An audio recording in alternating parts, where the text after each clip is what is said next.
Mopembo ezalindeli wateo nakei kasilobi nakozonga mayama Mopembo ezalindeli wateo totika bamboka mosika tokende koluka bomoima tokoma mitelengano na mboka mopaya nani ya sunga yo pasina pasie nakei kasilobi nakozonga atandele Mopembo ezalindeli wateo nakei kasilobi nakozonga oyanga bako yambanga Mopembo ezalindeli wateo nakozonga mboka nakei kasilobi nakozonga ayeba yama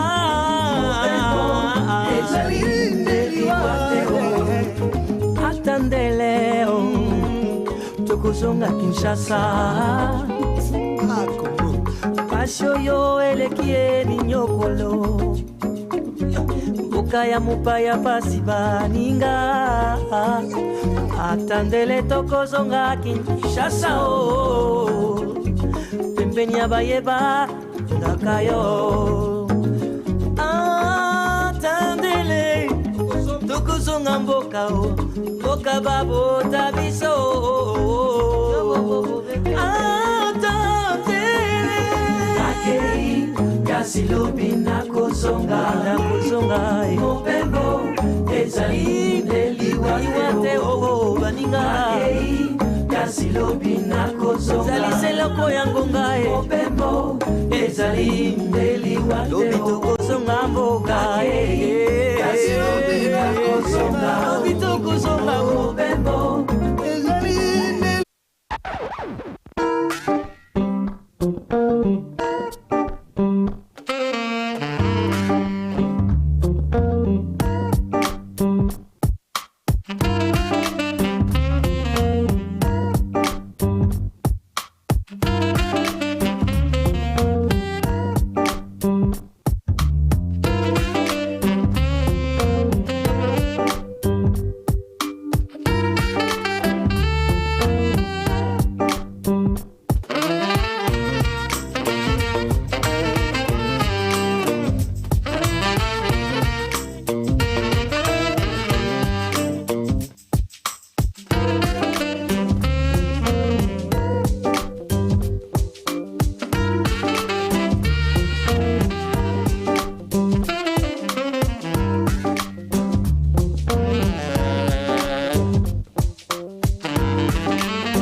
igisaka cyose na bwana cyambwe bumbagwiriye no ndetse n'ikinyaga na nyungwe yacyo nteretse ibiyaga bya Kibuye yiwe natashye iwacu si kure cyane burya iyo uzindutse urarara kandi bakwiga ukahataha iwacu ni Nyarugenge manuka igikondo nganire natashye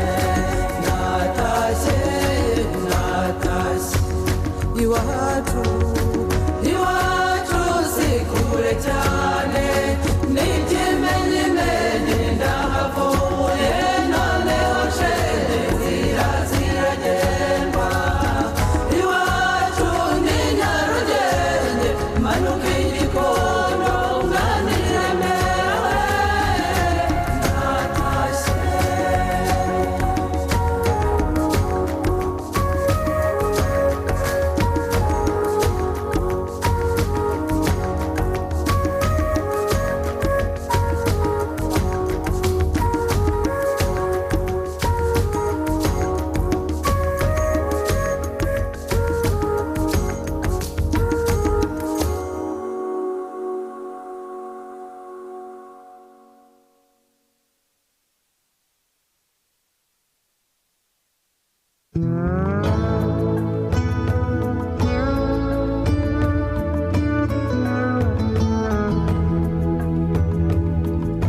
amahanga y'ahandi ngo bagira ngo ni beza baraduhiga ubukungu bakaduhiga ubuhanga ngo baduhiga uburanga bakaduhiga ubutwari ubwo twazabajya hehe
ntabwo unyumva mutabo check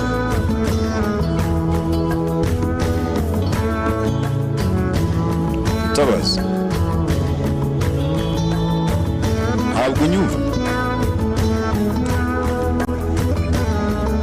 Mutabazi reba rero niba mutakuyeho papa reba niba mutacamo iyo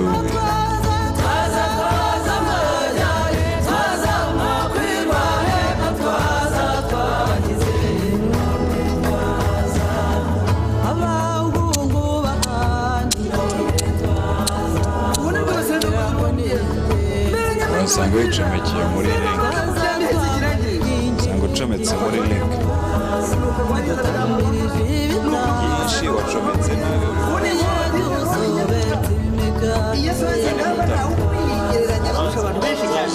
uzatuma ngura kakakura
iyo dutabaye mama we ndabakunda cyane muri muhungamba mama we ndavuga kitatire cya mutabazi mama we yari tati yaratera atera babisha ubwoba mama we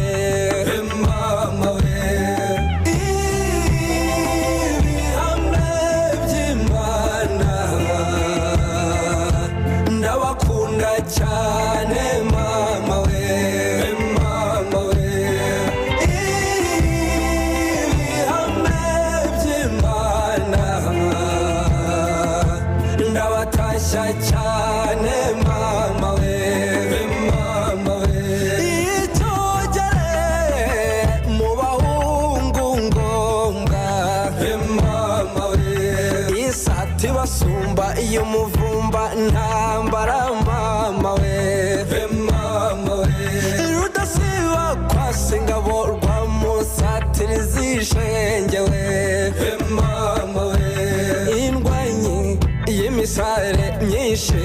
ntakangwa isuri bambitse mama we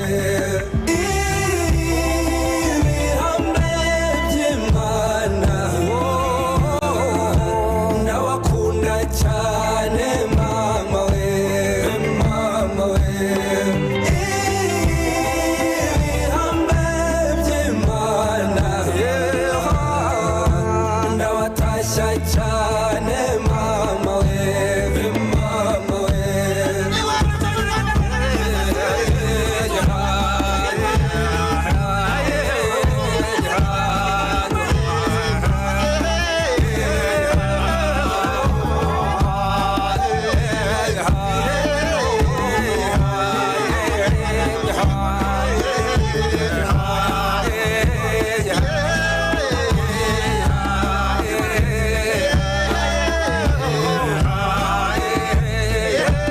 rwibasiranka kurinda rwasekimondo mama we igihangange imfura ya rwagiriza mama we mama we inganji rwayumba mama we mama we umukondo gatore mwikotaniro ry'abahize mama we ruvudukani minega mu nteko shengewe mama we afotora induru murayire cyane mama we mama we ibihame by'Imana ndabakunda cyane mama we mama we ibihame by'Imana ndabatashya cyane mama we mama we urabyoho utatse u Rwanda shengewe mama we kasaye inzoga umuhungu n'inkongi cyane we mama we inkingi iterwaho rubonze mama we agatumirerwa ubutwari n'impakanizi mama we mama we rumatu wiciye ntende shengewe mama we ruti mu ngeri baririmba iyamarere mama we mama we ibihame by'Imana ndabakunda cyane mama we mama we ibihame by'Imana ndabatashya cyane mama we mama we imihamizo yacu dukunda mama we ikotaniro indangamyambi bihogo n'urukatsa mama we ruhame n'ingorabahizi urwanamiza mama we inshamigo urukundo n'inkubito mama we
kambe kurembariza mwiza ngwino si igikobwa nkundirwa kurusha mwiza wari wowe umubiri wose yizira mwiza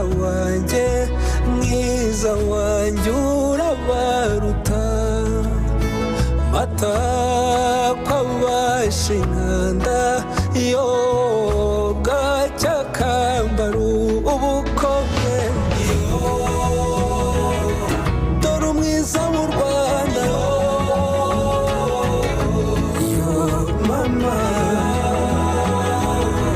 wantwaye umutima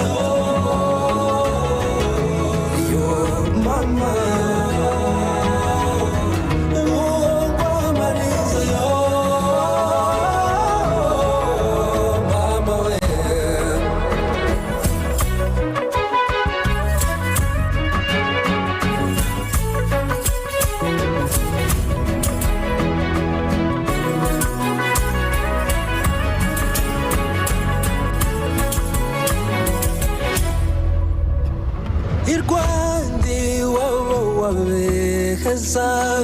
ni uko murugo bwiza ngakundi yumfashe mu biganza ukunda rumwe rudasaza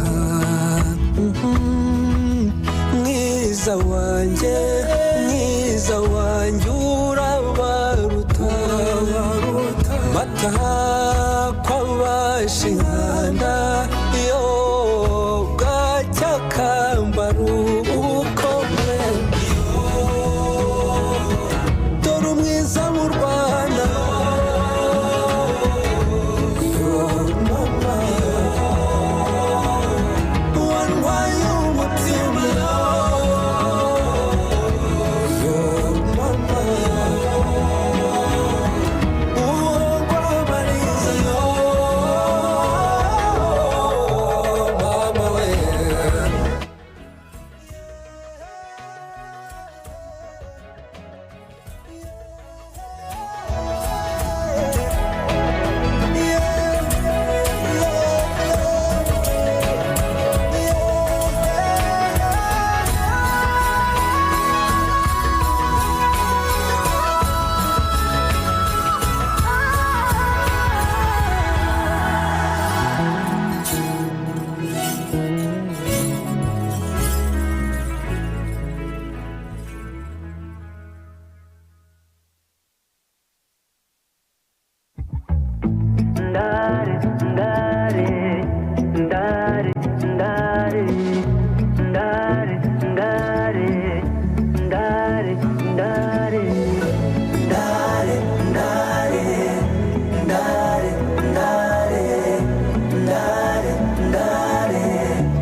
ndirimbama usanirashe neza museke weya ninkirirenga rya kibere nkiriya irikesha u Rwanda uwishema ryinshi utatse neza nyabahana y'inyambo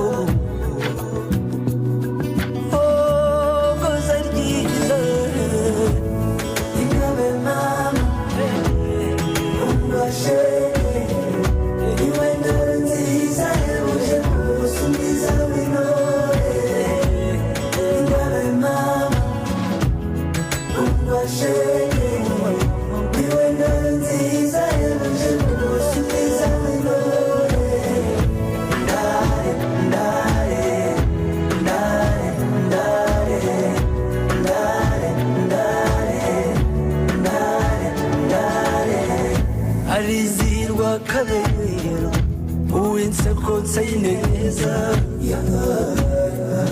yuje tuze buriza bw'icyeza niwiriza ryiza uw'imico myiza n'umutarutwa turata umarisha vuba ubereye imbyeyi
Ngwino mama, ngwino shenge, aho nahereye muhamazi, kandi ziwanyu zikamwa zose, amarwa yuzuye intango, kandi n'ubuki busesa iminza. Ngwino kibondo umujyani wanyu,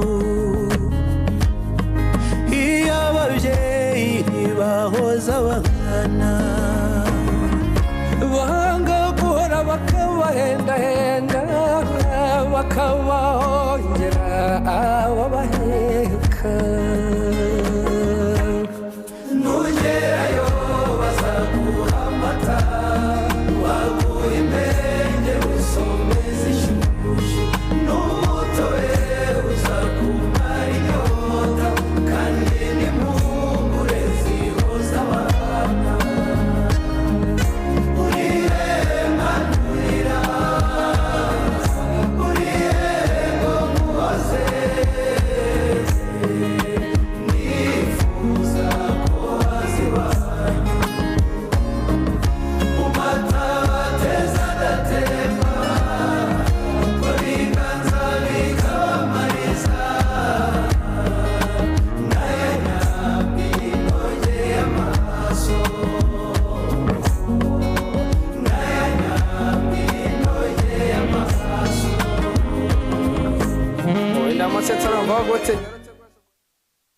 That will take place in our country. The RDF, formerly the RPA, has since evolved from a liberation force into a modern professional defense institution. In 2002, the RDF adopted a joint structure with a Chief of Defense Staff at its helm. This transformation included integrating former government forces, commonly referred to as XFAR, and restructuring the RDF into a joint force consisting of 4 services: the Land Force, Air Force, Military Health Service, and the Reserve Force. The primary mission of the Land Force is to provide a combat-ready, multi-skilled force capable of leading and sustaining a credible joint landward defense capability. The Land Force's journey towards professionalism is rooted in the RDF's unwavering commitment to training and education. The transformation of the RDF from its origins in the liberation struggle to its current status as a modern professional force has been marked by deep internal reforms, comprehensive training and education, strong contribution to national development, and a steadfast commitment to international peacekeeping and international cooperation. To ensure continuous capacity building, the RDF established professional training institutions for recruits, non-commissioned officers, junior officers, and senior officers. This investment in human capital is what sets RDF apart, enabling the RDF to remain agile, skilled, and responsive to both national and international duties. Beyond its primary role, the RDF is also mandated to contribute to Rwanda's socio-economic development. As a key pillar of the RDF, the land force plays a central role in this mission.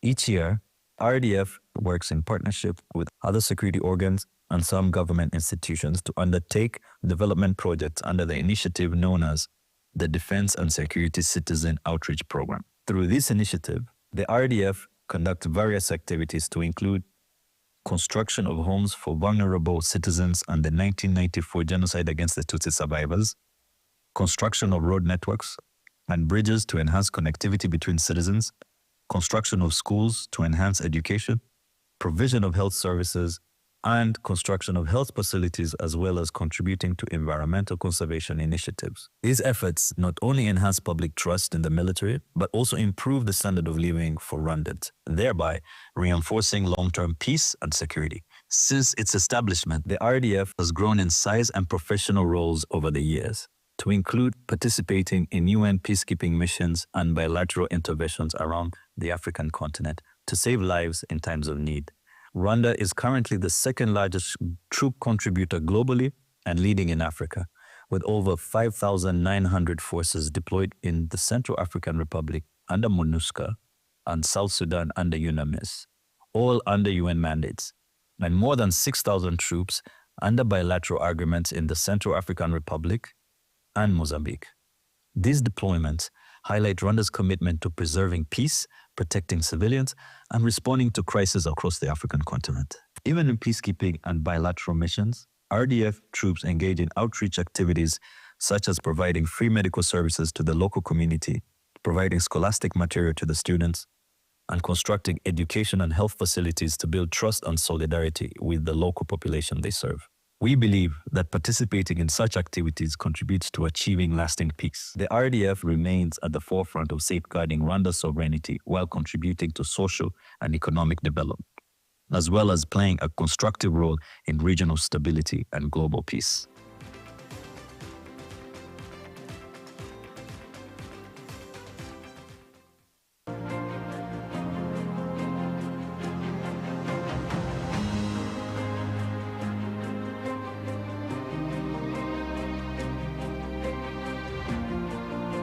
The transformation journey of the RDF began during the Rwanda Patriotic Army (RPA) liberation struggle from 1990 to 1994. During this critical time, the current President of the Republic of Rwanda and the Commander-in-Chief of the Rwanda Defense Force (RDF), then Chairman of the High Command, provided visionary guidance that continues to shape the policies and the mission of the RDF today.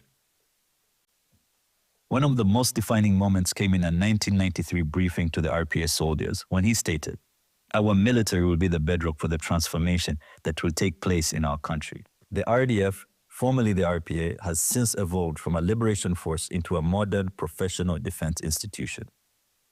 In 2002, the RDF adopted a joint structure with a Chief of Defense Staff at its helm. This transformation included integrating former government forces, commonly referred to as XFAR, and restructuring the RDF into a joint force consisting of 4 services: the Land Force, Air Force, Military Health Service, and the Reserve Force. The primary mission of the Land Force is to provide a combat-ready, multi-skilled force capable of leading and sustaining a credible joint landward defense capability. The Land Force's journey towards professionalism is rooted in the RDF's unwavering commitment to training and education. The transformation of the RDF from its origins in the liberation struggle to its current status as a modern professional force has been marked by deep internal reforms, comprehensive training and education, strong contribution to national development, and a steadfast commitment to international peacekeeping and international cooperation. To ensure continuous capacity building, the RDF established professional training institutions for recruits, non-commissioned officers, junior officers, and senior officers. This investment in human capital is what sets RDF apart, enabling the RDF to remain agile, skilled, and responsive to both national and international duties. Beyond its primary role, the RDF is also mandated to contribute to Rwanda's socio-economic development. As a key pillar of the RDF, the land force plays a central role in this mission. Each year, RDF works in partnership with other security organs and some government institutions to undertake development projects under the initiative known as the Defense and Security Citizen Outreach Program. Through this initiative, the RDF conducts various activities to include construction of homes for vulnerable citizens and the 1994 genocide against the Tutsi survivors, construction of road networks and bridges to enhance connectivity between citizens, construction of schools to enhance education, provision of health services, and construction of health facilities, as well as contributing to environmental conservation initiatives. These efforts not only enhance public trust in the military, but also improve the standard of living for Rwandans, thereby reinforcing long-term peace and security. Since its establishment, the RDF has grown in size and professional roles over the years, to include participating in UN peacekeeping missions and bilateral interventions around the African continent to save lives in times of need. Rwanda is currently the second largest troop contributor globally and leading in Africa, with over 5,900 forces deployed in the Central African Republic under MONUSCO and South Sudan under UNAMIS, all under UN mandates, and more than 6,000 troops under bilateral agreements in the Central African Republic and Mozambique. These deployments highlight Rwanda's commitment to preserving peace, protecting civilians, and responding to crises across the African continent. Even in peacekeeping and bilateral missions, RDF troops engage in outreach activities such as providing free medical services to the local community, providing scholastic material to the students, and constructing education and health facilities to build trust and solidarity with the local population they serve. We believe that participating in such activities contributes to achieving lasting peace. The RDF remains at the forefront of safeguarding Rwanda's sovereignty while contributing to social and economic development, as well as playing a constructive role in regional stability and global peace.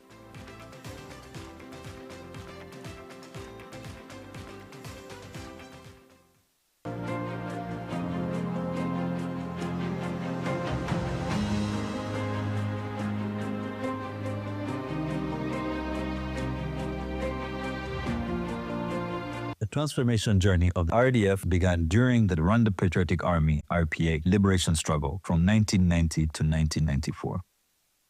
During this critical time, the current president of the Republic of Rwanda and the commander-in-chief of the Rwanda Defense Force (RDF), then chairman of the High Command, provided visionary guidance that continues to shape the policies and the mission of the RDF today. One of the most defining moments came in a 1993 briefing to the RPA soldiers when he stated, "Our military will be the bedrock for the transformation that will take place in our country." The RDF, formerly the RPA, has since evolved from a liberation force into a modern professional defense institution. In 2002, the RDF adopted a joint structure with a chief of defense staff at its helm. This transformation included integrating former government forces, commonly referred to as XFAR, and restructuring the RDF into a joint force consisting of 4 services: the Land Force, Air Force, Military Health Service, and the Reserve Force. The primary mission of the Land Force is to provide a combat-ready, multi-skilled force capable of leading and sustaining a credible joint landward defense capability. The Land Force's journey towards professionalism is rooted in the RDF's unwavering commitment to training and education. The transformation of the RDF from its origins in the liberation struggle to its current status as a modern professional force has been marked by deep internal reforms, comprehensive training and education, strong contribution to national development, and a steadfast commitment to international peacekeeping and international cooperation.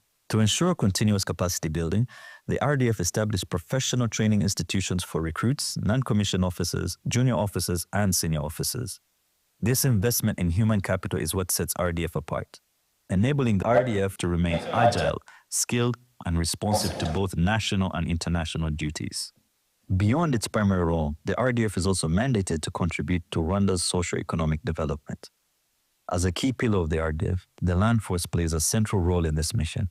Each year, RDF works in partnership with other security organs and some government institutions to undertake development projects under the initiative known as the Defense and Security Citizen Outreach Program. Through this initiative, the RDF conducts various activities to include construction of homes for vulnerable citizens and the 1994 genocide against the Tutsi survivors, construction of road networks and bridges to enhance connectivity between citizens, construction of schools to enhance education, provision of health services, and construction of health facilities, as well as contributing to environmental conservation initiatives. These efforts not only enhance public trust in the military, but also improve the standard of living for Rwandans, thereby reinforcing long-term peace and security. Since its establishment, the RDF has grown in size and professional roles over the years, to include participating in UN peacekeeping missions and bilateral interventions around the African continent to save lives in times of need. Rwanda is currently the second largest troop contributor globally and leading in Africa, with over 5,900 forces deployed in the Central African Republic under MONUSCO and South Sudan under UNAMIS, all under UN mandates, and more than 6,000 troops under bilateral agreements in the Central African Republic and Mozambique. These deployments highlight Rwanda's commitment to preserving peace, protecting civilians, and responding to crises across the African continent. Even in peacekeeping and bilateral missions, RDF troops engage in outreach activities such as providing free medical services to the local community, providing scholastic material to the students, and constructing education and health facilities to build trust and solidarity with the local population they serve. We believe that participating in such activities contributes to achieving lasting peace. The RDF remains at the forefront of safeguarding Rwanda's sovereignty while contributing to social and economic development, as well as playing a constructive role in regional stability and global peace.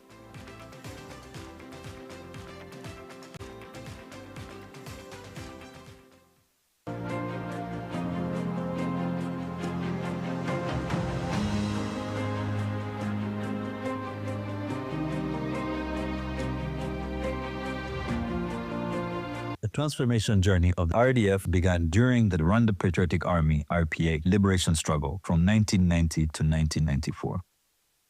During this critical time, the current President of the Republic of Rwanda and the Commander-in-Chief of the Rwanda Defense Force (RDF), then Chairman of the High Command, provided visionary guidance that continues to shape the policies and the mission of the RDF today.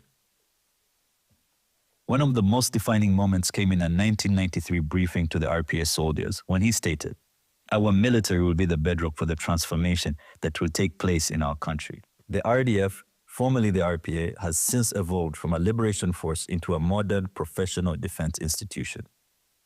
In 2002, the RDF adopted a joint structure with a Chief of Defense Staff at its helm. This transformation included integrating former government forces, commonly referred to as XFAR, and restructuring the RDF into a joint force consisting of 4 services: the Land Force, Air Force, Military Health Service, and the Reserve Force. The primary mission of the Land Force is to provide a combat-ready, multi-skilled force capable of leading and sustaining a credible joint landward defense capability. The Land Force's journey towards professionalism is rooted in the RDF's unwavering commitment to training and education. The transformation of the RDF from its origins in the liberation struggle to its current status as a modern professional force has been marked by deep internal reforms, comprehensive training and education, strong contribution to national development, and a steadfast commitment to international peacekeeping and international cooperation. To ensure continuous capacity building, the RDF established professional training institutions for recruits, non-commissioned officers, junior officers, and senior officers. This investment in human capital is what sets RDF apart, enabling the RDF to remain agile, skilled, and responsive to both national and international duties. Beyond its primary role, the RDF is also mandated to contribute to Rwanda's socio-economic development. As a key pillar of the RDF, the Land Force plays a central role in this mission.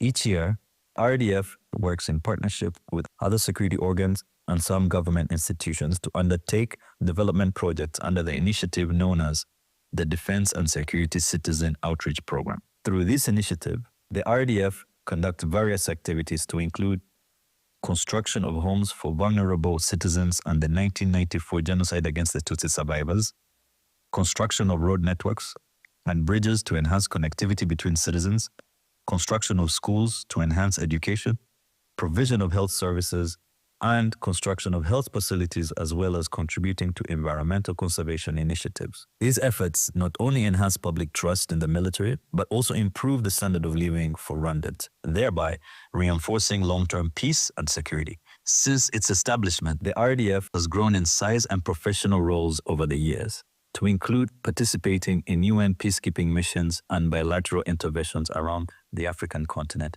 to save lives in times of need. Rwanda is currently the second largest troop contributor globally and leading in Africa, with over 5,900 forces deployed in the Central African Republic under MONUSCO and South Sudan under UNAMIS, all under UN mandates, and more than 6,000 troops under bilateral agreements in the Central African Republic and Mozambique. These deployments highlight Rwanda's commitment to preserving peace, protecting civilians, and responding to crises across the African continent. Even in peacekeeping and bilateral missions, RDF troops engage in outreach activities such as providing free medical services to the local community, providing scholastic material to the students, and constructing education and health facilities to build trust and solidarity with the local population they serve. We believe that participating in such activities contributes to achieving lasting peace. The RDF remains at the forefront of safeguarding Rwanda's sovereignty while contributing to social and economic development, as well as playing a constructive role in regional stability and global peace.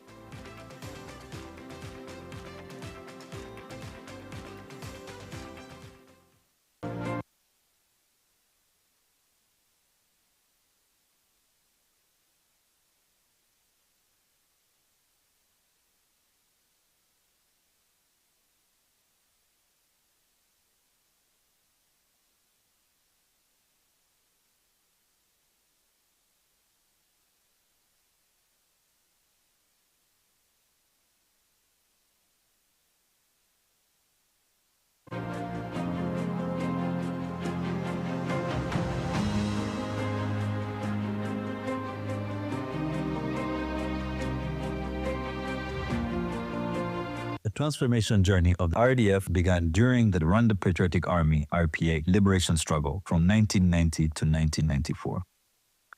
During this critical time, the current president of the Republic of Rwanda and the commander-in-chief of the Rwanda Defense Force (RDF), then chairman of the High Command, provided visionary guidance that continues to shape the policies and the mission of the RDF today. One of the most defining moments came in a 1993 briefing to the RPA soldiers when he stated, "Our military will be the bedrock for the transformation that will take place in our country." The RDF, formerly the RPA, has since evolved from a liberation force into a modern professional defense institution. In 2002, the RDF adopted a joint structure with a chief of defense staff at its helm. This transformation included integrating former government forces, commonly referred to as XFAR, and restructuring the RDF into a joint force consisting of 4 services: the Land Force, Air Force, Military Health Service, and the Reserve Force.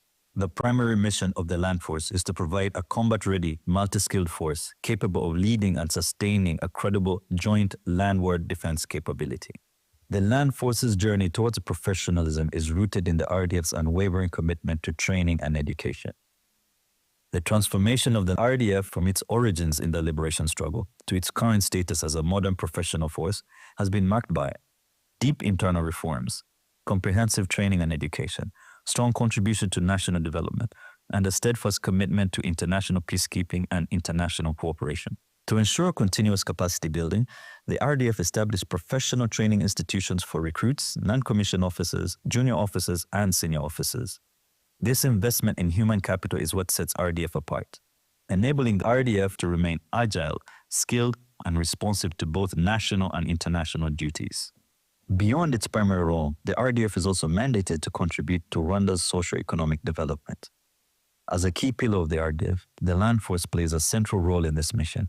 Each year, RDF works in partnership with other security organs and some government institutions to undertake development projects under the initiative known as the Defense and Security Citizen Outreach Program. Through this initiative, the RDF conducts various activities to include construction of homes for vulnerable citizens and the 1994 genocide against the Tutsi survivors, construction of road networks and bridges to enhance connectivity between citizens, construction of schools to enhance education, provision of health services, and construction of health facilities, as well as contributing to environmental conservation initiatives. These efforts not only enhance public trust in the military, but also improve the standard of living for Rwandans, thereby reinforcing long-term peace and security. Since its establishment, the RDF has grown in size and professional roles over the years, to include participating in UN peacekeeping missions and bilateral interventions around the African continent to save lives in times of need. Rwanda is currently the second largest troop contributor globally and leading in Africa, with over 5,900 forces deployed in the Central African Republic under MONUSCO and South Sudan under UNAMIS, all under UN mandates, and more than 6,000 troops under bilateral agreements in the Central African Republic and Mozambique. These deployments highlight Rwanda's commitment to preserving peace, protecting civilians, and responding to crises across the African continent. Even in peacekeeping and bilateral missions, RDF troops engage in outreach activities such as providing free medical services to the local community, providing scholastic material to the students, and constructing education and health facilities to build trust and solidarity with the local population they serve. We believe that participating in such activities contributes to achieving lasting peace. The RDF remains at the forefront of safeguarding Rwanda's sovereignty while contributing to social and economic development.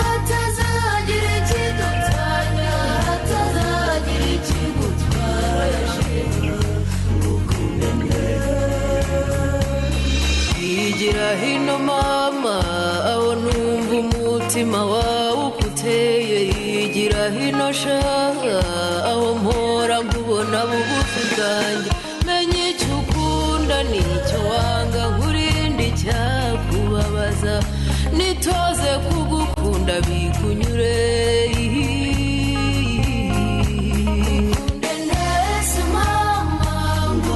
ntukagire imana we utazigera ubabara uyambe ukunde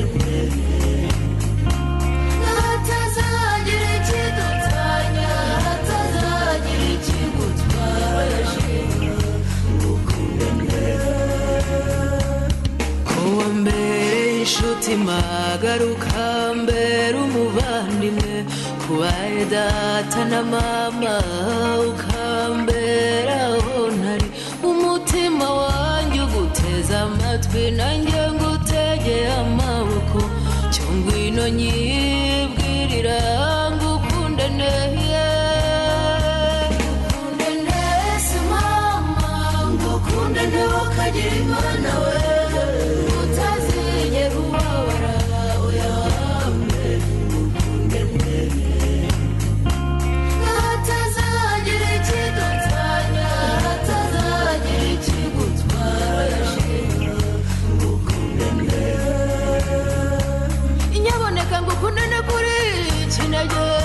ukabura ikivugo cyanjye ukabura imfura yanjye gerageza ushushanyirize n'ibiri bucira amarenga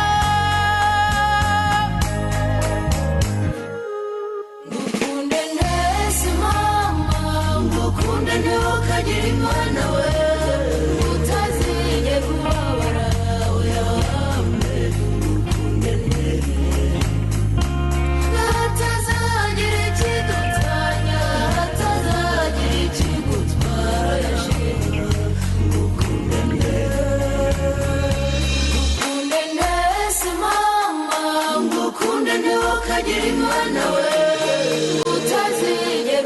wibabara uyambe ngukunde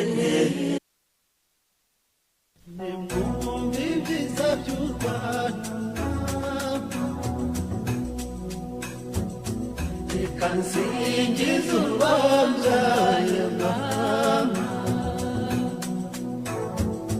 Rwanda rwiza, Rwanda rw'imisozi, u Rwanda rwa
Murambwe hari kapitali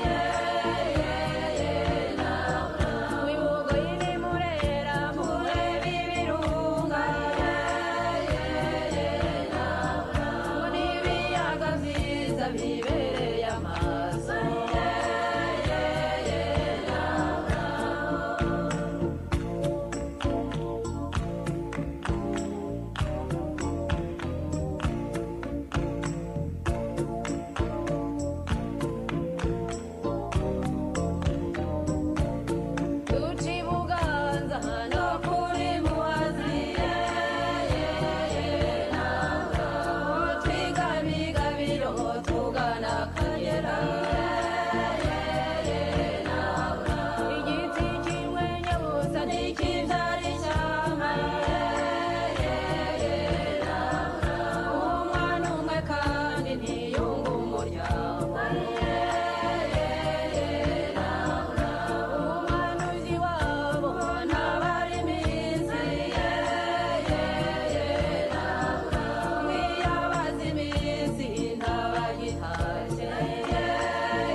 Distinguished guests, ladies and gentlemen, may you please take your seats? Senhoras e senhores, por favor.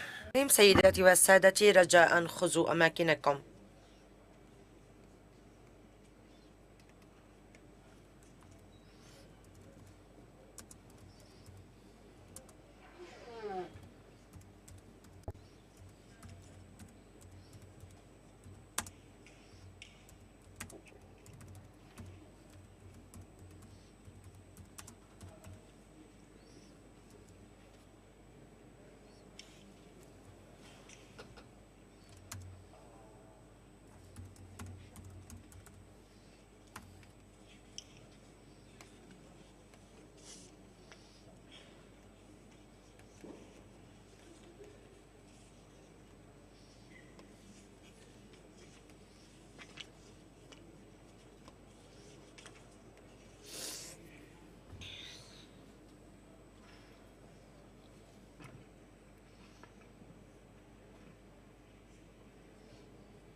أيها الحضور الأكارم، سيداتي وسادتي، صباح الخير.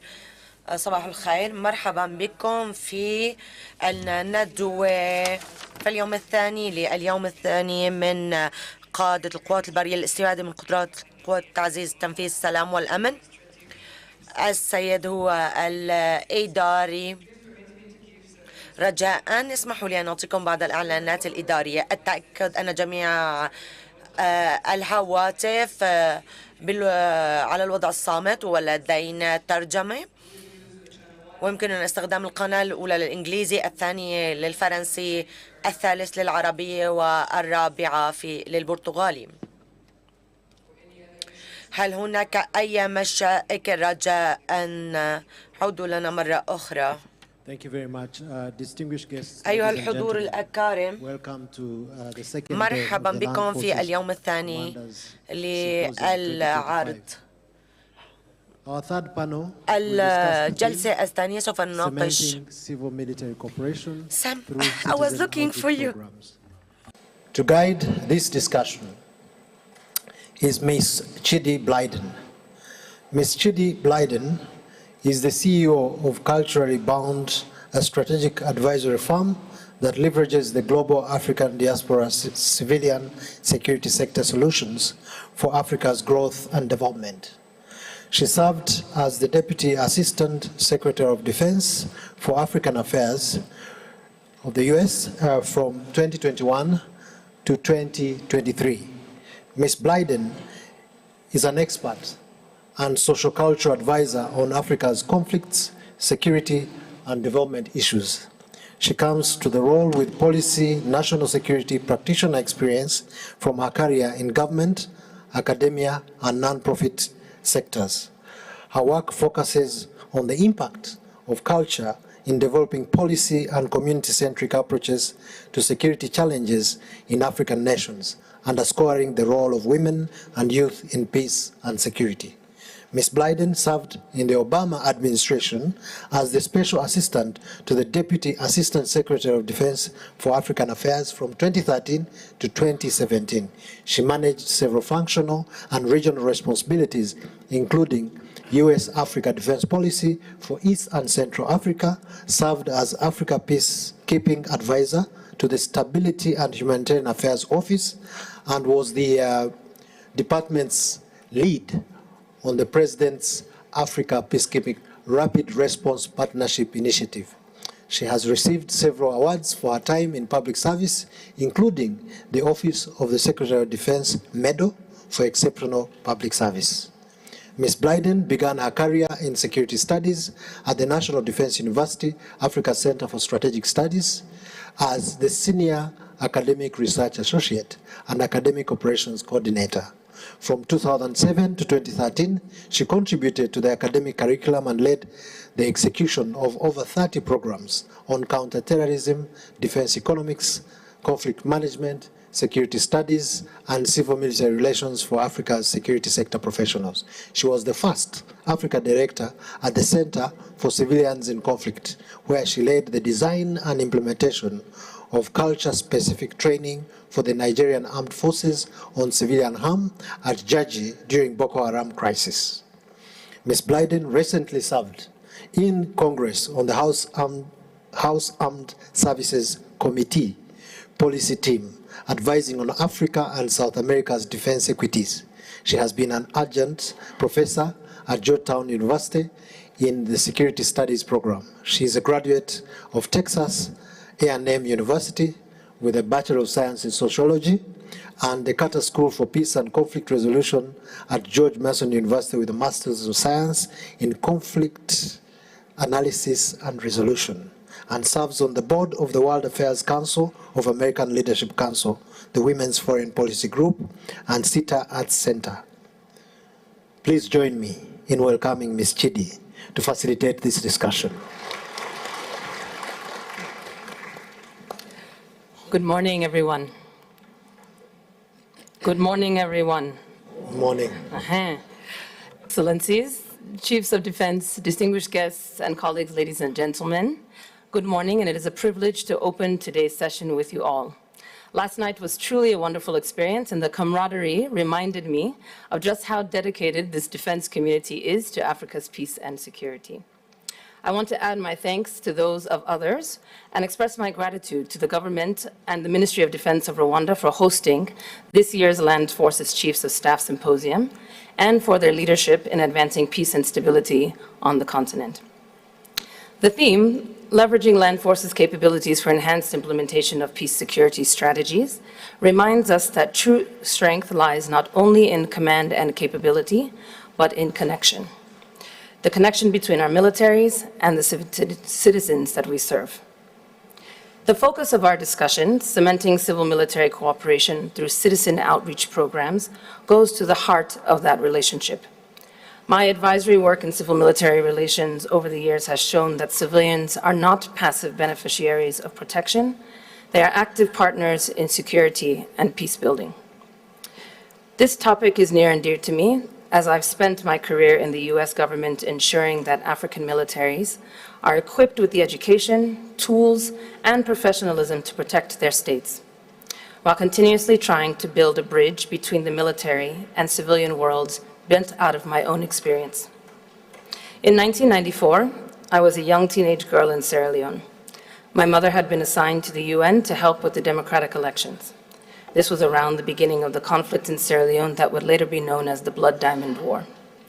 The juxtaposition of my life in the US, where I knew clearly the role of the security sector and its protection to the state and the country, was strangely turned upside down as we watched rebels take hold of the villages across Sierra Leone.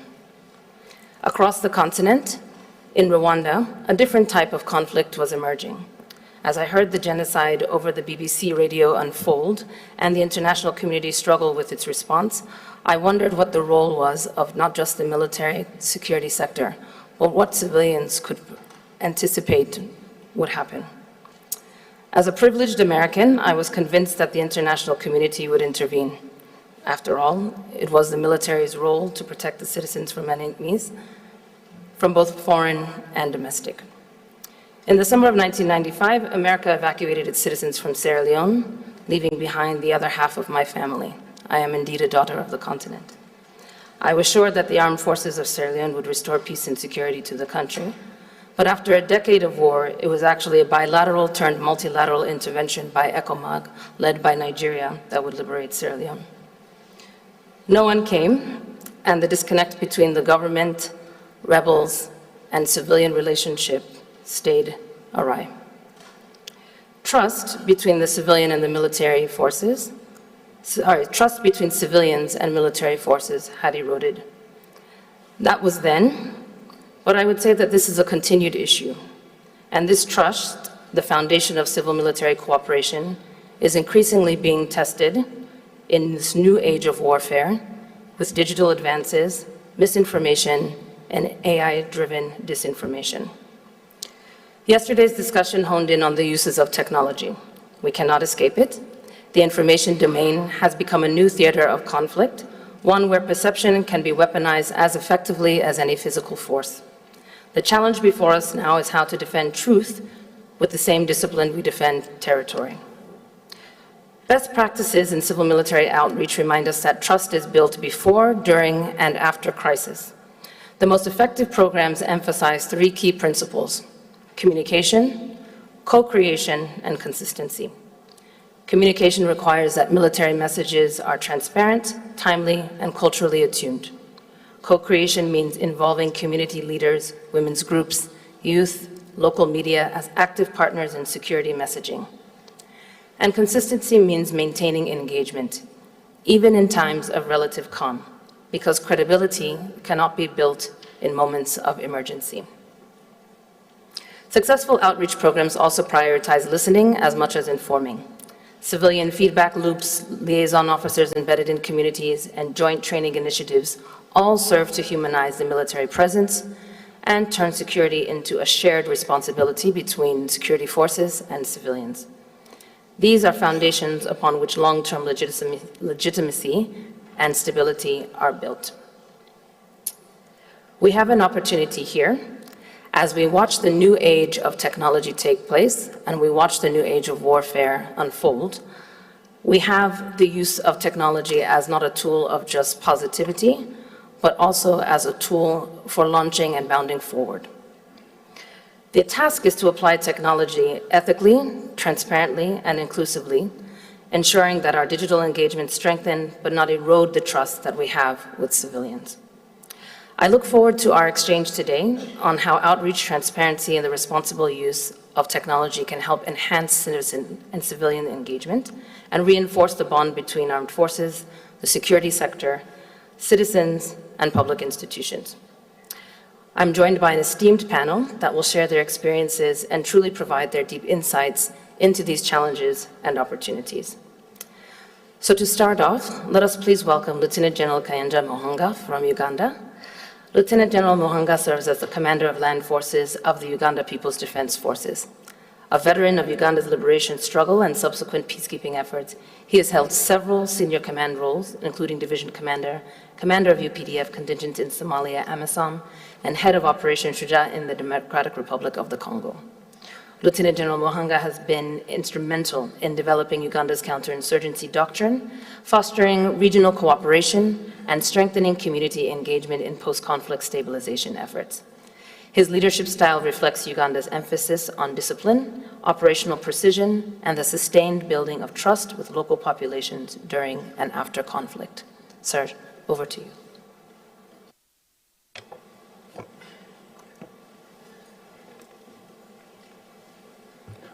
The Army Chief of Staff of RDF, the Inspector General of Police, my fellow panelists here,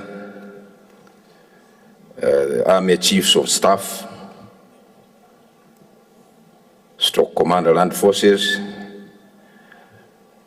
generals here, all dignitaries present, ladies and gentlemen, good morning. First and foremost, I wish to thank the government of the Republic of Rwanda and the RDF leadership for the warm reception and hospitality accorded to me and my entourage. I also thank you for inviting us to share our experiences at this important forum of land forces.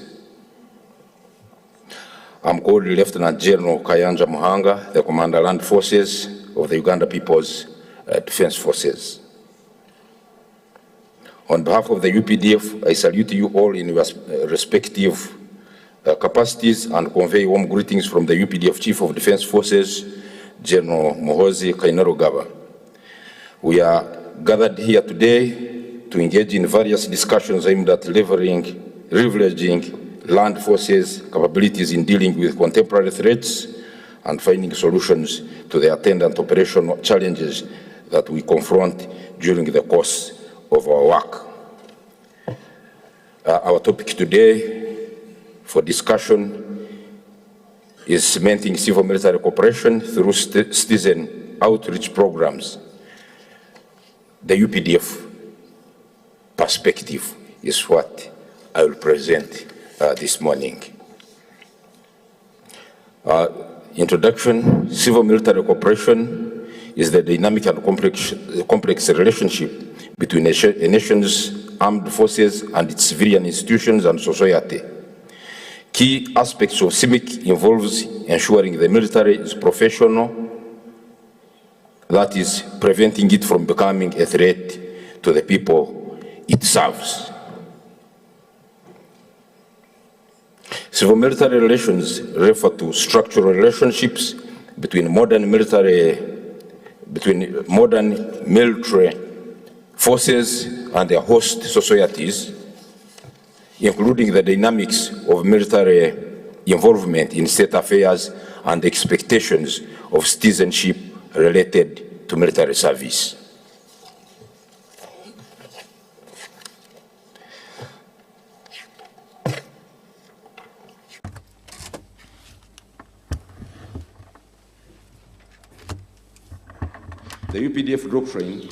القوات الأوغندية مبنية على المبادئ الآتية: الدفاع عن سيادة البلد، حفظ السلام الداخلي، التعاون الإقليمي والدولية، والدبلوماسية الدفاعية والروح الإفريقية. هذا العرض will address the following issues. That's the scope, background. CIMIC is one of the most important elements of stabilization operations within a conflict area.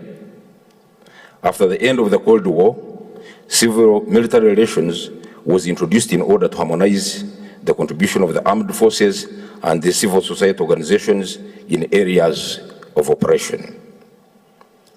Over the years, when the conflicts became more complex, the use of military force only ended the war, but rarely stabilized the areas. As such, the non-military actors came in to try and find solutions without the use of force. The civilian actors used persuasion and negotiations to broker a peace agreement between the warring parties. Both civilians and military personnel worked together to win wars and stabilize the areas, but using different approaches. This integration is what gave birth to the concept of the civil-military cooperation, CIMIC. It was aimed at winning the hearts and minds of the people in the area of military operations using a non-violent approach, while creating a favorable environment for combat operations and completing the mission. Uganda People's Defense Forces initiatives on CIMIC have been instrumental in shaping people's perception and fostering positive relations between the military and the local communities. These programs have promoted community engagement, socio-economic empowerment, and addressed critical needs of the population. Through these proactive initiatives, UPDF has over the years established itself as a force for good, committed to supporting and uplifting communities it serves. By offering a range of services and support in the various sectors of medical, education, infrastructure development, and disaster response efforts, UPDF has positioned itself as a valuable ally in community development and community outreach programs. These CIMIC programs do not only benefit the local population, but also contribute to enhancing national security, building trust and cooperation between the military and the local population. Born out of the strategic planning and visionary leadership, CIMIC activities in UPDF have evolved over the years and has been widely embraced by the population both in Uganda and the region. These CIMIC activities reflect a holistic approach to community engagement and empowerment, showcasing UPDF's progressive vision for sustainable development in collaboration with various stakeholders. CIMIC activities and outreach programs in Uganda People's Defense Forces. UPDF CIMIC initiatives encompass a range of activities focused on enhancing the well-being of the population and to promote sustainable development. These include medical support, which is one of the key pillars of UPDF community outreach initiatives in providing free health care services to the disadvantaged population, including outpatient services, vocations, construction of health facilities, conducting health sensitization programs, etc. Our medical teams perform a number of costly and life-saving operations on both civilians and friendly forces, free of charge. Cleft lip surgery, fixing fractures, club foot, that is curved feet surgery, hernia, cesarean surgery, abdominal surgery, emergency surgery, gunshot injuries, etc. Those are the pictures showing what the Uganda People's Defense Forces does in hospitals within the country and outside of the country. These are pictures showing what we do in Somalia for the population. This is done not only in Uganda, but in all areas where UPDF operates, in South Sudan, the DRC, when we were in Central African Republic, Equatorial Guinea, etc. The education sector. This is treating civilians in the DRC. These are CIMIC activities that we. The education sector. Uganda People's Defense Forces runs a robust and cost-effective education system ranging from primary schools, secondary schools, and vocational training institutes around the country, which benefits the unprivileged children of both the military and civilians. The UPDF's education sector offers similar curriculum as other learning institutions, including adult literacy programs and scholarships for the disadvantaged students, which is aimed at improving access to quality education among the communities. Construction sector. The UPDF Engineering and Construction Brigade has taken over key infrastructure development projects in the country, which has saved the government from bloated expenditures by private contractors, bureaucracies, and delays in the completion of the works. The Army has constructed roads, bridges, administration blocks, water systems, hospitals, and schools to enhance the welfare and quality of life for the people. That is construction of some of the roads in eastern DRC. That is Brasiboga road construction. Go back a bit. It's 42 kilometers from the border with Uganda to a place called Mboga. That's how there was no road to Mboga from some place called Borasi. So this is This is how it looked like when we were entering Eastern DRC. When you go back, you'll see how far it has gone now. That's the construction work our engineers do. Go, you can go on. That is Kasindi Beni Butembo Road. This is a joint project with the government of DRC. It's going to be tarmacked up to Butembo.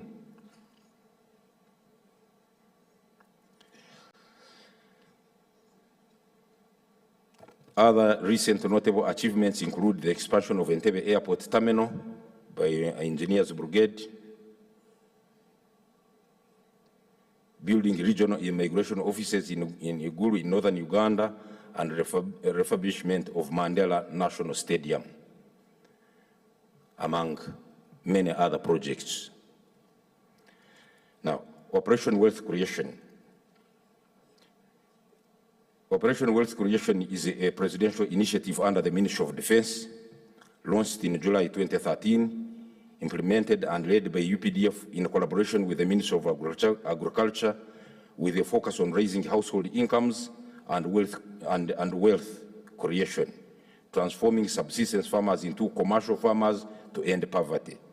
The project supports rural farmers with subsidy or giving out free agricultural tools, implements, that is heavy equipment and inputs, seeds, fertilizers, pesticides, etc., to boost farming activities. Operation Wealth Creation also promotes animal husbandry and environmental protection awareness through tree planting and provides farmers with low interest loans. Key achievements in this project include increased agricultural production and productivity and increased subsistence farming by encouraging a shift to commercial agriculture. Operation Wealth Creation has also helped to create jobs and foster the growth of small-scale business and enterprises.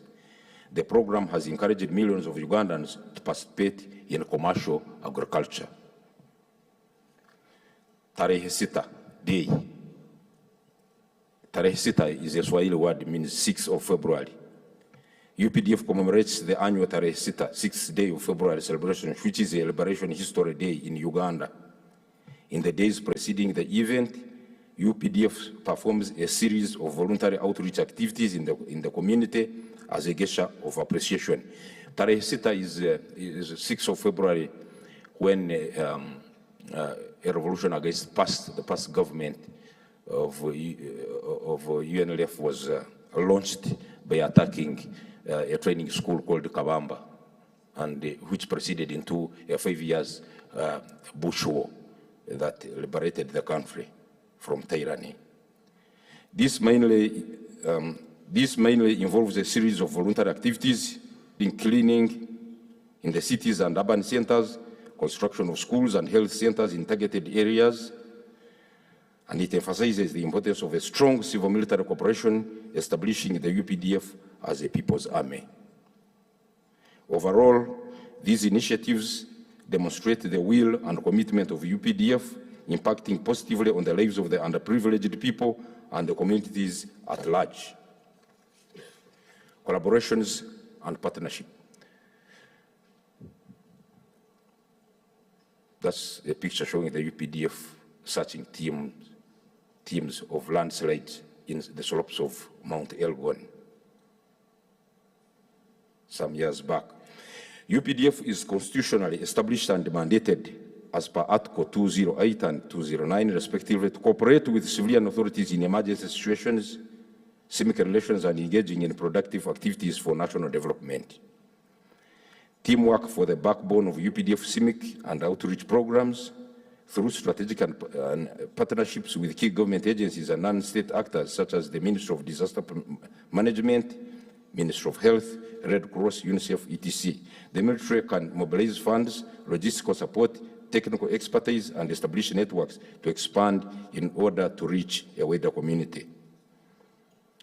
Establishing networks with the grassroots stakeholders through key leaders' engagement, including the clan leaders, religious leaders, and opinion leaders, underscores the significance of multi-sectoral approach in driving a common cause and objective.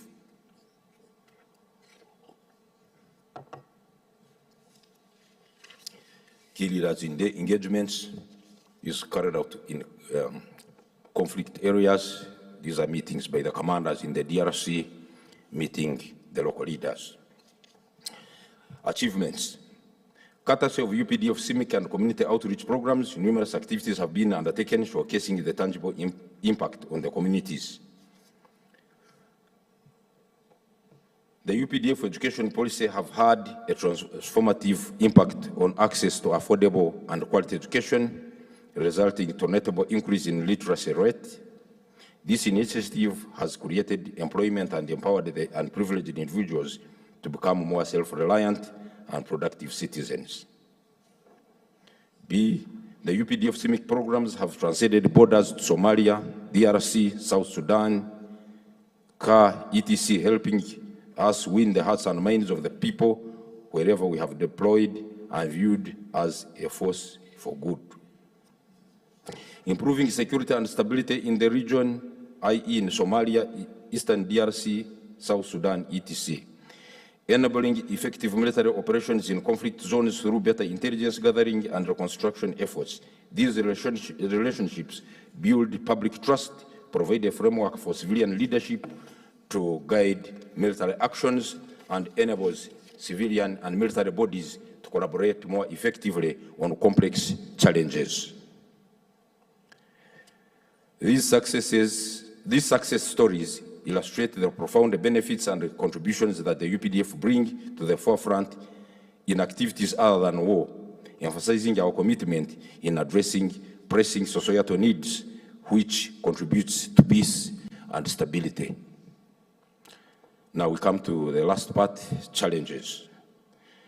Despite the remarkable achievements, UPDF still encounters numerous challenges during CIMIC and community outreach programs. A, weak civilian oversight and institutions often leads to the military taking over civilian roles. In areas where you don't find NGOs, for example, in Somalia, where civilian agencies cannot reach, sometimes you find yourself involved in those activities that would have otherwise been run by these civilian agencies, giving out clean water, treatment of the sick. There is no way you can avoid that when you are in such areas, which sometimes, of course, conflicts with these other civilian agencies and also even the UN. In Africa, with us, we have that culture of sharing. So when you find troops sharing with the food with the local population, of course the UN staffs will ask, where do you get this? Because the civilians are not part of your logistics, arrangement. Now, fulfilling CIMIC responsibilities on limited resources while balancing troops and humanitarian needs without risking the depletion of supplies. Supply is the same. Addressing cultural differences and ensuring respect for local traditions can be complicated, thereby affecting the smooth flow and acceptance of community outreach initiatives. Clan differences in Somalia is a serious challenge when you're operating there. It complicates matters. Operating in highly volatile areas expose CIMIC personnel and the community to security threats and reprisal attacks, hence hindering the progress and implementation of such vital initiatives.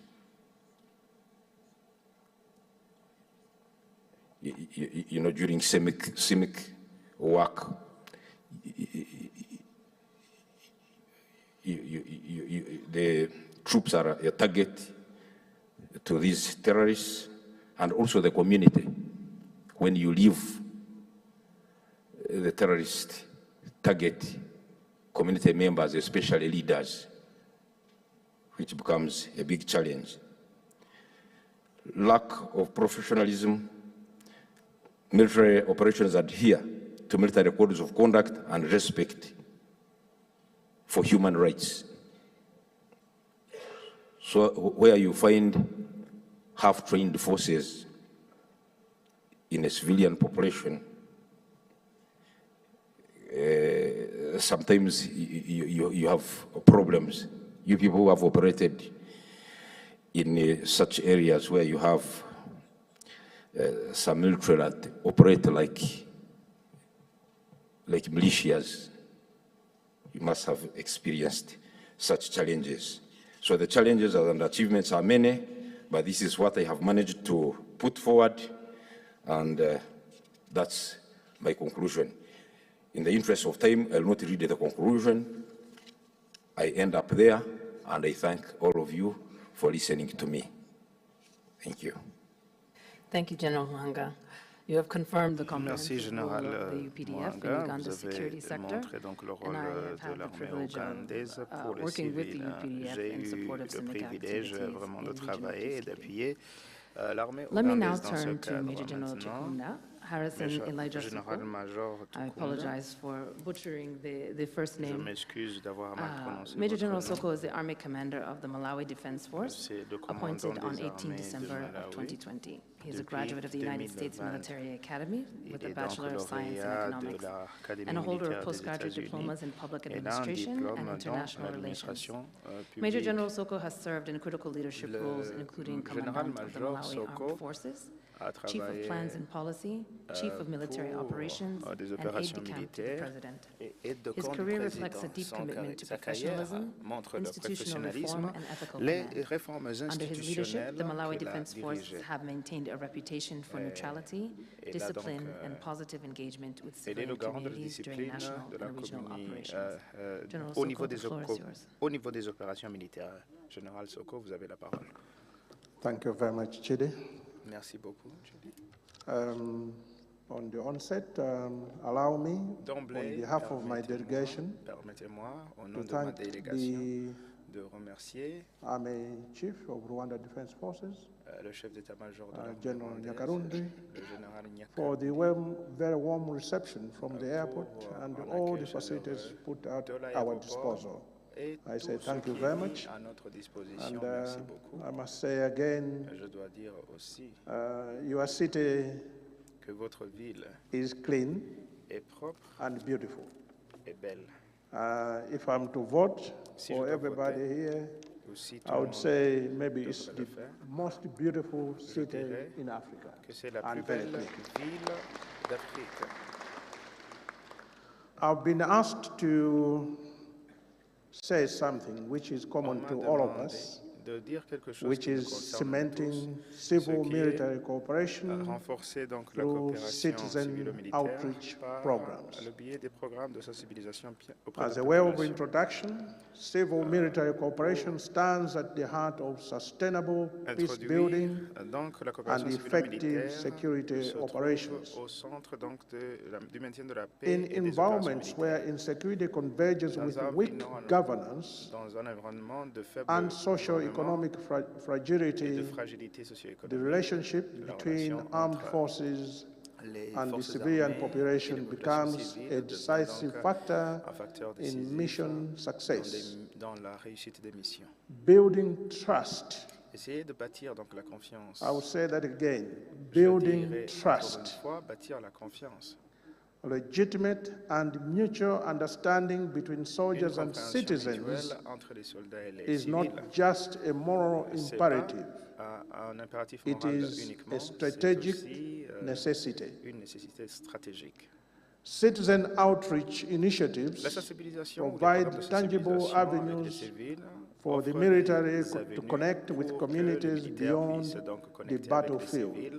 au-delà donc des champs de whether bataille, through humanitarian à assistance, travers l'assistance infrastructure humanitaire, projects, les projets health d'infrastructure aussi, interventions, les interventions or en matière de disaster santé, response. même au niveau de la réaction au niveau These des catastrophes engagements naturelles. Ces engagements humanize the uniform, humanisent l'uniforme. bridge societal Ils essaient donc divides, de créer donc, and reinforce the armed de forces' réduire le fossé role as entre protectors l'armée et les civils and partners et of the people. insiste sur le rôle protecteur. However, despite Cependant, its recognized value, civil-military cooperation often remains inconsistent, fragmented by ad hoc approaches, limited resources, and insufficient coordination with civilian stakeholders. Les parties prenantes civiles. To move from goodwill to sustained impact, Pour passer donc à la cooperation bonne volonté, must à be un impact dur, la institutionalized coopération through doit être clear institutionnalisée policies, à travers des dedicated politiques claires frameworks, et aussi des cadres and communication engagés, strategies et même des that stratégies de promote communication transparency qui font la promotion de la and transparence inclusivity. et de l'inclusivité. It is vital, Il est therefore, to si explore how vital, land alors, forces d'explorer comment can les strengthen forces peuvent civil-military renforcer cooperation la coopération through militaire civile structured à travers outreach programs. des programmes de sensibilisation structurés. By sharing experiences En and partageant identifying donc les best expériences, practices, en identifiant we les meilleures aim to pratiques, uncover pathways nous that essayons deepen d'ouvrir public des trust, voies qui enhance constituent operational donc, qui legitimacy, bâtissent la and confiance, la ultimately légitimité, contribute to et qui enduring contribuent peace and à une national paix, stability.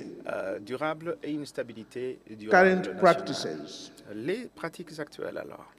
The existing civil outreach methods currently being Les méthodes employed actuelles are as follows: sont utilisées comme suit. humanitarian assistance and disaster L'assistance relief. humanitaire et vraiment In l'aide the wake of natural disasters, cas the de military is catastrophes often naturelles. among the Bien first sûr, responders, l'armée se trouve working en tant along qu'acteur de premier niveau civilian au niveau des organizations catastrophes to naturelles, provide à travers food, avec les organisations medical aid, civiles potable pour pouvoir water, fournir l'aide médicale transportation, et and aussi shelter. fournir également le toit.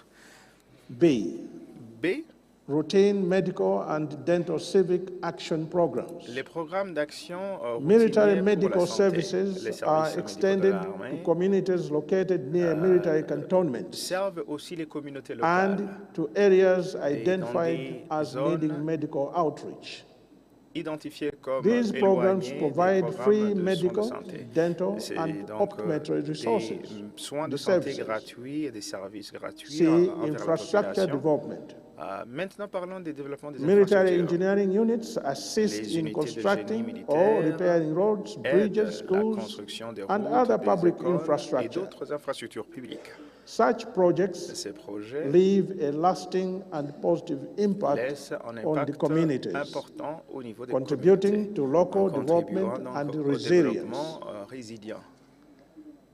The educational and public relations events, Les programmes d'éducation et de relations enrolling publiques. children from surrounding communities in military-run primary and secondary schools Essayer d'enrôler donc les enfants dans demonstrates les the écoles military's primaires commitment démontre to l'engagement partnership militaire and en ce qui concerne inclusivity. le partenariat Additionally, d'éducation. En external plus, schools visits to military les establishments visites au niveau des and career établissements talks militaires, allow military personnel également des discours to de interact carrière with pour pouvoir citizens interagir in avec les a citoyens non-combat role.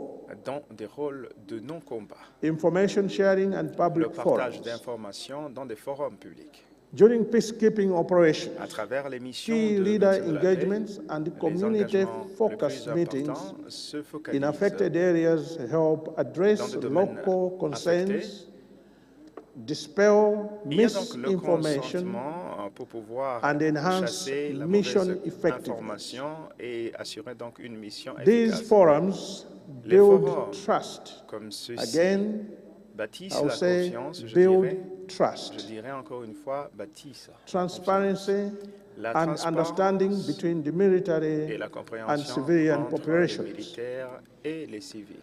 Lessons learned.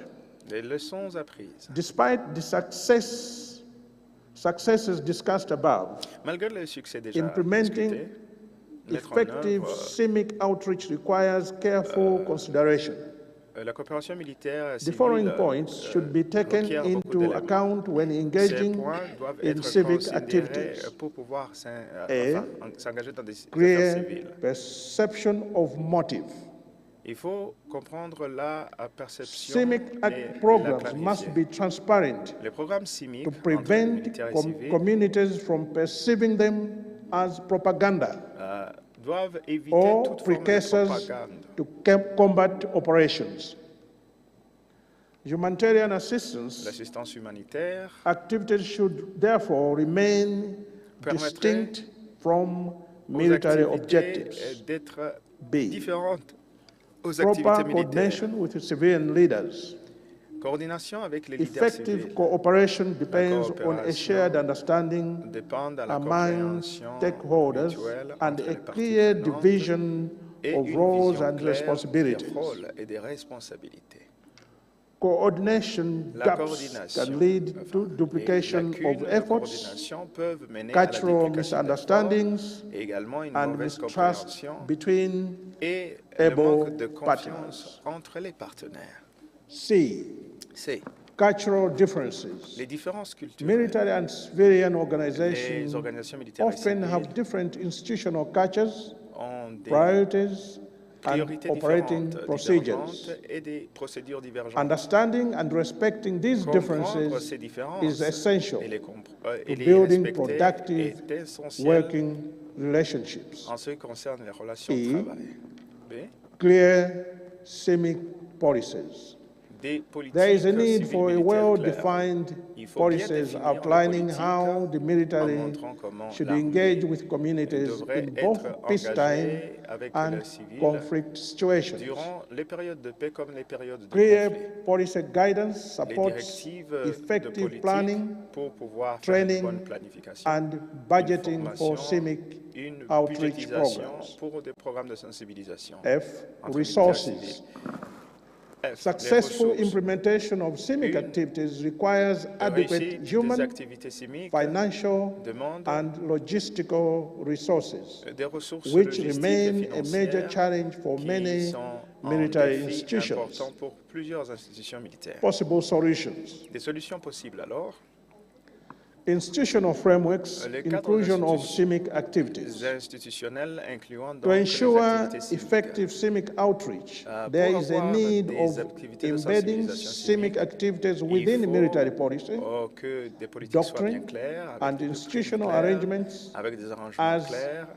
it is essential for effective Ceci civil est essentiel military coordination pour la as coordination it militaire, facilitates parce que ceci facilite policy and doctrine developments. le développement des doctrines et des National politiques, defense policies des and politiques doctrines nationales de défense should explicitly guide devraient CIMIC activities. explicitement guider donc diriger Clear les frameworks activités will civiques. ensure Des accountability, cadres clairs devraient coordination, donc montrer la and sustainability of outreach redevabilité, initiatives. montrer donc des initiatives de B. redevabilité. Liaison structures.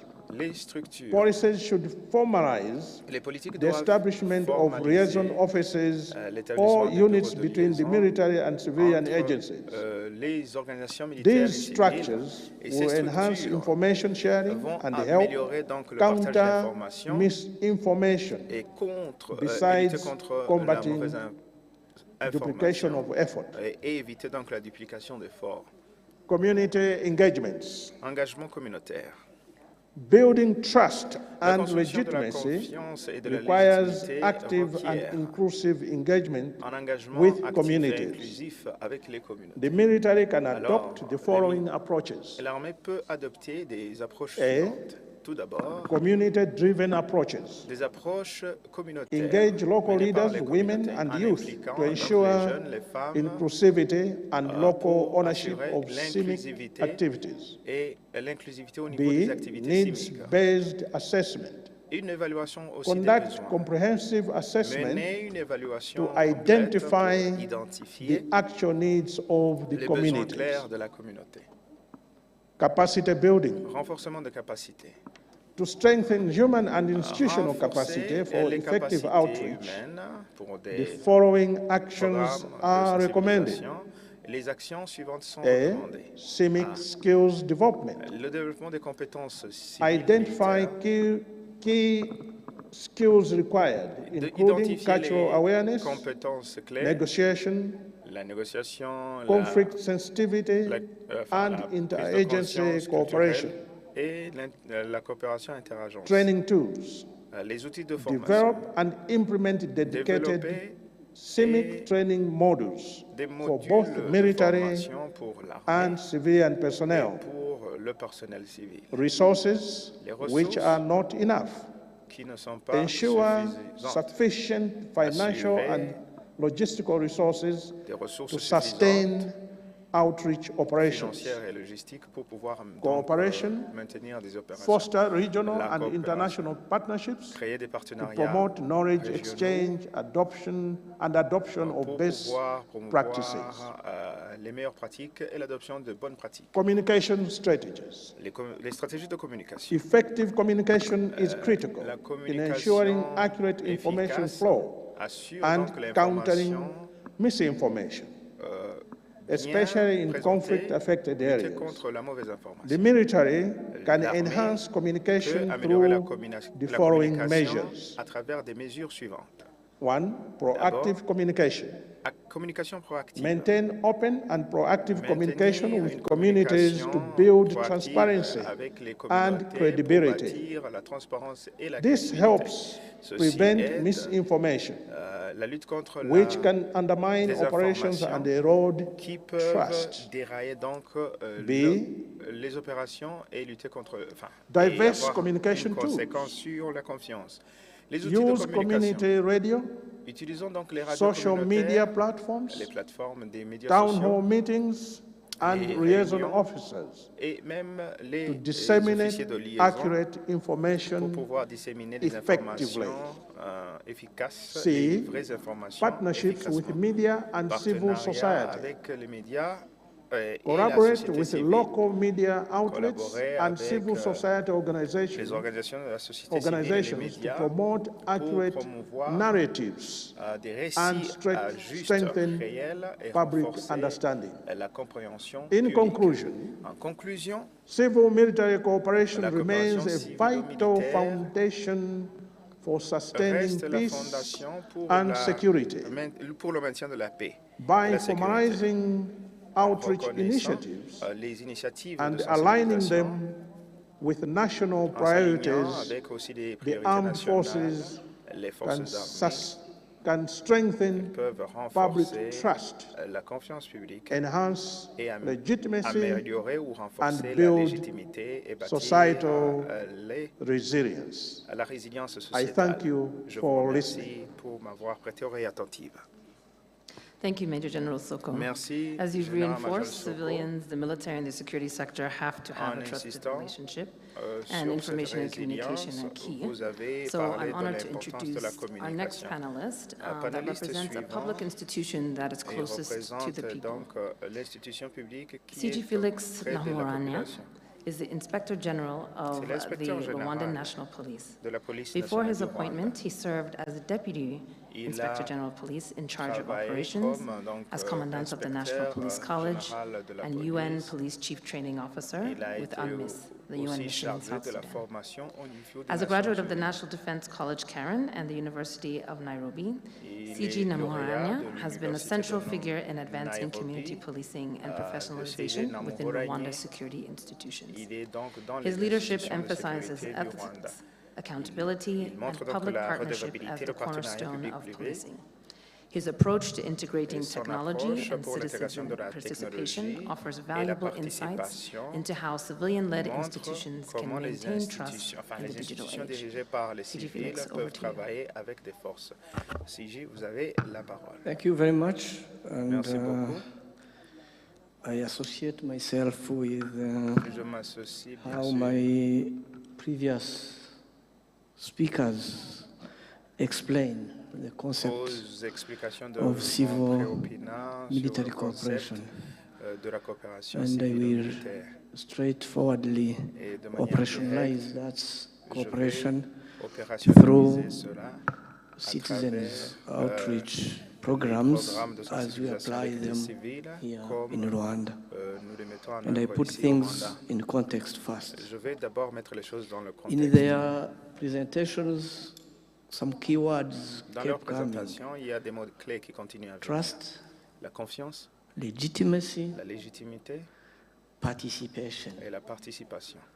Those keywords will be important Ce sont des mots-clés qui if we seront want importants to si nous voulons sustain maintenir this cooperation cette coopération through outreach programs à travers des programmes that de will sensibilisation themselves qui sustain vont security maintenir la sécurité and et qui vont become a cornerstone devenir la pierre for angulaire national pour le development. développement national. I'll put things in context. Je vais mettre les choses dans le contexte. Our defense and security outreach program Notre programme de défense et de is part and sécurité parcel et de sensibilisation, of a sensibilisation font partie a d'une vision forged and embedded vision in our forgée liberation et qui se trouve dans struggle. notre lutte de In 1994, ancrée dans notre when the lutte then Rwanda Patriotic Army 1984, liberated a lorsque nation l'armée devastated patriotique rwandais a libéré une by nation the genocide dévastée par le against the génocide Tutsi, contre les this liberation was going to be Cette the libération beginning of allait an era. devenir An era where d'une ère security forces où les forces de would sécurité serve devraient the people servir of Rwanda le and peuple probably rwandais beyond. et même That's le the peuple first d'au-delà du contextual Rwanda. Ça, level.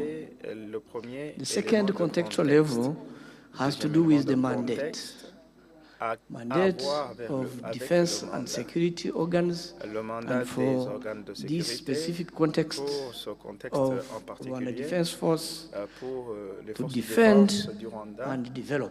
c'est de So défendre the et de mandate développer. has a dual role, Alors defense le mandat and a un development. rôle double, la In défense Rwanda, et le the développement. Defense Force is entrusted Les forces de défense with a dual role ont le rôle to defend important de territorial défendre integrity l'intégrité and safeguard territoriale et sovereignty sauvegarder la on the one hand, souveraineté d'une but part, also, mais and aussi equally important, to important contribute de contribuer very meaningfully de manière to the social, significative economic development le of this développement country. socio-économique de This ce pays. dual role Ce is rôle not double symbolic. n'est pas It un reflects rôle a symbolique, philosophy. un A rôle philosophy qui that reflète la security philosophie and que development la sécurité must et le go développement hand in hand. doivent aller main I'm dans not la the main. one who said Je ne suis that pas a celui qui l'a hungry dit. population Je ne sais pas is a celui qui a dit vulnerable qu'une population. population qui a A faim est sick une population population vulnérable. Une is population an malade insecure population, est une population and a disconnected insécurisée. population is unstable. Et une population That's the second déconnectée contextual level. est instable. Ça, The c'est le third deuxième contextual contexte. level, which is very important, had to do with strategic Alors, guidance. avec une Our president directive stratégique de articulated notre a clear président, vision le président in a line parlé d'une with this. vision en phase avec celui-ci. And right from the beginning, during Tout au départ, that liberation struggle au that départ I de la lutte mentioned, de libération que he j'ai told us, mentionnée, and il I nous a quote, parlé, this army will be the cette bedrock armée sera of la national fondation transformation. de la End transformation of quote. nationale. Et bien sûr, Then, after liberation, après la libération, he told us, il nous I a quote, dit, je cite, Rwanda's security forces les forces de sécurité must du be Rwanda pillars doivent of être le national pilier development, du développement national, working hand in hand travailler main with dans la the main citizens avec les to citoyens build a pour secure, bâtir, united, and prosperous, un mark pays the word, prospère, prosperous un pays prospère, nation. il faut mentionner End le of mot quote. prospère, une Then nation recently, prospère. he told us, Récemment, il nous I a quote, aussi the responsibility la of responsabilité security organs des organes de goes sécurité beyond providing dépasse le physical cadre security. de Security is juste indeed la a sécurité. priority, but it Bien is a sûr, la priority sécurité est une alongside priorité, certes, development mais and the bien sûr, well-being qui s'accompagne of avec le people. développement et le End bien-être of de la quote. population.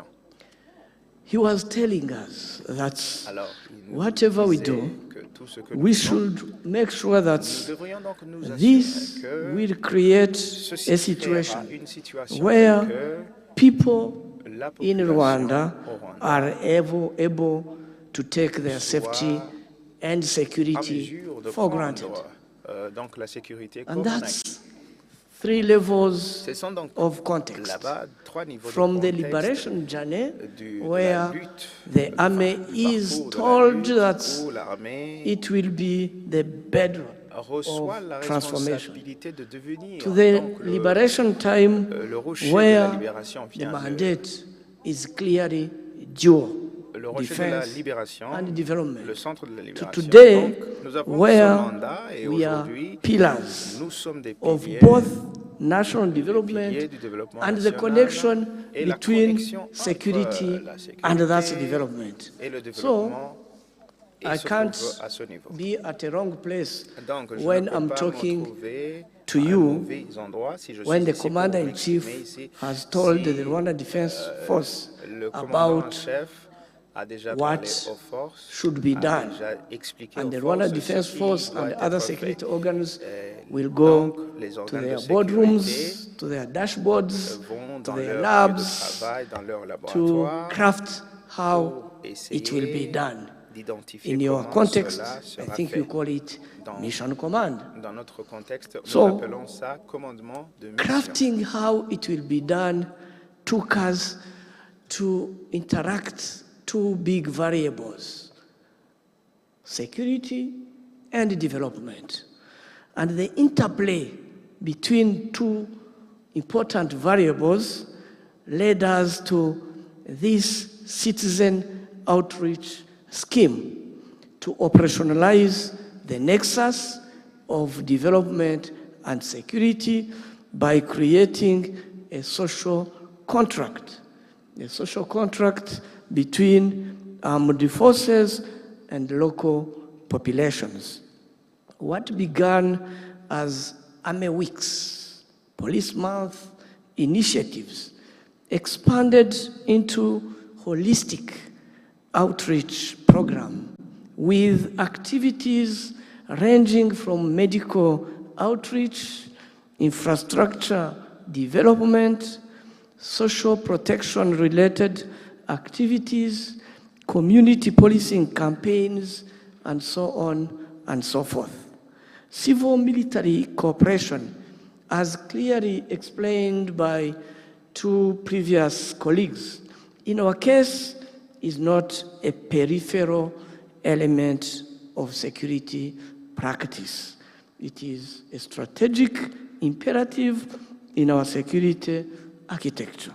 Citizen outreach programs have touched lives of Rwandans at every level, in every corner of this country. We have constructed homes for vulnerable families.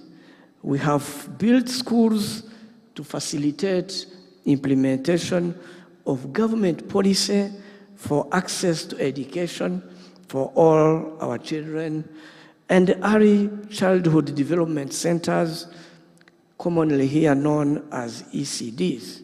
You have provided health insurance to vulnerable households and free medical care to thousands of people. Military doctors providing free treatment to rural populations. Examples and numbers are out there and Googleable. Last two outreaches alone, medical services reached over 250,000 people. We have supported farmers with land preparation, with pest control, with irrigation.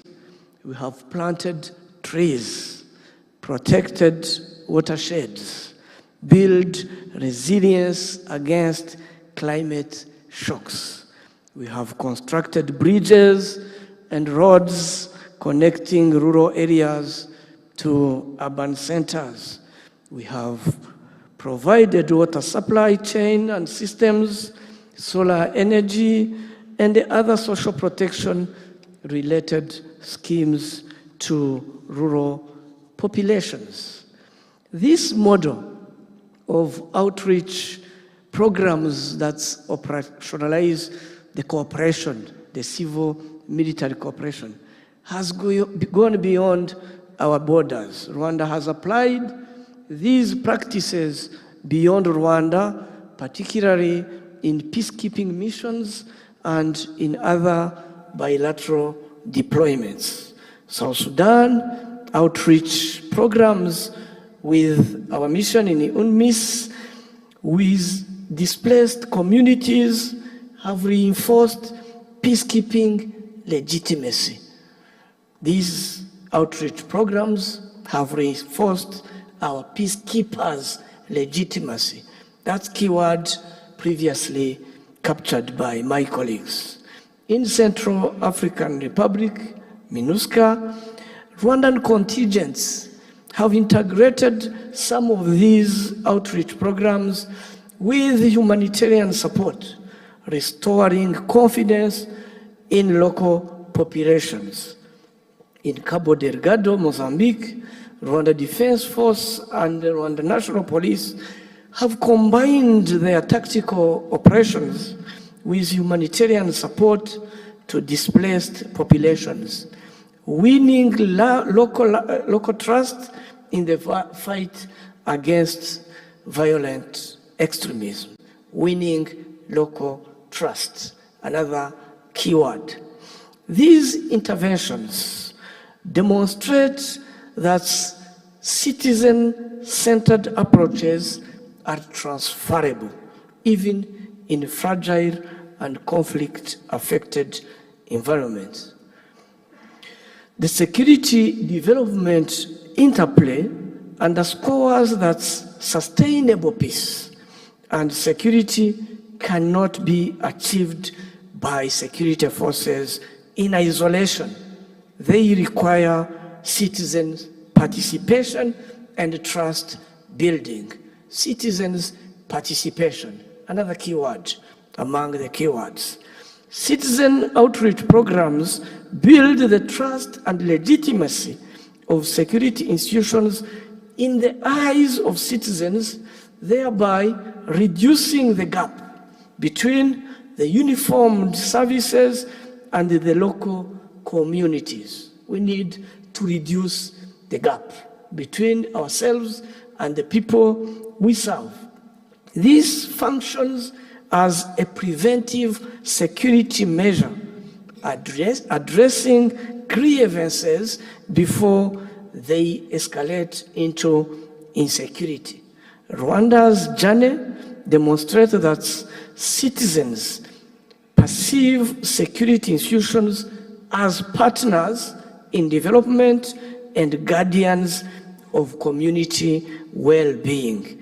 Peace and stability are only then restored and sustained. From a strategic standpoint, therefore, these programs are force multipliers. They enhance operational effectiveness by securing local intelligence because of trust and legitimacy. They also secure cooperation because of trust and participation.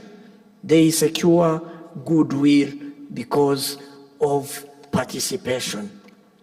Therefore, it is very important that we invest in capacity building of our security forces to balance hard security skills with soft engagement competences. I rest my case.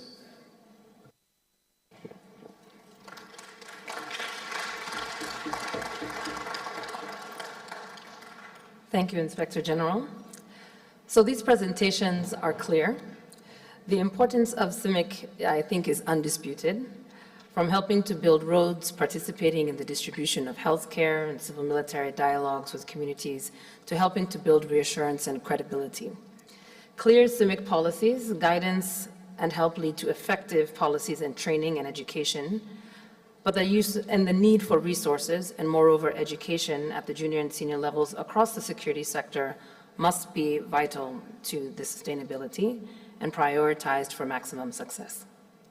The nexus of defense and development is critical and has a larger national security implication. The importance of addressing human security issues and basic human needs can be the difference between a vulnerable society and a healthy national security, which leads to greater economic wealth in complementary sectors that can contribute to the wealth of a nation. So we have heard from 3 experts, and we have just a little under 1 hour to ask questions to this esteemed panel. I think we have spoken quite clearly around the issues of the theory of CIMIC, the importance of CIMIC, and we've even heard some great examples about how it has been used in different contexts. But I think that there is more to the story that maybe we can unpack here as a group today.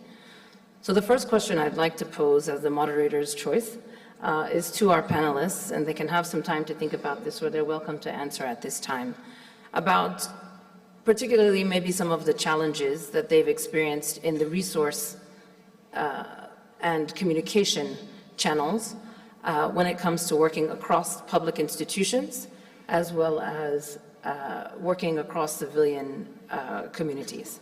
So I'll leave that question for you to maybe think about, the challenges of working and resourcing across public institutions, particularly civilian-led institutions, but also where you have seen good practice take place. And then I'd like to open the floor up to the commanders. And I see that we already have a question here to the right. May I? Yes, you may. Please proceed. Thank you, ma'am.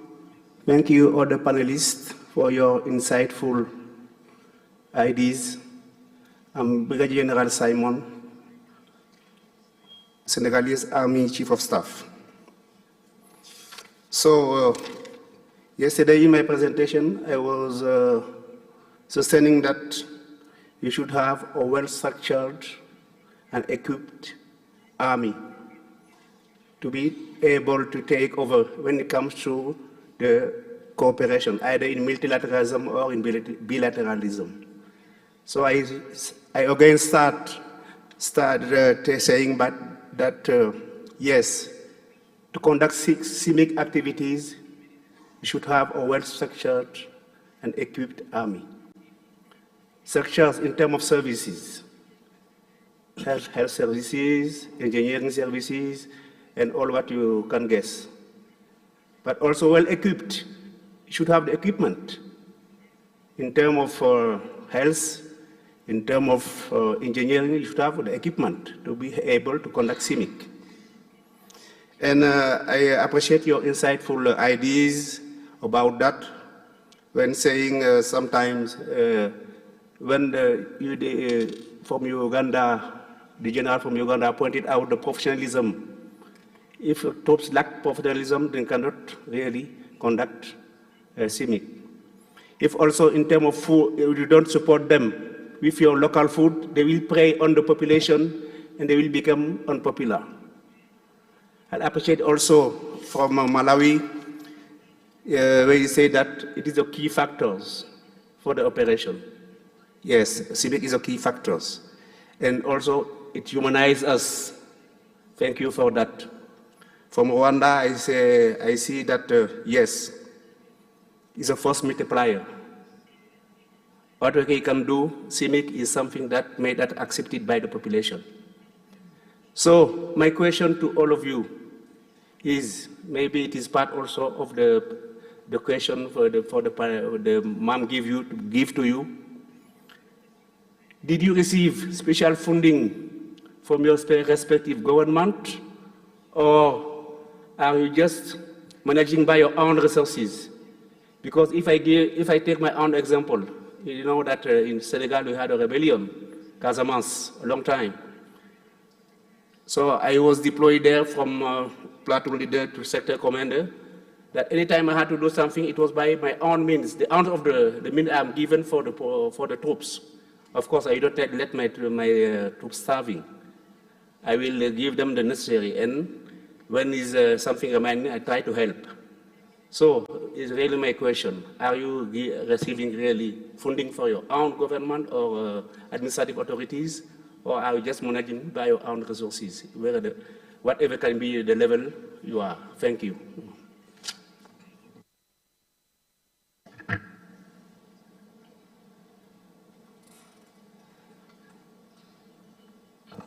Thank you very much, General.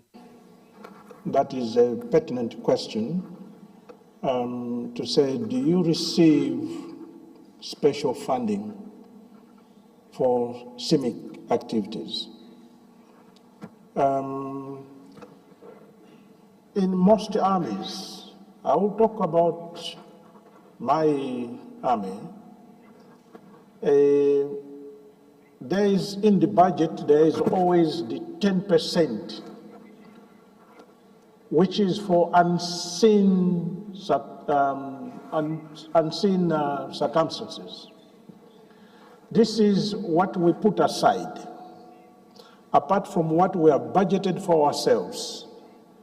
So, when we deploy, we buy extra medicines, we may have extra food, we may have extra of everything little by little that we don't need.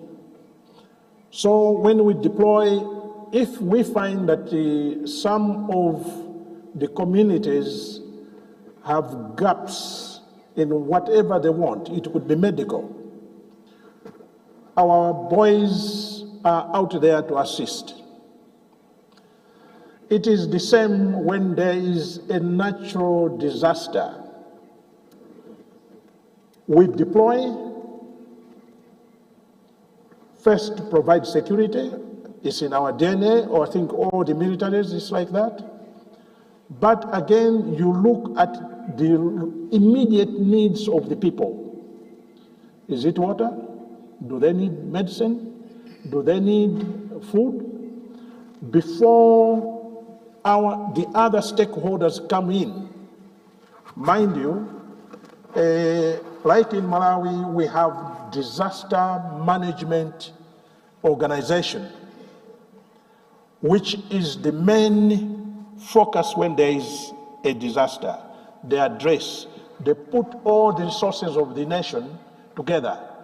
But as first responders, we have to carry a little bit to immediately alleviate the suffering of the people. So to say it's formally funded, the answer is no. The answer is no. I thank you. I'm going to turn to my brother from Chad to ask his question, and then I'm going to come back to the other panelists to answer the first question that I answered, because I don't think we have completely dug into one of the issues here. Bonjour, je suis le général Abakar Ibrahim Iga du Tchad, chef de l'état-major de l'armée de terre. Je remercie les panélistes pour leur brillante présentation.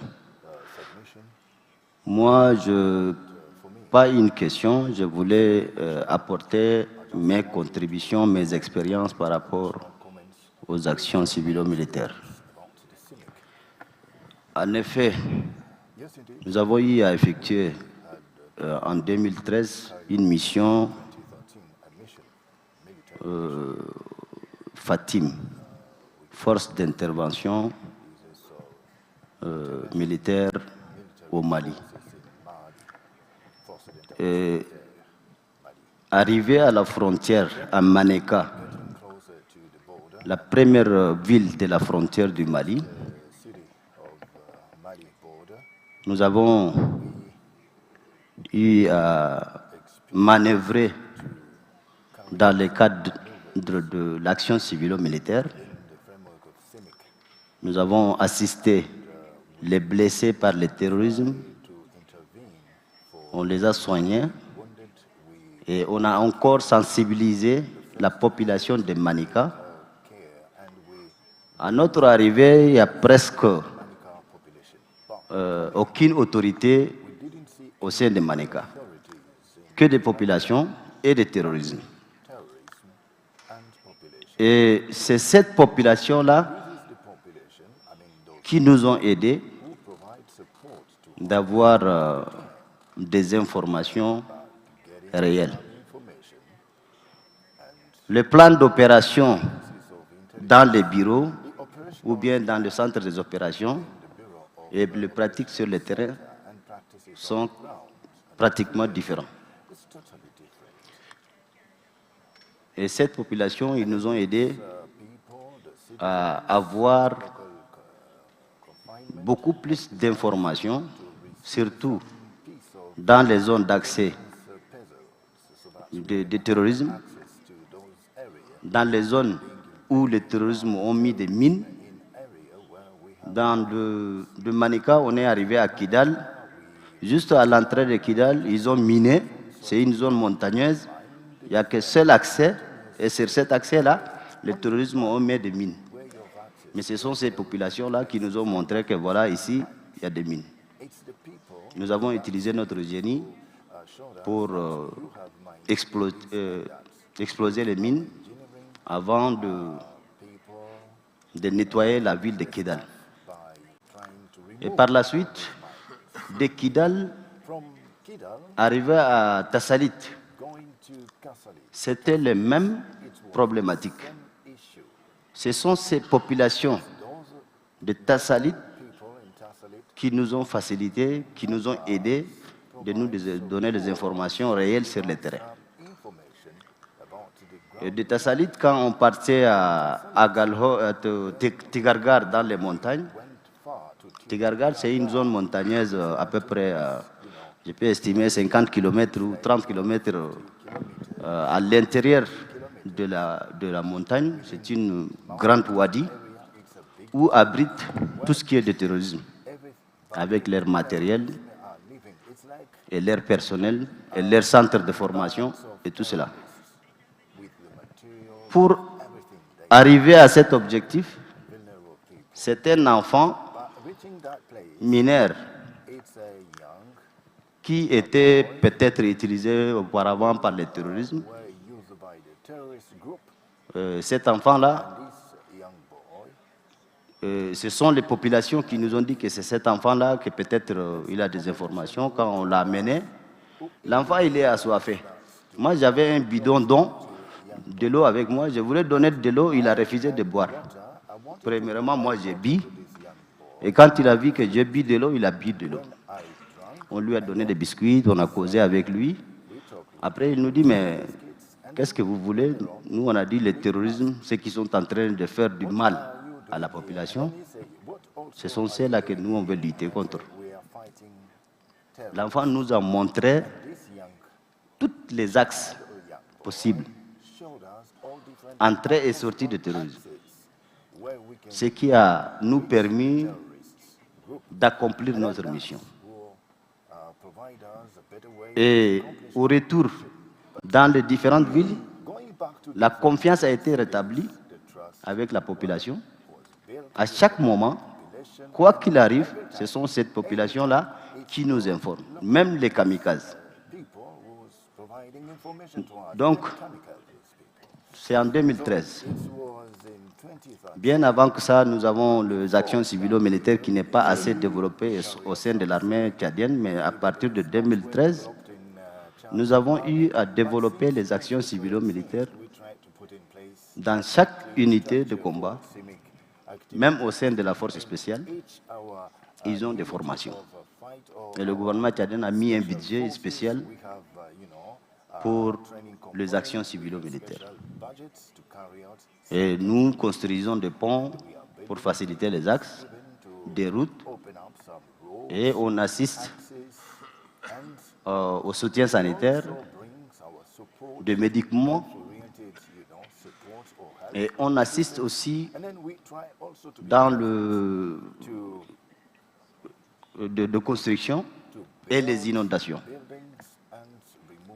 Aujourd'hui, l'armée tchadienne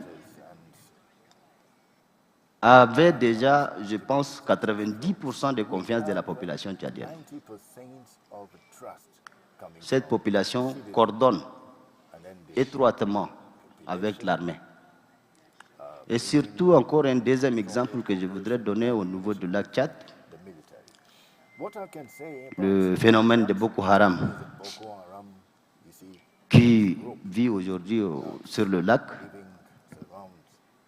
C'est les populations du lac, ce sont elles-là qui nous donnent toutes les informations de chaque mouvement de Boko Haram. Aujourd'hui, les éléments de Boko Haram ne viennent pas au Tchad. Ils opèrent dans d'autres frontières, à peu près vers les frontières du Nigeria, du Niger, mais côté tchadien. Ils ne viennent pas. Quand ils viennent, ce sont les pêcheurs, les populations aux alentours. Ce sont eux-là qui viennent informer l'armée, et l'armée, il opère pour exterminer cela. Donc, je suis tout à fait d'accord sur les interventions des deux généraux. Cette action civilo-militaire, ça construit la confiance entre le civil et le militaire. Il faut toujours construire. Et ça contribue à la stabilité et à la paix. Je vous remercie. Thank you. I want to maybe just reinforce what you are saying, which is an emphasis on community-centric approaches, and your engagement and collaboration and partnership with the community was key to, as you pointed out, early warning systems, intelligence gathering, things that are done not in a nefarious way, but in a positive, collaborative, and cooperative space with communities. When AFRICOM was first stood up, we had a series of civilian cooperation programs that we did in vaccinating goats. And it was very hard to explain back to the White House why we were spending money and resources on vaccinating goats. And we explained that in many African countries, pastoralist communities, and many of the military were engaged in multiple jobs, like our National Guard. They were farmers, they were agriculturalists, they were pastoralists. And the importance of building trust with the community was key to our success in the fight against terrorism where we were working on the continent. So I want to maybe come back to our panelists, because I think you also honed in on something which is resourcing. There are dedicated resources in your country to be able to work on CIMIC, as there are in the United States. We have whole offices that are engaged in this activity. But it's not the same across many of the countries across Africa. Many of the militaries perform civilian roles or perform forest ranger roles or other types of roles that are not necessarily specific to defense and national security. So I want to open up to talk about the resource question, because it's all fine to talk in theory about the things that we would like to do and how we would like to achieve them. But there are challenges in ensuring that there's adequate resourcing, education, and even a skill set to understanding how to engage with the population. So let me turn first to our public institution of the police and see how we can address this issue and how it is handled here in Rwanda. Merci, mon général, d'avoir partagé votre expérience. Vous avez justement renforcé l'importance de la confiance, de gagner la confiance. It has helped me answer actually a combination of questions. The challenges that you posed, the issue of resources, and the importance of participation. To me, one of the biggest challenge is coming from inside, from us, rather than from people engaged. Because there is always that issue of one resistance to enter into this from our own forces.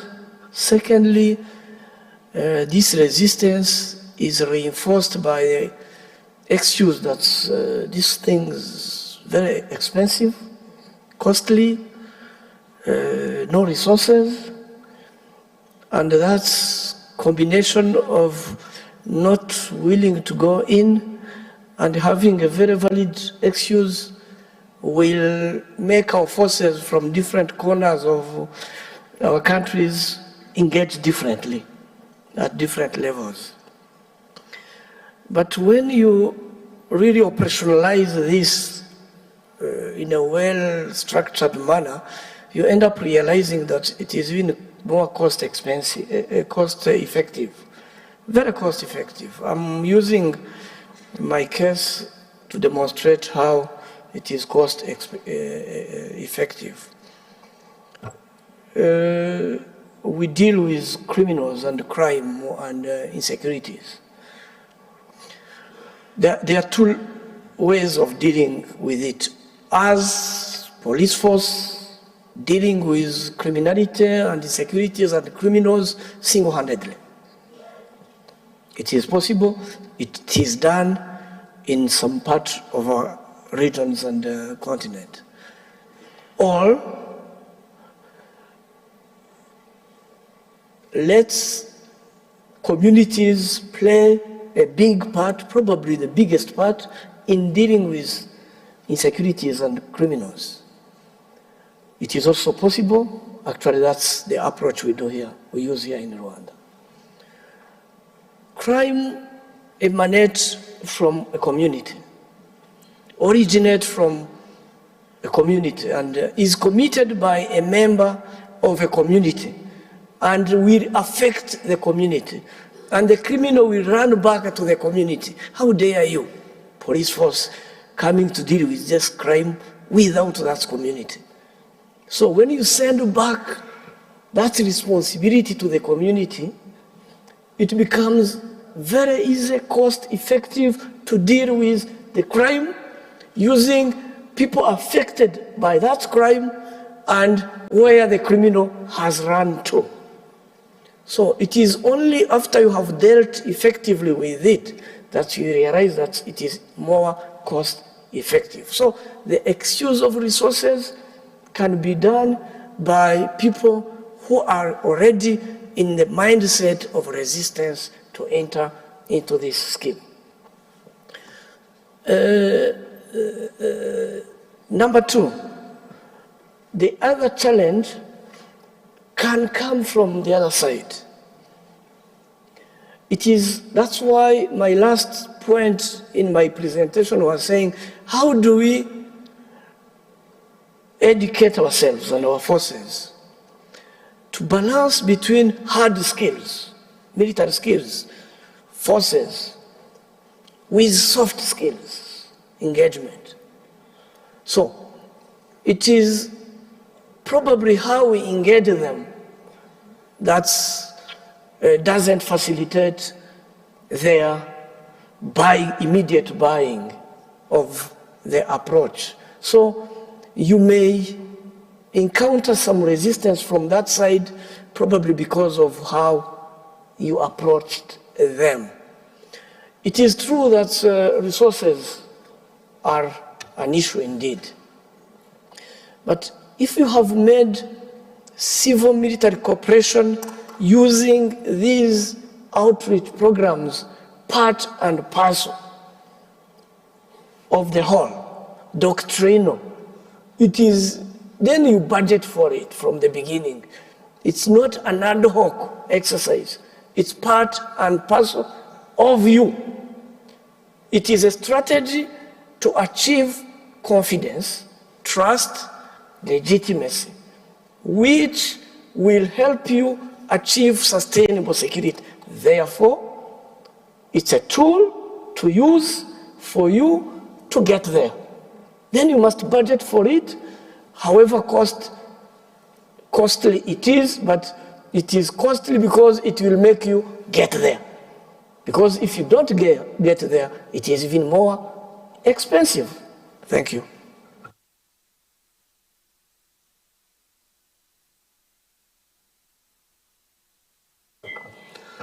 I think in my brief I mentioned trust several times. For the Malawi army, it's totally trusted by the community. However,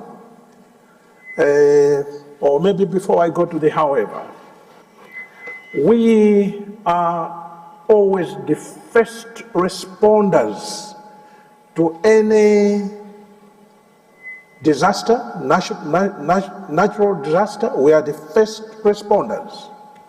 However, we deploy with only the military resources. I mentioned the 10%, which is like the contingent, which may not really solve the immediate problems that the people on the ground are facing. Where are the other resources? We have Department of Disaster Management in Malawi. It's a central point where all the resources are grouped.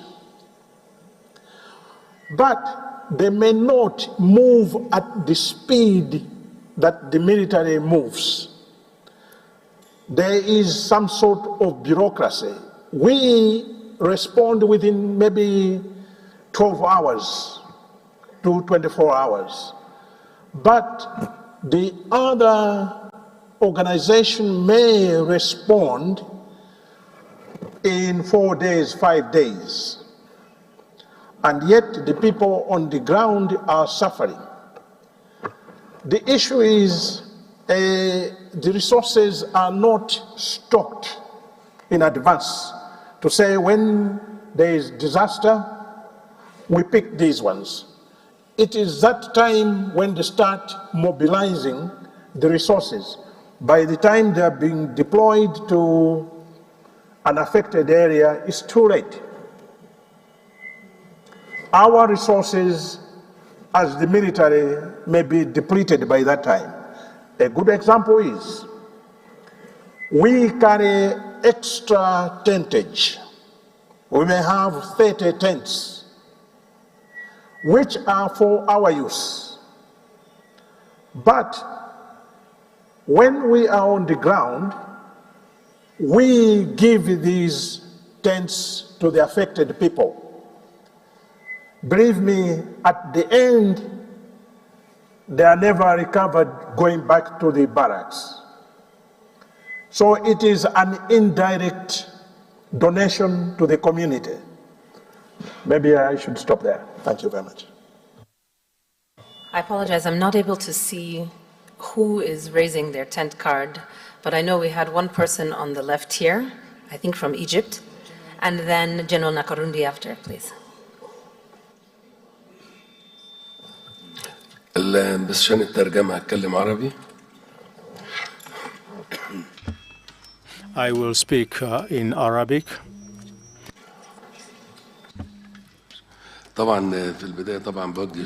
In the beginning, I want to thank the organizers and the coordinator and all the colleagues who have organized this symposium.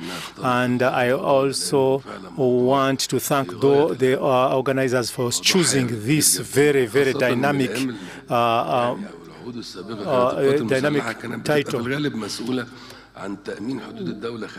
We know that it is important that we secure our boundaries, and this is the job of the police. But we are talking about the boundaries where the common people are, the citizens are. So for them, the owners of those areas should be aware that the government forces will come to protect them, but in the first place, they are there in the first place. And therefore, we need to be so close with the civilians. And I think this topic needs more time to be talked about, because building confidence needs time. And we think that I want to talk about Egypt between 2011 and 2014. I want to say that When we talk about conflict areas or areas where there is terrorism, it is very important to deal with the civilians. And I think that this is over 10 years, you can work on building confidence. And I say that for us, we had a program, 10 years program, to build confidence. And we tripled our efforts to work with the civilians, and it has helped us a lot in dealing with the terrorists. And that is also, like we have already mentioned here, that it helps to protect the civilians themselves. And there is something very important I want to mention. So, if we want to fight terrorism, we need the structures, we need development. If people have development, if people have services, all that the communities need, if they are there, then the terrorists have no justification to be there, and even the civilians who would have cooperated with them would find no reason to work to them. And also there is an issue after the conflict, after the war. There is a very, very long plan, very many steps we need to take up to work on the reconstruction, building confidence. And this is also very important. And we need to make sure that terrorism does not deny us a chance of development. And therefore, we need to make a difference between fighting terrorism and enabling development to go ahead. And also, we need to help to look at the areas which are most remote, which don't have a chance of development, and we force development there. We force infrastructure to be there. Our efforts should be targetful, and people who are working should work whether they agriculturists in their area. We need to work to give them the opportunity to exercise their normal activities. And so here I emphasize the importance of the army in these other services, including construction, and so that we also know that we can engage the soldiers or the army in a number of projects which can give services to the communities. We used to have we had a problem of awareness, and this is a war where awareness is very important. It affects development, it affects confidence, it affects trust, and so we know that awareness can disturb so many things. Terrorists use lack of awareness in these areas they use the media, they use there is a lot in social media and all other ways. So awareness, we take it to be a war, serious war that we need to look at, and we have to have a plan to fight this war with the terrorists in the battlefield. Where the battlefield are the citizens, and we think that it is, and this is a very big war. big war, and whatever you are doing here can go down to zero when you fail in awareness, when you lose the confidence of the populace and they turn to the other side. So you will end up having negative forces, and I think that that is an idea which I am suggesting we should talk. We should have plans to have that war of awareness. We use all the possibilities which we can use. We use all the channels. We use the media, and so that we protect the achievements that we have, and also we should have legitimacy of this activity. Thank you very much. Thank you so much for that. General Nakurundi. Let me first of all thank our very able moderator and panelist, and also thank my brother from Malawi for his kind words about the hospitality, which I think is African hospitality, and about the city of Kigali. I hope you buy a plot before you go back to Lilongwe. In the background paper we have shared with all of you on this topic, it was indicated that, and we agree that one of the key successes of CIMIC is creating interagency CIMIC councils or committees, linking defense, interior or local government and development ministries to align interests, interests with or to align exactly the outreach with the national priorities.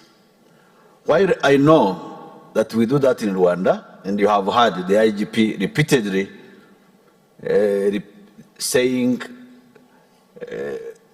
defense and security organs, he may wish, if he has time, also elaborate on other agencies, because I know in Rwanda it includes ministries, many ministries, and you have committees from national level to lower levels. So this is in Rwanda is the case, is the intelligence. And this helps to make it not only a military or police activity, and this helps to ensure sustainability of the project we are doing. And of course, here, the defense and security organ remain the lead, but all other agencies and ministries are involved. The IGP may elaborate on that if we feel the necessity. So, and this also help to avoid what the Army Commander of Malawi mentioned about perception, propaganda, and so I want to know from Uganda, maybe Malawi, and the other countries around the table, how is this organized? Is it strictly a military or police activity, or it's a national? It involves other ministries and agencies? I thank you for that. Let me turn to Lieutenant General Buratai to ask his question as well, and then open the floor to any to answer both General Nakarundi's question and other questions that have been posed. Thank you very much, Chidi, for this opportunity. I want to also thank the panelists for very incisive contributions. I want from the presentations so far, from the panelists and of course from the floor, we can identify two distinct lines of CIMIC operations. One is the peacetime, and second is the operational line. And within this operational line, you may have the conventional border, areas, or the counterinsurgency now that we have, that is ravaging most parts of Africa. But I want to introduce the third one. Charity is said to begin at home.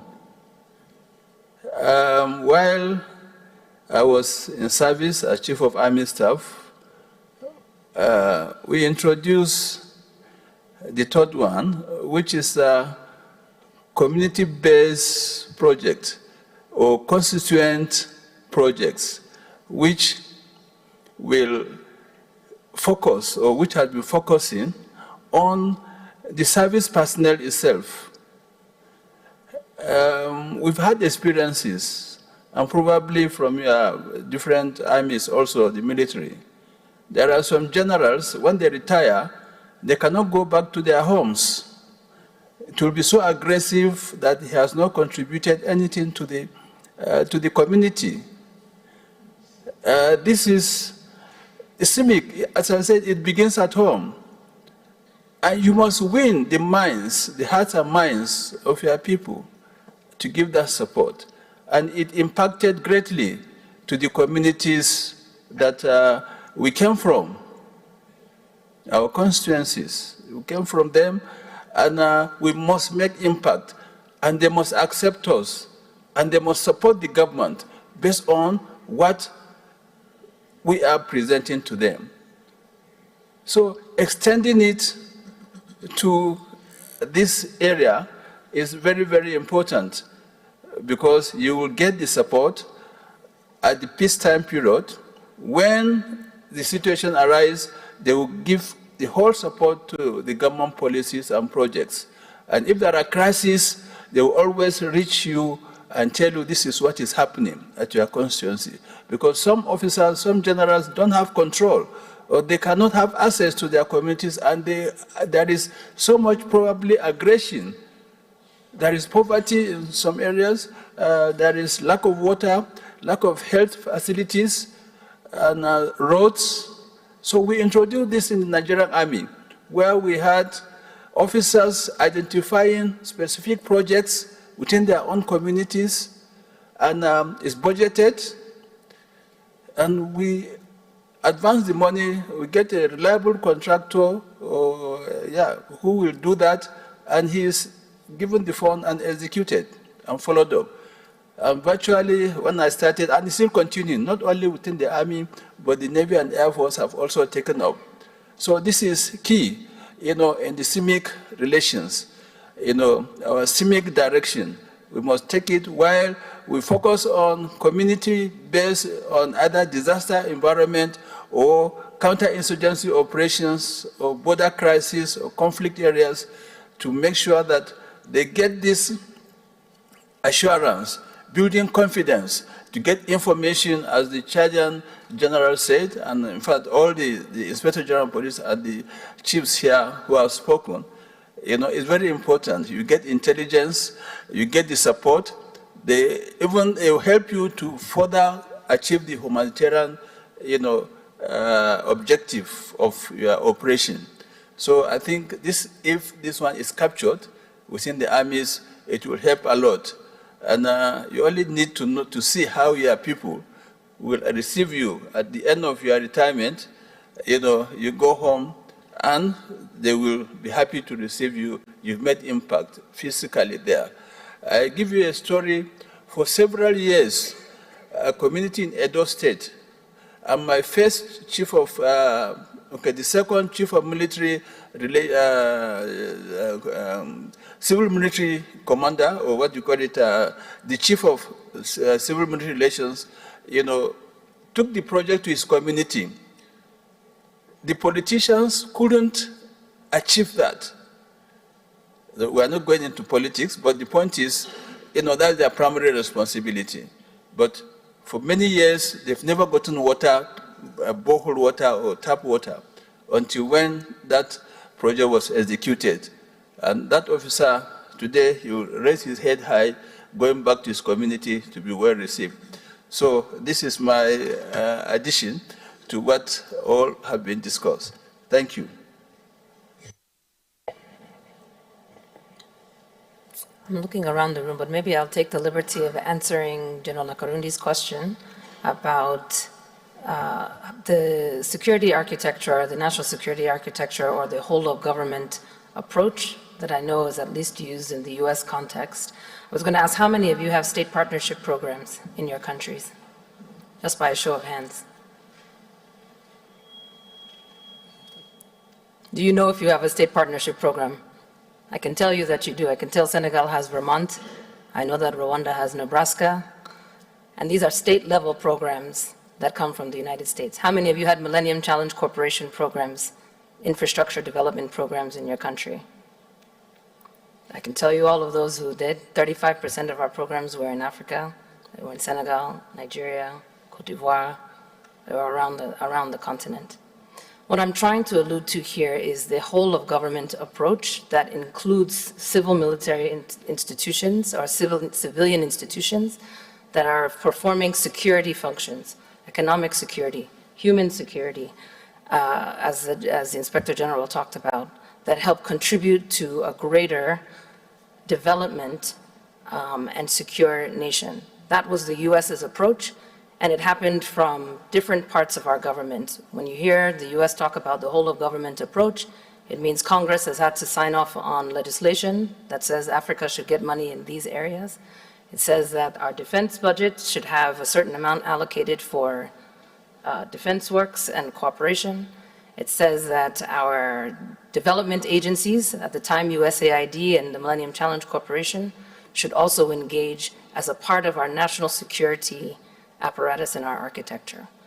So part of knowing that, though, is knowing whether you know in your own countries where to go to get certain resources to meet the civil military needs or civil security needs in your country. So that's the example of the United States.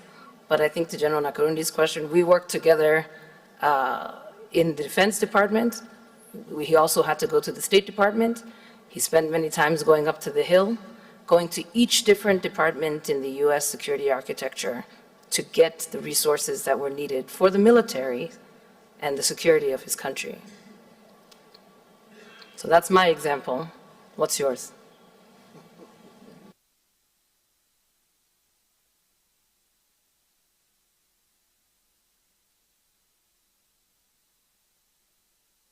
Okay, this in itself is a problem. If you're not educated on knowing where to get this in your country, how can you ask for the resources? How can you justify and explain the need for the resources to do the work that you do? So maybe that's something that we should take back as an example of an outcome of this. But I see the director from Senegal who's raising his hand in the back.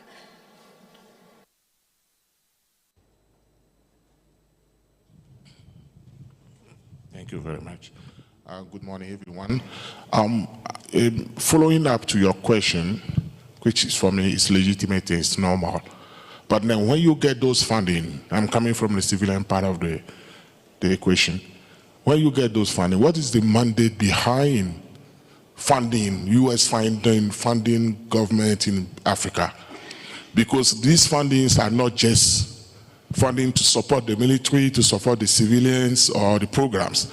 There is also US government objectives to support this funding, to put these fundings on the table. And sometimes these fundings comes with some rules and regulations. You can't use it for this, you can't use it for that. So at the end of the day, sometimes you have access to these fundings, then what you think is paramount to your community, is important to your community, might not be listed in the documents of the funding.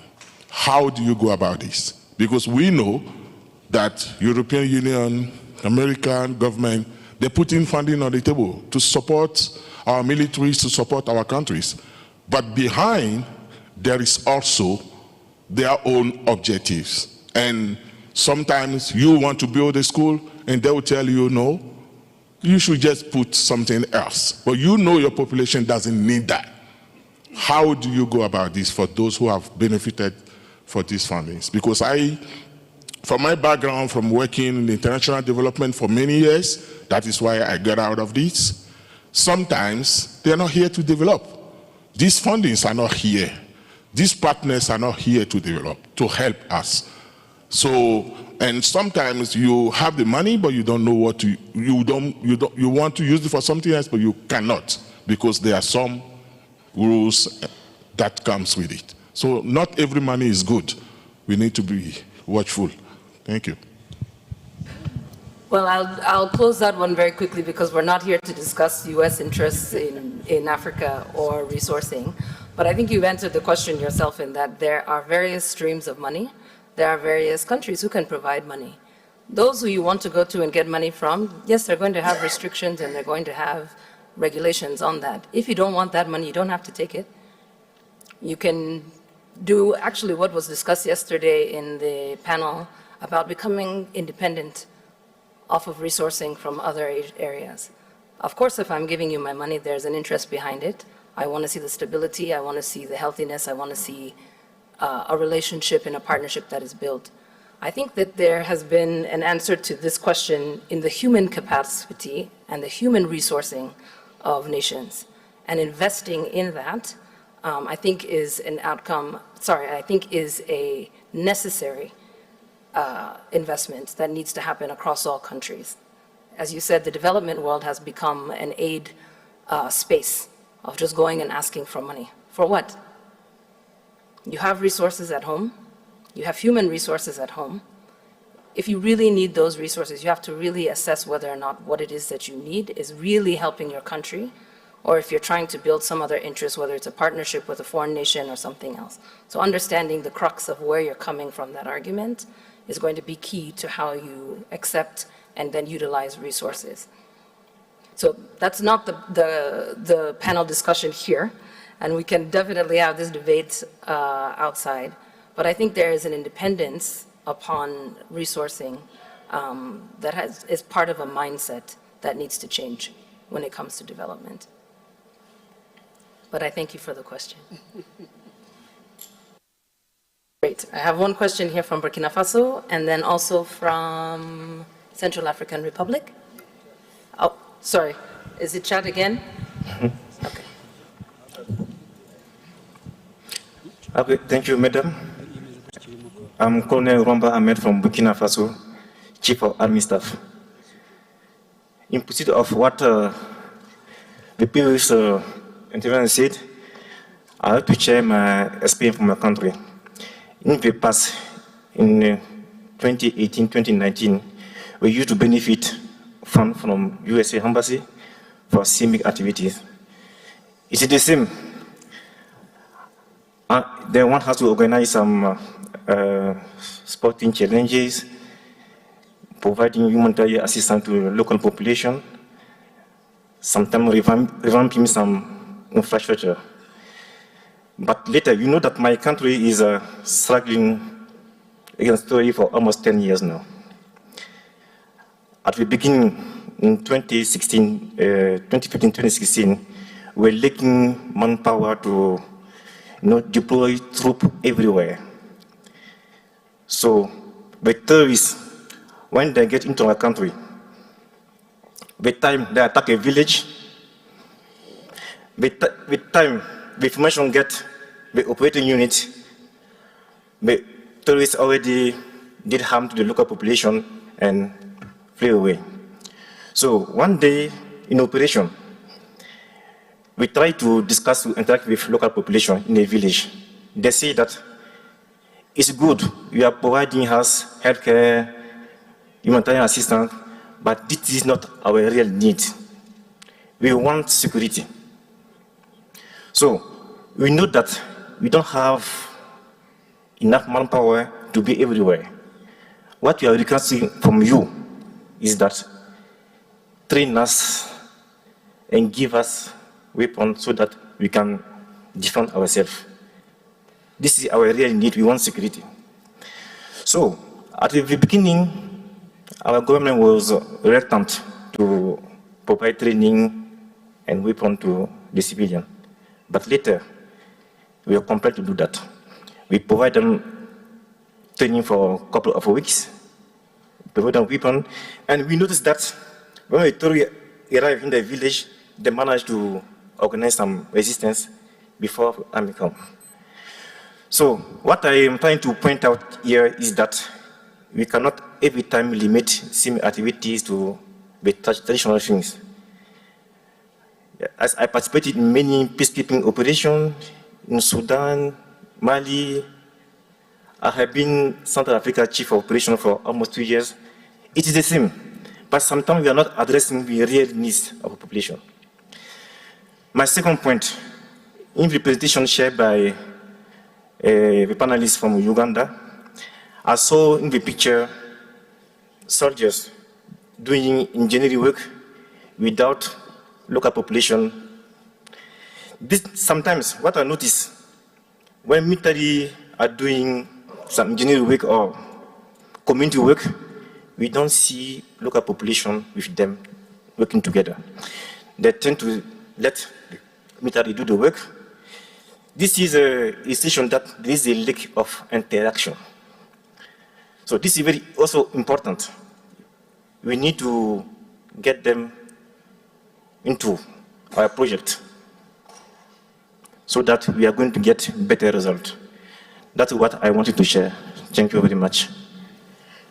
Thank you so much. I want to maybe end on that because I think you've identified not just the questions that we've all been talking about, but the real crux of the issue, which is understanding what the population needs and how the security sector and civilian institutions can actually answer those needs.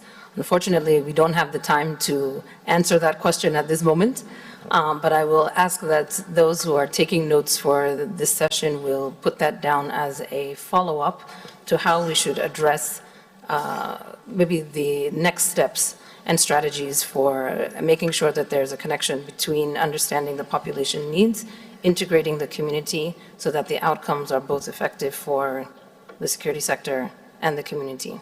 So thank you for your intervention. I'd like to ask you all to, sorry, I've been told unfortunately that we are over time. I have been out of the military community too long, and so I have taken 20 extra minutes and want to give you an opportunity to stretch your legs and have a coffee break. But I'd like to ask you all to help me thank all of our panelists for their interventions, and then all of you all for your active participation in the discussion today. Your examples have been exemplary. Thank you. Distinguished guests, ladies and gentlemen, another round of applause to our excellent panel. Over to my administrative MC. Thank you, sir.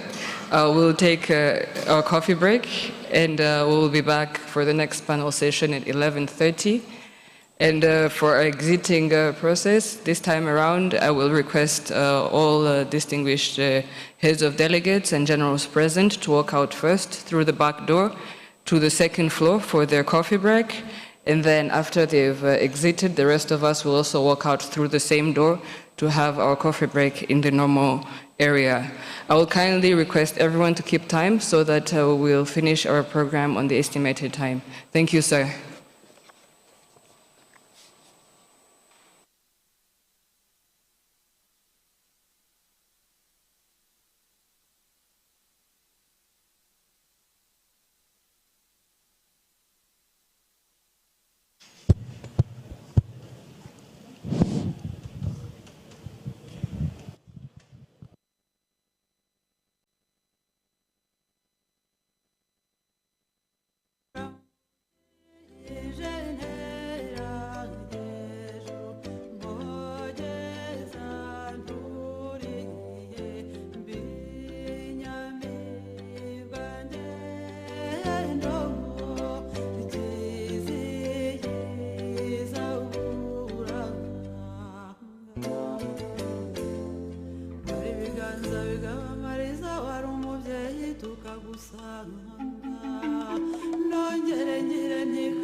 ubeho neza gitego umubabyeyi amahoro urumutengatenge urumucyura urihogoza ry'iceza uricyemeranyiko uricunga miryango nsigara neza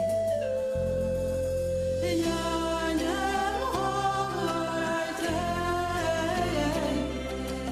ubu abana twaganaga muramukije ntera hejuru mpogeza nturire mbinyamibwa ngendo ikiziriza ubura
cyawe ukavumera nk'umurage w'u Rwanda nanjye ntusige turajyana ko mbona usumbije mu ntambwe nkiriho nyine kiziye nyonga muhabura ifashe ikirere icyuye umunyani wabo birutse n'ikirere yaba kikibona nacyogoga n'ingoga aye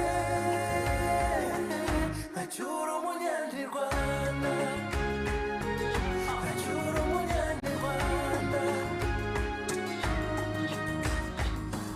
ubutore bwacu ntaburata batuvuga ubushongore n'ubukaka ishemu ntera rirashamaje aye n'impamvu usumbije ibigwa biyo nubwo bakurusha imyaka ubahiga imyato genda uri ikirenga genda uri ikirangirire birutse n'ikirere mu kikibunda nacyogoga n'ingoga aye acyura umunyarwanda acyura umunyarwanda hamwe ibirindiro mu rwakubyaye no mu mahanga izina wahawe Rwanda ubaye ubukombe babone ku ishami ryashibutse mu mateka agoye ryarabye uburabyo bwiza komeza imihigo heshishe mu Rwanda birutse n'ikirere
inyamaswa izagaruka ryangombe uzavugira ku irembo rya Ngombe uzabyuka uyihige rya Ngombe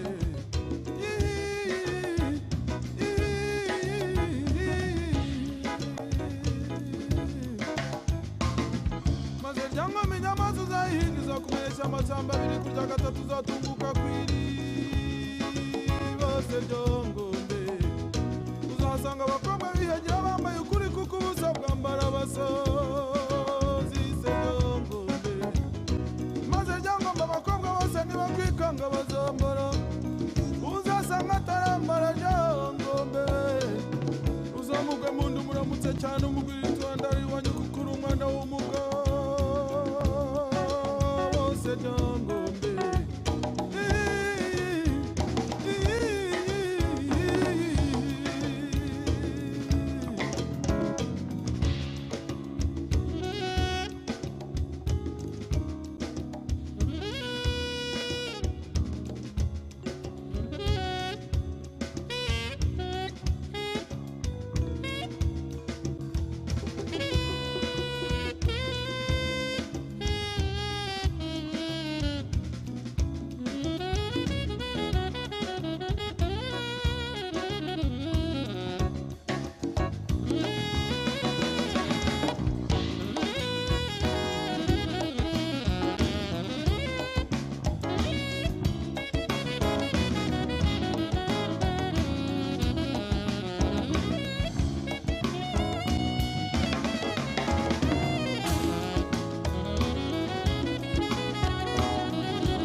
Uzagenda uryame se rya Ngombe inyamaswa izaza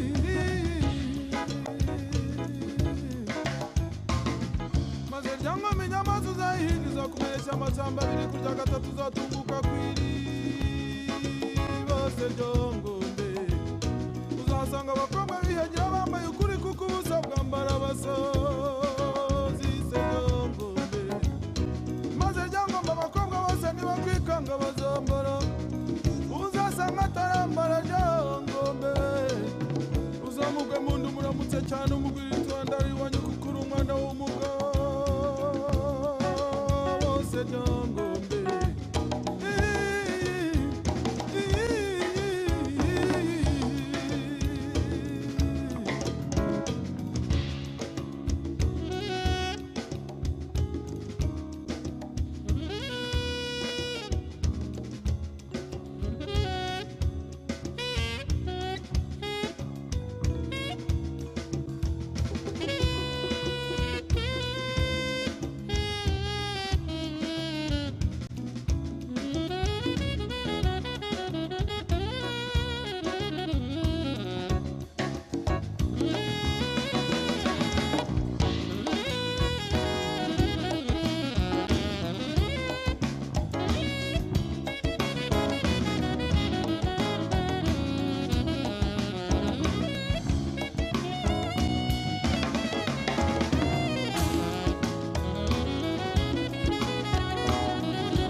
muzakurikira imbwa zawe uzasanga inyamaswa zitsinze ku irembo ry'uwo mukobwa se ryongombe uzayifata uyibage ryongombe ngo numara kuyibaga rero uruhuza ruwambe ryongombe umukobwa azazana amasonisoni umubwira uti yewe mukobwa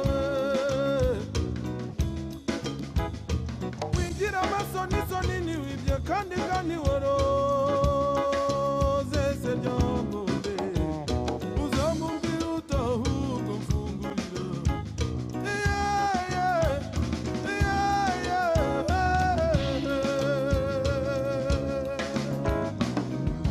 naguha inzoga ntukayinywe naguha ibiryo ntukabirya uzamubwira azakuzanira amata mu cyansi cy'isugi ariko uzabanze witegereze se ryongombe maze umukobwa azakuzanira amata mu cyansi cy'isugi uzomuboza inka yakamwe ayo mata ngo yewe umukobwa azakubwira ngo inka ni isugi rero maze uzayafata uyamucire mu gituza umubwirire tuwe mukobwa ndakurongoye kandi nguteye inose ryongombe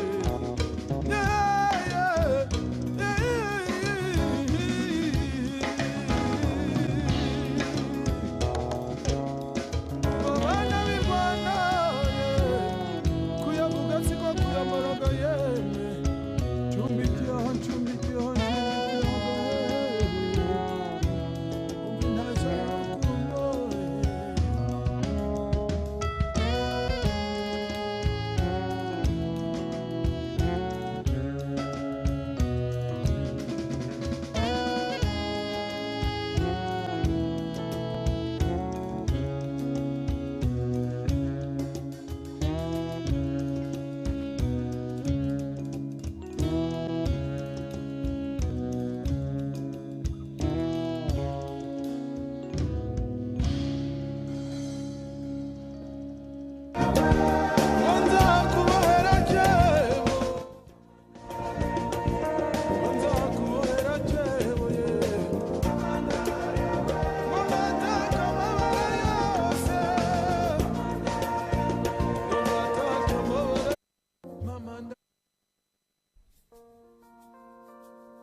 Mamandare we urwabatoni rushira Mamandare we yarahabiye mukagasana Mamandare we umukobwa mukagasana Mamandare we ko yagiye kuri komini Mamandare we ko yagiye kuri komini Mamandare we kwishakira urwandiko we Mamandare we kwishakira urwandiko Mamandare we rwo kumujyana i Kigali Mamandare we rwo kumujyana i Kigali Mamandare we kwishakira amafaranga Mamandare we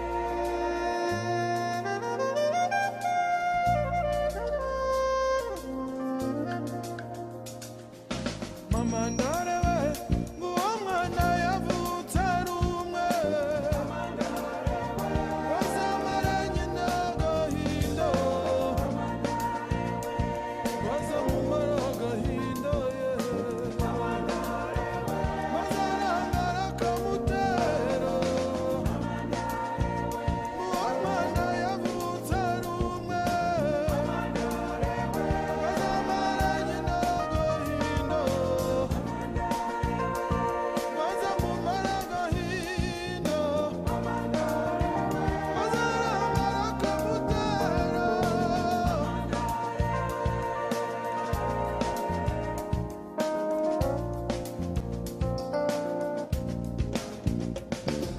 Mamandare we toyashe ngende kurongende Mamandare we ngo nzakubohera kebo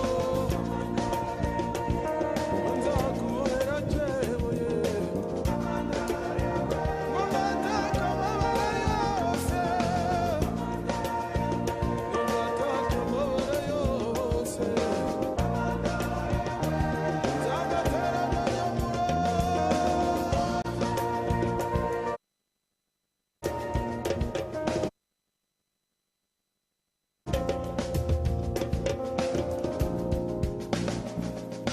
Mamandare we wanyoye inka mu batesi Mamandare we wanyoye inka ntayoberana Mamandare we umubwirwa n'imbavu ndende Mamandare we akarangwa n'amaribori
ukomeza umuhigo maze umupfumu ntamuta umucura aramubwira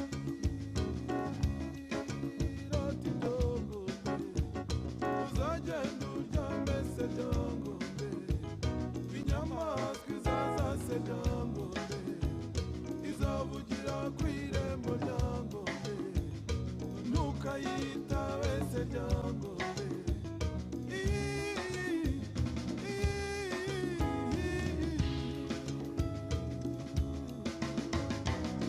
maze ryangombe inyamaswa izagenda nimara kugenda uzabyuka wambika imbwa zawe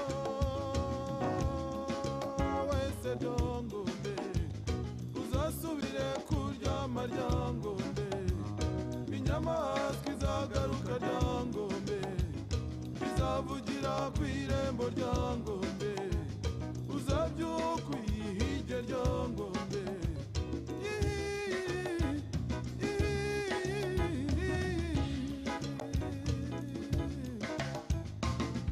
maze ryangombe inyamaswa uzayihinga izakumenyesha amashyamba abiri kurya gatatu uzatunguka ku iriba se ryangombe uzasanga abakobwa bihagira bambaye ukuri kuko ubusa bwambara abasozi se ryangombe maze ryangombe abakobwa bose nibakwikanga bazambara uzasanga atarambara ryangombe uzamugwe mu nda umuramutse cyane umugwira itwanda riwanyu kuko uri umwana w'umugabo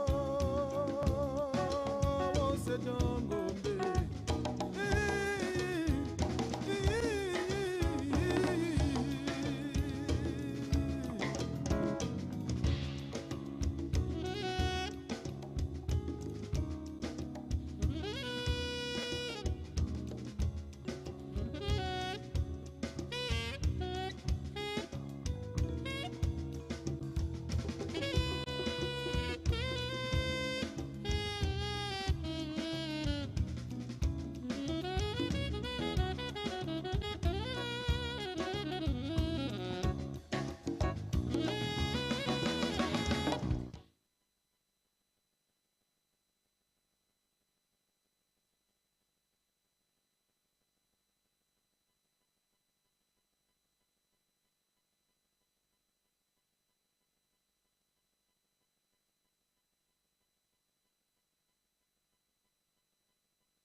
Mamandarewe urwabatoni rushira Mamandarewe yarahabiye mukagasana Mamandarewe umukobwa mukagasana Mamandarewe ko yagiye kuri komini Mamandarewe ko yagiye kuri komini Mamandarewe kwishakira urwandiko we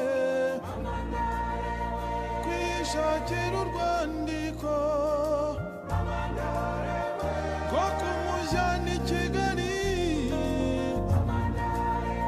rwo kumujyana i Kigali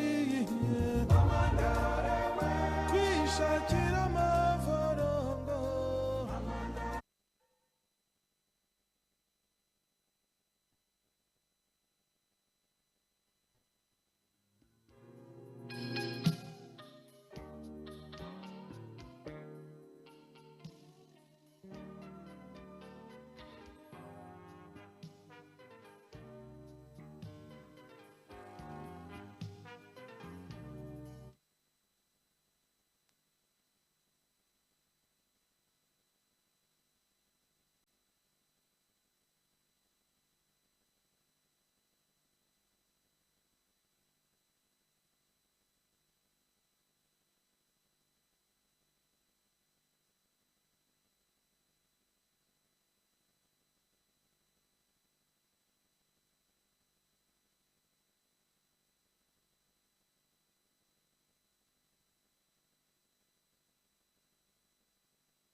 Distinguished guests, ladies and gentlemen, could we please take your seats?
Distinguished invited guests, ladies and gentlemen, welcome to the fourth panel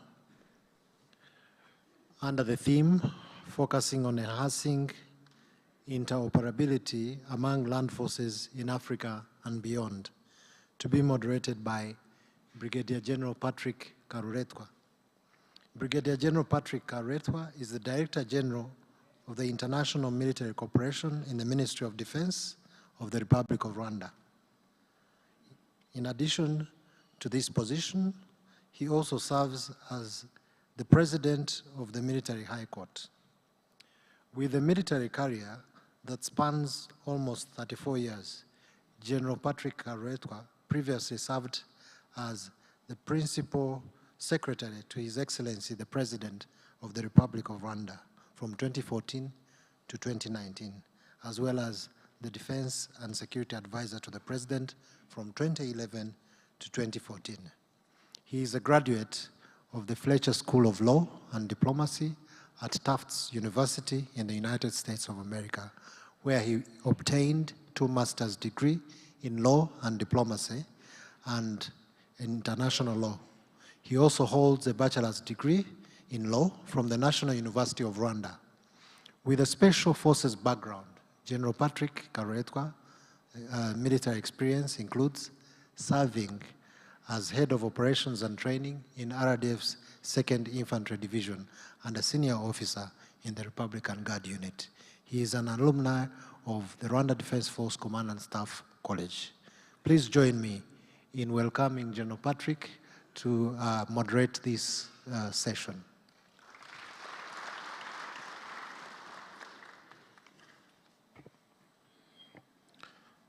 Thank you very much, MC, for this introduction. Excellencies, heads of delegation, general officers, senior officers, distinguished ladies and gentlemen, good afternoon and welcome to the 4th and last panel of the Land Forces Commanders Symposium. The discussion we are about to begin will focus on a critical dimension of collective security, and that is interoperability among land forces. Before we begin, though, let's make sure that we understand exactly what interoperability is. And like most notions that are used across several disciplines, the concept of interoperability is often understood or interpreted in different ways. But for the purpose of this discussion, allow me to suggest one of the most widely used definitions, which describes interoperability as the ability for allied militaries to act together coherently, efficiently, effectively to achieve tactical, operational, and strategic objectives. It is also widely accepted that interoperability in the military context, because it's used in other contexts as well, including health and others, in the military context, interoperability largely involves 3 dimensions. There is the technical dimension, and that is communications, information sharing systems, and networks. Then there is the procedural dimension, and that relates to doctrine, tactics, and procedures. And finally, there is the human dimension of interoperability, which is about training, language, mutual trust, and culture. Now, I have just suggested some of the most commonly used understanding of this concept, but as His Excellency the President of the Republic of Rwanda said yesterday during his opening remarks, we should be prepared to challenge assumptions.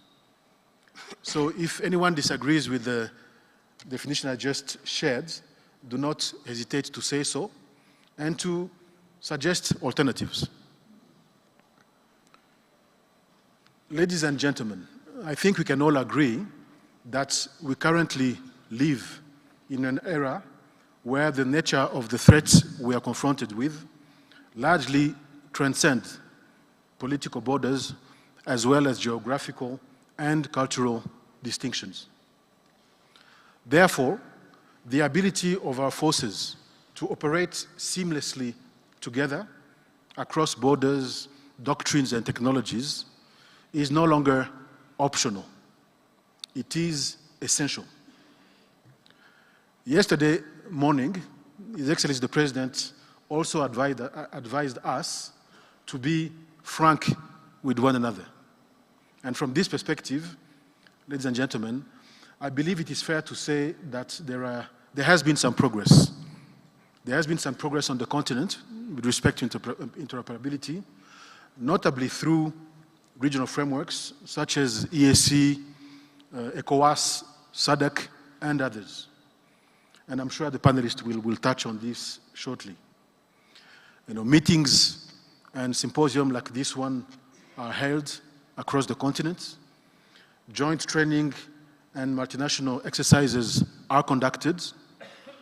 Trainers and trainees are exchanged among our military schools, and so on and so forth.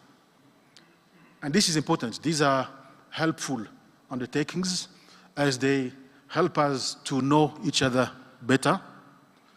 They help us to better understand each other, and perhaps even to learn to trust each other. And that is already an important step towards interoperability. However, you will agree with me that despite this progress, since we agreed to be honest with each other, we have to acknowledge that there remain significant gaps.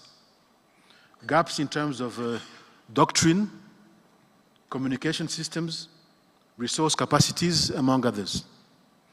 And these gaps continue to limit our ability to optimize our cooperation, our ability to work with each other. Our goal in this session, therefore, will be to explore practical, actionable, and realistic ways to bridge those gaps. To bridge those gaps through harmonized doctrines, joint exercises, compatible technologies, and strong partnerships. All this to ensure that African land forces and our partners, non-African partners, can join forces to respond effectively, both regionally and in collaboration with global partners. And for this important discussion, we have gathered three highly distinguished speakers whose extensive professional experience undoubtedly involved dealing with our subject matter, which is interoperability. The ground rules for this panel will not be significantly different from those of previous panels. Each speaker will be invited to issue brief opening remarks, after which we will hopefully have a robust interactive conversation on this exciting and timely topic. And time permitting, we will end the session with concluding thoughts from each of the panelists. And as I invite the speakers to deliver their opening comments, I will be giving a brief introduction that covers only a fraction of their extensive and quite impressive biographies. And that's because I want to be respectful of your time as the symposium draws to a close this afternoon. Let me begin on my right. Lieutenant General Tukur Yusuf Buratai, retired Lieutenant General, is a distinguished Nigerian military officer, diplomat, scholar, and entrepreneur, whose career spans over 4 decades in 4 decades of dedicated service to his nation. He joined the Nigerian Defense Academy in 1981 and served in numerous command and staff positions, including brigade commander in the Niger Delta, commandant of the Nigerian Army School of Infantry, and director of procurement at Defense Headquarters. He also served as force commander of the multinational Joint Task Force that was established in 1994 to fight Boko Haram and enhance security across the Lake Chad basin.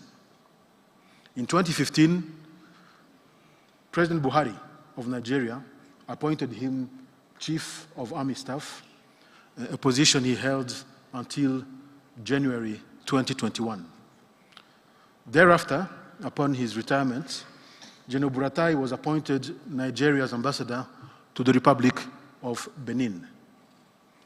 General Buratai holds a Bachelor and Master's of Arts degrees in history from the University of Maiduguri in Nigeria.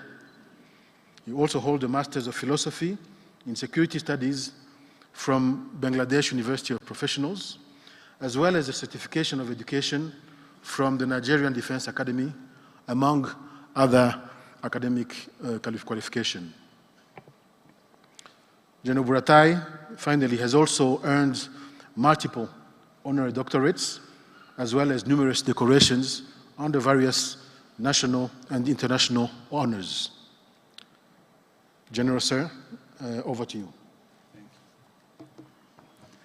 Thank you very much, Patrick. Let me start by appreciating the Army Chief of Staff, Rwandan Army, or Defense Forces, for this special invitation. I was here last in 2017. I was then Chief of Army Staff, and I was privileged to be at the Command and Staff College of the Rwandan Armed Forces, where I was a panelist. I never expected that I would come back, to Kigali again, or Rwanda, after retired almost 5 years ago. But I really appreciate, and the reception has been quite wonderful. I appreciate you. Let me get this right. The theme of this conference, leveraging land forces capabilities for enhanced implementation of peace and security strategies. And to this specific topic, enhancing interoperability among land forces in Africa and beyond. They are very quite apt. And when you talk of interoperability, it's not necessarily during operations. It should be established from the beginning at the peacetime. And I'm quoting the moderator, General Patrick, to be frank. As a starter, let me give very brief comments on how I got my correspondence to come here. It was on a Thursday, and just last week, it's not up to a week, Thursday, that was 16th of this month, and I was supposed to leave here at least 19th. But I got it at night, and I tried to reach the general from the numbers quoted, on the letter that invited me. I called up to 10 times or so, or throughout the weekend. I couldn't get the general. And I sent email, and up to today, I have not gotten the reply from the email that was given in the letter. Well, this is just to bring one big challenge that we're, talking of interoperability. I think we don't have to wait until when operations are on for us to communicate efficiently amongst each other. We must devise a means, the armed forces of the African continent, to see how they can communicate quickly and efficiently. And that is one of the technical aspects which is key, fundamental. I remember I was with the United Nations in Angola for RIA, and we had this EMASAT communication, satellite communication, seamless communication, and we have functional radio that you can talk from one team side to the other. You can communicate and send satellite messages, from one team side to the other, and the headquarters or regional headquarters. Very easy. We don't have to wait, as I said, until operations start before we start, getting interoperability, into the correct order. So this is a food for thought. I think this conference, this symposium is timely. It's very important, very necessary for us to establish peacetime communication, peacetime interoperability. Then once it is operational time, it transits very seamlessly, very easily. So let me further state that, what are the current state of interoperability within the African continent, within the African operation environment? From what we can realize is that it is fragmented at this point, and in most cases, they are ad hoc. Similarly, there are disparities in training and equipment, especially, as I mentioned, communication equipment, and incompatibility of communication systems. We get our communication from different sources, different countries, and different models, different copyright, instructions.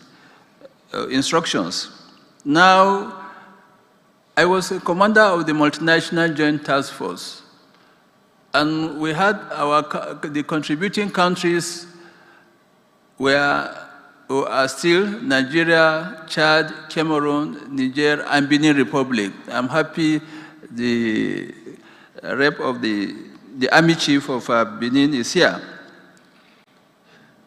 And I was the one that formed the second phase of the MNJTF as the commander. I commanded, the second phase.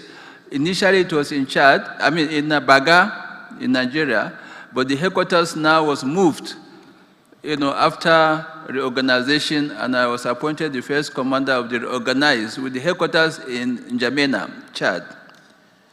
And what happened?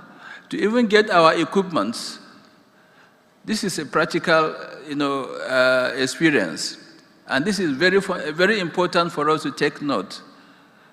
The equipment were provided, the communication equipment were provided, from different sources: France, Germany, and UK. The mobility aspects were also provided from different countries. But the troops were contributed by the troop contributing countries, as I mentioned. So how does that achieve the desired interoperability? Because, first it will achieve because the source of the equipment are there. But if we are to bring our different equipment from our countries, then we'll have problems. Those of you that have operated in AMIS in the Sudan, we had seen critical gaps in logistics, medical evacuation, and of course, unified command between contingencies. This brings to mind the other aspect of training, doctrine, which we need to harmonize, to train. And this can be done under the AU auspices. Taking our minds back also, our experiences in ECOMOG, that's in Liberia and Sierra Leone, there are several cases of incompatible equipment, as well as unstandardized rules of engagement, and there have been a lot of friction. I'm happy with this conference, with this symposium. It's quite timely, and I believe this is quite strategic thinking. I want to once again commend the Army Chief of Staff of the Rwandan Army. Let me also speak on harmonizing doctrine and the command. We need to develop common operational manuals. we need to establish joint headquarters. We need to have joint headquarters. And also, we have to standardize our planning processes. Well, I'm happy to state that the AU has these documents, but lack of continuity or lack of follow-up are also major setbacks to our ability to operate seamlessly amongst our armies during operations or even during peacetime. I was privileged to be part of the documentation team, the team of experts that formalize, discuss, and produce the logistic doctrine, the standard operating procedure for African standby force, and even, the logistic component, the training component. The documents are there in AU. Between 2006, 5, 6, 7, we traveled to Ethiopia, Addis Ababa, Gaborone, in Botswana, Namibia, South Africa, and Abuja to harmonize these documents at different stages. I think there is need to contact the AU to get these documents back and get it operationalized. And this will help in interoperability amongst our forces. It's quite fundamental. Now, talking of harmonizing doctrine and command, we have seen the progress through the South African Development Commission, or Southern African Development Commission, SADC for short, standby force, developing a regional brigade with common procedures. This is quite fundamental. But let me use this opportunity to also commend Rwanda for the bilateral relations. Yesterday, there was extensive discussion on bilateral initiative. When you talk of bilateral, it doesn't mean that you are also jettisoning multilateralism. They go hand in hand. As the Army Chief said yesterday, is the foundation, bilateral relations or bilateralism is a foundation for the multilateral initiative. And that's what is happening in Mozambique. They were there, they were able to hold the ground, stabilize, and then SAGC came in with her forces and equipment. How compatible their equipment are is another matter, but I think this is the right point to discuss that. AMISOM, Somalia, created a joint operations center harmonizing command between troop contributing countries for offensives. This is also a key factor. Going back forward, I'm quoting the experience of our troops in West Africa, which the initiative to deploy ECOMOG in Liberia and Sierra Leone was essentially a Nigerian initiative, or ECOWAS initiative. It was an ECOWAS initiative. UN did not come in, and AU mandated command chains and missions protocols came up at a much later stage. So the need to harmonize all these things at the regional levels are quite important for us in order to move forward. And I believe interoperability is fundamental. I still refer to many of our peacekeeping operations under the United Nations auspices. Nobody will complain of communication. So we must start now. We must get it right, peacetime, as well as during periods of conflicts or disaster periods where we can manage our troops deployment, manage the operations, and effect systematic approach to a very successful operation, whether it is kinetic or non-kinetic, as we had discussed humanitarian aspects, or what we call the CIMIC activities. They are all fundamental. We must communicate, we must liaise, we must understand, we must operate with the most simple and effective equipment. Yesterday also we discussed the issue of drone. They must be harmonized. I think this is the time for us to look at it critically so that we don't have different types of drones littering our continent. We should be able to understand each of the capabilities and determine a particular one or two or three so that it is standard. And the training manual, the doctrine are streamlined towards that direction. So once again, I want to thank you for this opportunity.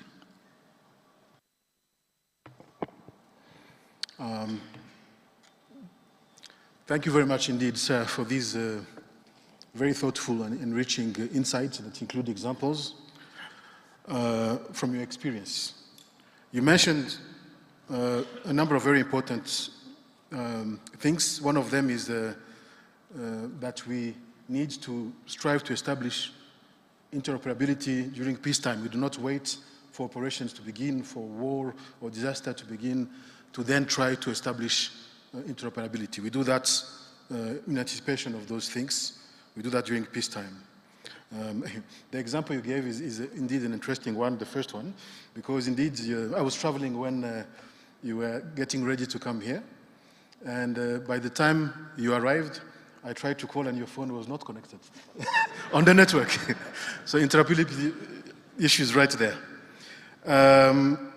You also said something very important that many people may not be aware of, the fact that the African Union already has a number of documents that provide for interoperability under the framework of the African Peace and Security Framework that's there, and that it is a lack of follow-up that makes it, that delays our efforts to establish interoperability.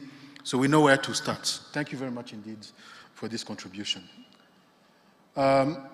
Moving further on my right, our second speaker is Lieutenant General David Kipkemboi Keter.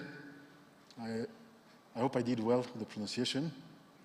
General Keter is a distinguished officer in the Kenya Defense Forces, currently serving as commander of the Kenya Army.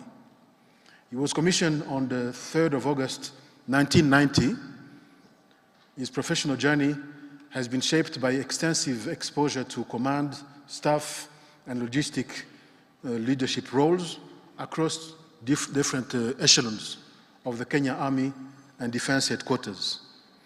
Some of his recent appointments include Chief of Logistics at Kenya Army Headquarters, Commander Kahawa Garrison, and Assistant Chief of Defense Forces Personnel and Logistics at Kenya Defense Headquarters, before he was elevated to his current position of Commander Kenya Army.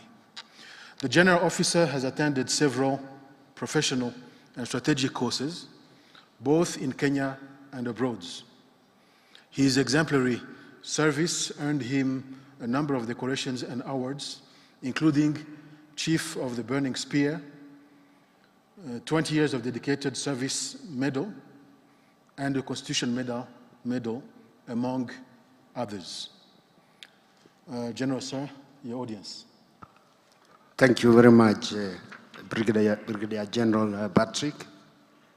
Distinguished guests, esteemed land forces, commanders, and chiefs of staff, partners, ladies and gentlemen, good afternoon.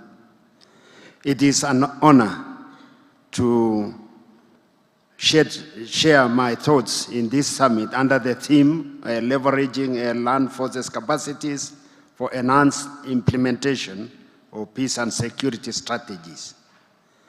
Our collective presence affirms our commitment to a stable and secure Africa. Africa's evolving security landscape, border insecurity, insurgencies, organized crimes demands collective action. No nation can stand alone against transnational threats. Adversaries exploit gaps in cooperation and technology. We must adopt, modernize, and synchronize. The African Land Forces Summit provides us a platform to convert challenges into shared opportunities. Understanding interoperability. Interoperability means the ability of different armed forces or coalitions to operate together coherently and effectively. It relies on shared doctrines, communication systems, technologies, and procedures. It is essential for peacekeeping operations, ensuring unity of effort between military, civilian, and humanitarian actors. Humanitarian assistance, which focuses on enabling synchronized responses and efficient resource use. In counterterrorism, it focuses on facilitating intelligence sharing, communications, and coordinated tactical actions. Successful interoperability goes beyond technology. It requires doctrinal alignment and cultural understanding. Exercises such as Africa Endeavor and Justified Accord have proven the value of joint training and shared communication standards. African security environment challenges and opportunities. Key challenges is cross-border threats, which is terrorism, insurgency, pandemics, and climate-driven disasters, which demand integrated responses. We have in existence institutional frameworks, that is the African Union Peace and Security Council, and the regional blocs, ESF, IGAD, SADC, and ECOWAS. They provide mechanisms for early warning, standby forces, and peace missions. We have the diversity of forces, differences in size, capabilities, and the language pose challenges, but also foster innovation and adaptability. The path to enhance interoperability. We are talking of doctrinal harmonization, and I'm very happy that the last presenter was able to speak to this. Develop joint SOPs, model on successful alliances like the NATO. Joint training and exercises, these must build trust, validate tactics, and ensure compatibility through frequent regional and multinational drills. Intelligence and information sharing, establishing a secure, trusted systems for real-time data exchange. Technology and logistics, invest in interoperable systems, standardized equipment, and unified logistical support structures. I will now move to the Kenya's contribution and our experience. In participation in multinational missions, we have been actively involved in roles in AMISOM, ATMIS, AUSOM, and UN missions in Liberia, Sudan, and Sierra Leone. The liberation of Kismayo stands as a benchmark of successful joint operations. Enhancing regional interoperability, regular participation, and hosting of East African Standby Forces exercises. Key to this is mentorship of the Somali security forces and establishment of joint operational command centers. Training and doctrine sharing through humanitarian peace support schools. Our role in the regional forces, Kenya was the first East African Standby Force member to validate, pledge forces, and ratify its establishment agreement. This experience demonstrates the need for harmonized communication, logistics, and continuous joint training. Within the East African Regional Force, that is ICRAF experience, deployment to Eastern DRC highlighted real interoperability issues, doctrine harmonization, logistics synchronization, and multinational command coordination. In our Somali operations, it has revealed practical challenges, that is, differing communications, logistics chains, and languages. This shows the importance of having SOPs, relationship building, and constant dialogue among the commanders deployed in the theater. Challenges and key lessons from the Kenya's experience. In terms of readiness, camps, varying levels of preparedness complicate coordination. Equipment incompatibility, non-standard systems, intercommunications, and logistics. Doctrinal diversity necessitates joint SOPs to ensure unity of effort.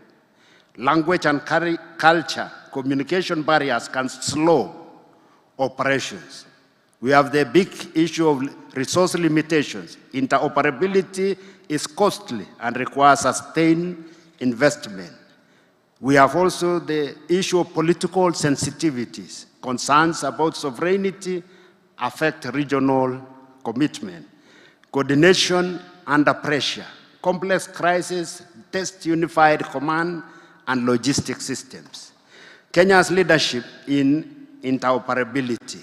That is one hosting multinational exercises. Example is the Justified Accord 2025, which involved about over 15 countries from Africa, the US, and Europe. The focus area was multinational planning, which focuses on realistic mission-based coordination, live firing, and ground integration, testing night operations, and real-time coordination. Medical and humanitarian operations, Medicap, close-quarter battle and field exercises. That, for example, exercise Ushirikiano, Imara exercise, Usalama Baharini. This builds trust, validates our tactics, common tactics, and reinforces interoperability. Regional interoperability exercises, the African Endeavor. Africa's largest annual communication CIS exercise enhances communication standards across the 24 African nations. Kenya's role includes the hosting and planning forums for experts, testing real communication systems in operational scenarios, standardizing tactics, techniques, and procedures, drafting joint manuals integrated into African Union and regional doctrines, building lasting professional relationships to enhance coalition effectiveness.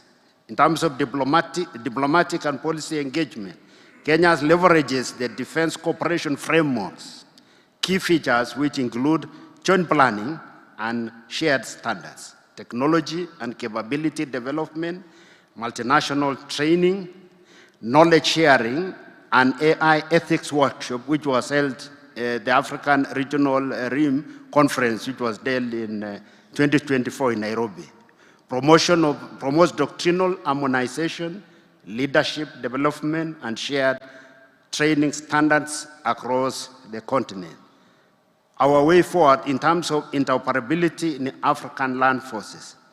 In terms of capacity building, establish regional centers of excellence and institutionalize train-the-trainer programs, doctrine development, create and periodically review joint doctrines addressing emerging threats like cyber and hybrid warfare. Trust and mutual understanding, enhance transparency and continuous dialogue among the member states. Standardization and technology, adopt unified SOPs, invest in secure communications and cyber defense systems, institutionalize collaboration, strengthen frameworks like the East African Community, ECOWAS, SADC for structured collective response, transform Africa's global role, build rapid continental response teams, leveraging on new technologies, attract partnership, effective interoperable forces make Africa a trusted partner in global security and innovation. In conclusion, Africa's complex challenges offer opportunities for transformation through strengthened cooperation. Interoperability is achieved through shared doctrine, standardized procedures, and technology adoption. Investing in people, innovation, and dialogue ensures long-term stability and readiness.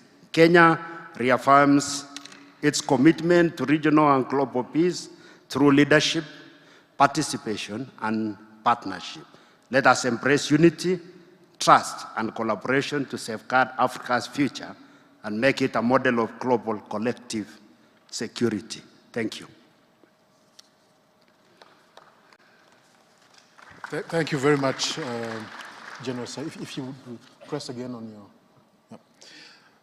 Thank you very much, General Sir, for this very eloquent expose, not only from Kenya's perspective on the subject matter, but also more regional perspective. You stressed that today no nation can succeed on its own in pursuing sustainable peace and security. You've talked about the importance of joint exercises such as African Endeavor. And you've provided some very concrete steps in terms of our way forward that include institutional capacity building, common doctrine and SOPs, as well as the important issue of trust, which has been coming up throughout the panels held here since yesterday. Thank you very much indeed, General Sir. Last, but certainly not least, on my left, le général de division, Abou Issa, est le chef d'état-major de l'armée de terre du Bénin, poste qu'il occupe depuis avril 2022. Le général a précédemment occupé plusieurs postes de haute responsabilité, notamment chef d'état-major de la garde nationale, chef d'état-major adjoint de l'armée de terre, directeur du matériel des armées et directeur du cabinet militaire du président de la République béninoise. C'est quelque chose que nous avons en commun d'avoir travaillé avec le président. Donc le général Abou est détenteur de plusieurs diplômes de hautes études, notamment un diplôme d'école de guerre obtenu à Beijing en 2012, un diplôme d'état-major obtenu en 2017 au Bénin, un cours de perfectionnement d'officier subalterne en 2001, officier d'actif de l'Académie militaire d'Antsirabe au Madagascar en 1990, et enfin un baccalauréat série D au Sénégal en 1986. Mon général, la parole est à vous. Merci bien, mon général. En attendant que le diapo soit projeté, j'avoue que quand j'ai vu le sujet, je me suis interrogé sur l'objectif poursuivi. Parce que pour moi, le mot « renforcer » avait beaucoup de sens et a toujours beaucoup de sens parce qu'on ne peut renforcer que ce qui existe. Alors la question, c'est de savoir, est-ce que les armées africaines ont des capacités interopérables? Je crois que non. Par contre, nous avons pris l'habitude de travailler ensemble, chacun vient avec ce qu'il a et on essaie de se mettre ensemble pour faire quelque chose, mais on n'a pas encore un orchestre qui puisse jouer en toute harmonie. Donc l'objectif, j'ai cru comprendre que, en fait, on me demande ce qu'il faut faire pour mettre en place des armées interopérables. C'est comme ça que j'ai compris le sujet, moi. Merci, mon général. Voilà, donc, en introduction, je dirais que l'intégration des armées africaines est une question complexe et s'inscrit dans le cadre plus large de l'intégration africaine. En effet, l'Union africaine vise à promouvoir la paix, la sécurité, la stabilité sur le continent. Et l'intégration des armées africaines par sous-région pourrait être un moyen d'atteindre ces objectifs. Pourtant, malgré les discours sur la solidarité régionale, les forces armées peinent véritablement à opérer de manière intégrée.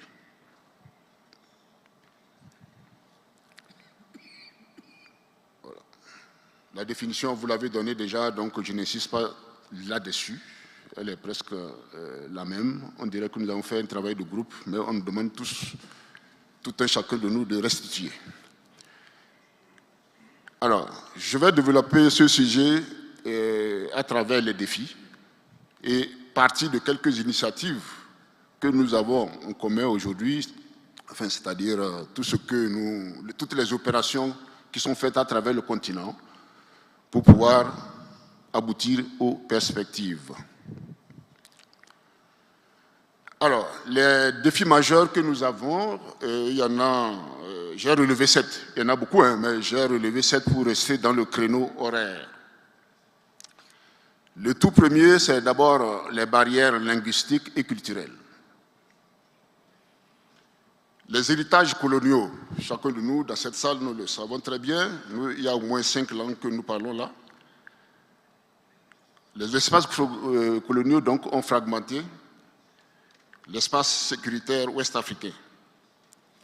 La coexistence de langues officielles, français, anglais, portugais et j'en passe, crée des obstacles de communication opérationnelle et doctrinale.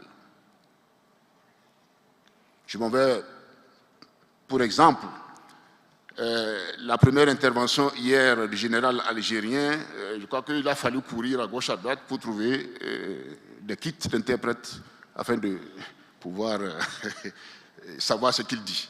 Donc cela illustre très bien les difficultés que nous avons quand nous ne parlons pas la même langue. Le second défi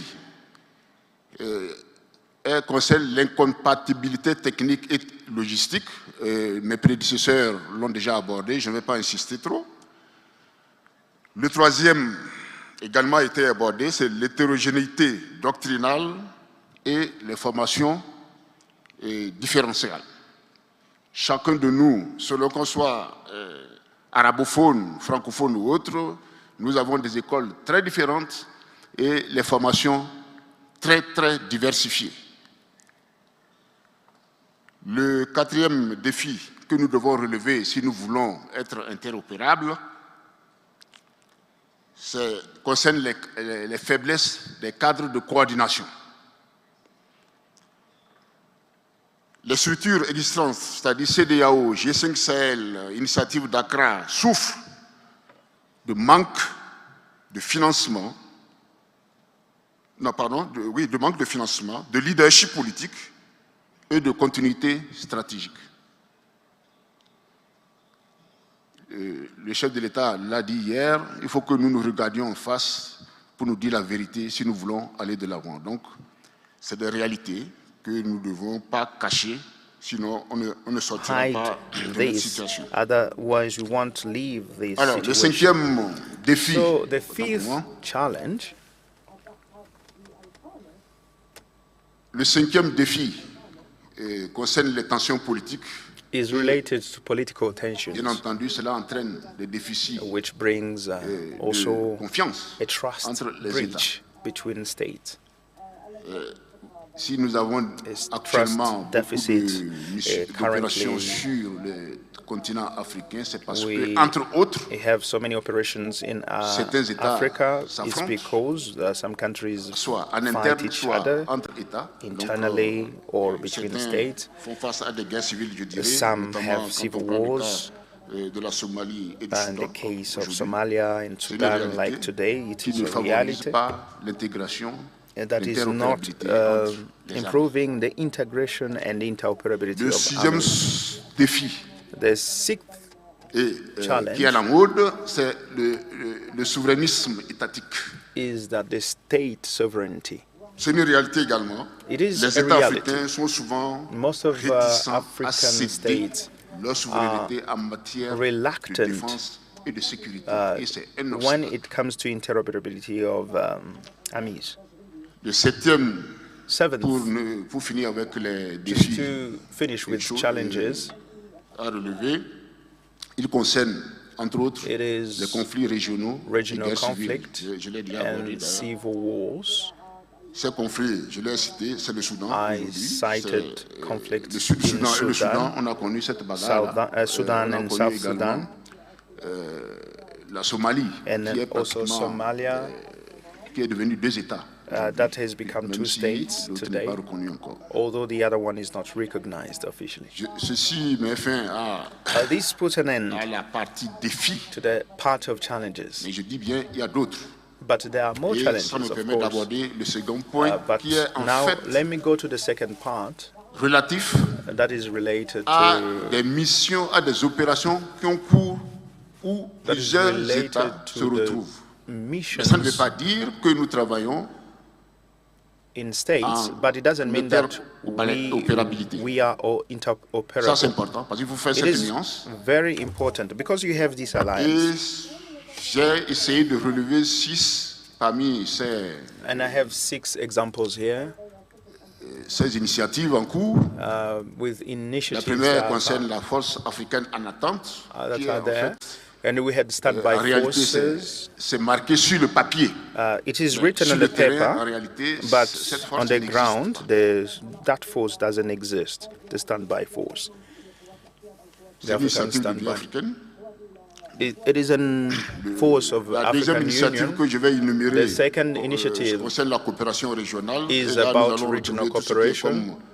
CEDEAO, we talk about ECOWAS, we talk about SADC. ECOMOG, bien entendu, c'est ECOWAS qui était ECOWAS en temps, et ce qui concerne l'ECOMOG, la CEDEAO et autres ont fait leur preuve au Libéria. So ECOMOG has just operated in Liberia and Sierra Leone and Gambia. En bilatéral surtout. It is mostly in bilateral initiatives, especially with the Senegal. Senegal and Gambia worked together sauvegarder la paix et la sécurité to maintain peace and security in the country. Le troisième exemple que je vais donner, c'est l'initiative d'Accra qui est en fait une initiative mornée. Which was did Elle a not été initiée en fruitful. 2017. It has been initiated in Malheureusement, 2017. Unfortunately, Alice, dès qu'on a voulu la mettre en place, il y a eu déjà des problèmes de financement. there were issues regarding funding where the partners didn't want just to help us. Mais entre-temps, des problèmes politiques sont apparus that dans appeared certains pays, in some notamment countries. les pays du We can give the Sahel, example of le Sahel Mali, le Burkina et countries like Mali, le Burkina Niger, Faso, parce que and cette Niger. force était destinée à Because soutenir that ces force pays-là pour faire was face supposed to support à, those countries so that they may face pour suppléer le G5 Sahel to et faire face. support. C'est la contribution en fait des it was pays meant to du contribute Golfe de Guinée qui devraient apporter leur aide à, by giving the aux pays help du Sahel pour qu'ils to those faisaient face Sahel à countries la pègre terroriste. to face the Le terrorist quatrième attacks. exemple que je vais donner, c'est l'Alliance Another des États du Sahel. example is Alliance of Sahel States, Sahel L'Alliance- States Alliance. Non, la force autant pour moi, la force multinationale mixte But qui est basée before en that, N'Djamena. it is Le multinational général force Granat a abordé tout à l'heure. based in N'Djamena. Elle existe et elle continue de This lutter force dans le exists bassin du lac Tchad pour faire and face is au terrorisme de operational Boko in Haram. Chad Basin. Et la toute dernière And the last qui a été one mise en place, that has c'est been put in l'Alliance des place États du Sahel. is the Elle Sahel a States commencé par Alliance that travailler, mais nous started to attendons work. les résultats. But we're pour still voir. waiting for Mais the pour l'instant, results je ne to pense pas trop see que ce soit une alliance intégrée. How it is Donc, going to be qui mène, integrated. la lutte, parce que les équipements, comme on l'a dit, ne sont pas Because les mêmes. with equipment, Donc, ça nécessite as beaucoup de it choses. has been said, requires a lot of Et things to enfin, be functional. il y a des partenariats And then we bilatéraux. have bilateral Pas de partnerships. partenariat, ce n'est pas que c'est interopérable, pas It's du not tout. interoperable Nous, dans ce cas, nous necessarily. avons, par exemple, We have, le for Bénin instance, travaille Benin avec le that Togo works à together la with frontière Togo ouest at a du border, Bénin et est du at the Togo, border ce qui between fait the two que countries. sur cette zone, In that il y a très area, peu we had very d'attaques few terroristes parce que on travaille ensemble. terrorist attacks Mais because chacun of that avec ses cooperation. moyens. but everyone uses their means, which are not necessarily interoperable. And then we have Senegal and Gambia that continues. So for me, I have showed you the challenges. I have cited some examples of joint operations. So what could we do so that we can be interoperable? This is the last point. What are the strategic thinking of an effective interoperability?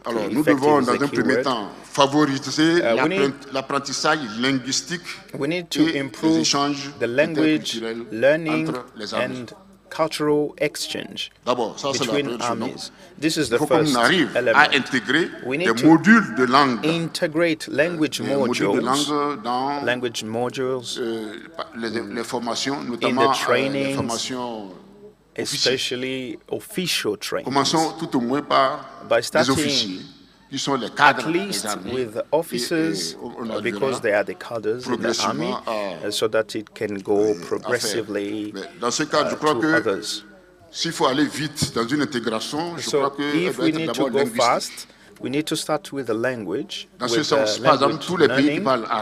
S'ils arrivent à aller au-delà de leur querelle politique, ils pourraient facilement travailler.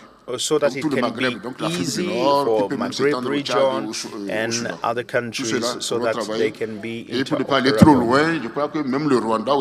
I think Rwanda could work with Burundi easily, because the two countries have practically the same language and the same culture. It would be easier for them. And for us, Francophones, we could work together. However, we should have cette base linguistique. Basis, the linguistic basis. The second industrielle et technologique de défense. To develop a defense technological and industrial base. Everyone is buying from wherever, from China, from Turkey, from US, and that mixity is not allowing to reduce the cost, first of all, for the use of the equipment. Le troisième point concerne le renforcement de la coopération en matière de renseignement. Cet aspect-là peut même démarrer dès demain si les protocoles existent. Start even tomorrow if we have the right protocols. Because it doesn't require a lot, we should start with that first of all. Le quatrième point concerne le financement. Vous savez que les pays africains sont réputés pour ne pas payer les cotisations. You know that African countries sometimes they don't pay dues, and without money, usually it's very hard to run institutions. So we need to learn how to pay our dues. Nous devons dépasser les clivages politiques et renforcer les alliances existantes. Tout le monde sait qu'aujourd'hui, entre la CEDEAO et l'AES, rien ne va. You know that ECOWAS and AES, it doesn't work. You know, between Benin and Niger, there are issues. Mali and Algeria, there are issues. Le sixième point que je vais aborder, c'est consolider le leadership des organisations régionales. Nos organisations régionales manquent de leadership parce qu'il faut des hommes politiques forts capables de porter vraiment strong regional organization. Regional organization, so that we can move forward. Capacités de formation en commun. Donc, comment créer des écoles qui reçoivent plusieurs pays à la fois. Donc, c'est un bon fondement, c'est une bonne fondation pour que demain nous puissions pouvoir, en réglant les autres problèmes, travailler ensemble, travailler en interopérabilité. Le huitième point concerne the eighth point, on doit commencer par opérer ensemble, faire we need to start working together, to do exercises together. Les prédécesseurs l'ont déjà abordé, je ne vais pas trop insister. I think this was mentioned. Il ne faut pas s'entraîner d'abord avant d'aller à la guerre. C'est pas le jour de la guerre que it's not on the day of the war that we go together. We need to operate together. We need to allow just to leave a part of sovereignty and then work together. Je crois que on ne pourra rien faire. Il faut qu'on accepte we need to la souveraineté, oui, c'est bien, that sovereignty is ne a good serait-ce que thing. déjà établir les droits de poursuite. But we need to allow S'il y a des droits de poursuite, follow-up could be happening. If there is an enemy that goes into another country, we should allow at least that is an element of sovereignty that goes with it, so that the enemy may be pursued. So, concluding, I think that interoperability between African armies is not only a technical issue, it requires a vision, a whole vision, a holistic vision, and then this requires a common willingness and institutional mechanisms that are really solid to reinforce trust and the neutralization of armies. So I believe armies will work together and work with the same efficiency in the face of the threats that go beyond the capacity of states individually. We say most of the time that union is the strength. Thank you very much.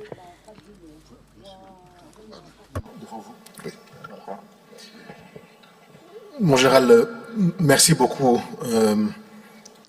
Réellement pour un exposé, encore une fois, très clair, très concret et très honnête surtout. Vous avez opéré une remise en question honnête de la situation actuelle, des capacités intégrales de coordination entre partenaires africains, au-delà des discours, comme vous l'avez dit.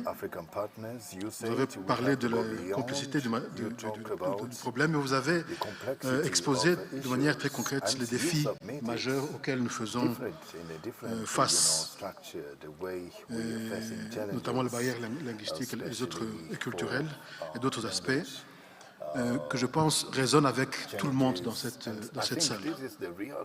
Et vous avez terminé sur un point aussi important que sensible, qui est celui de la concession d'une partie de nos souverainetés dans le cadre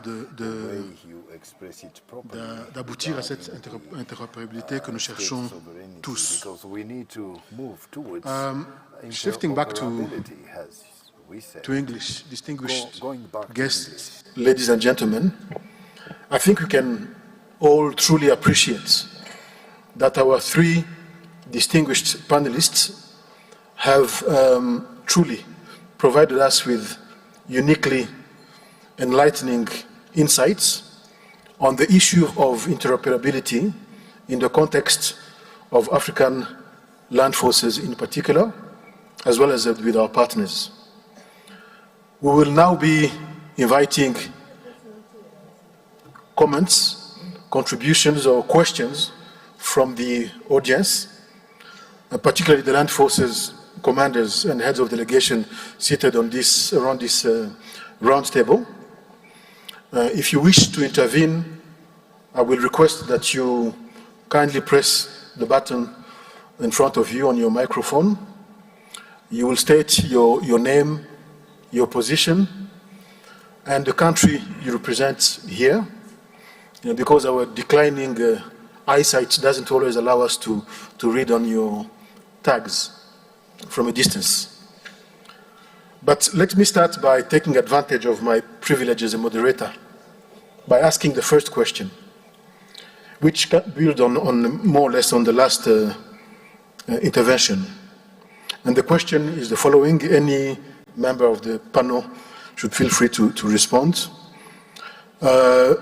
What frameworks or partnership could best strengthen Africa's interoperability with our non-African partners while preserving a reasonable level of regional autonomy, which touches more or less on the issue of sovereignty, but from a perspective of, from a regional perspective.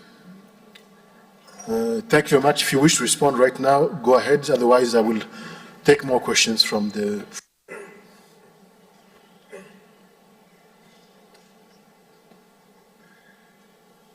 Question.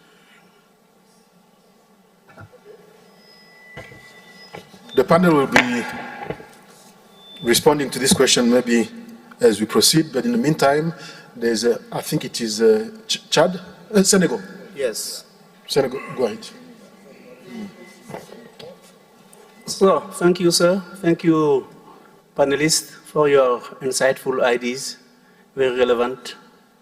I just come to ECOWAS, that I know well because I am part of it, and saying that General Yusufu, yes, you said it all. When you say that ECOWAS has doctrines, it is real, really. I do remember that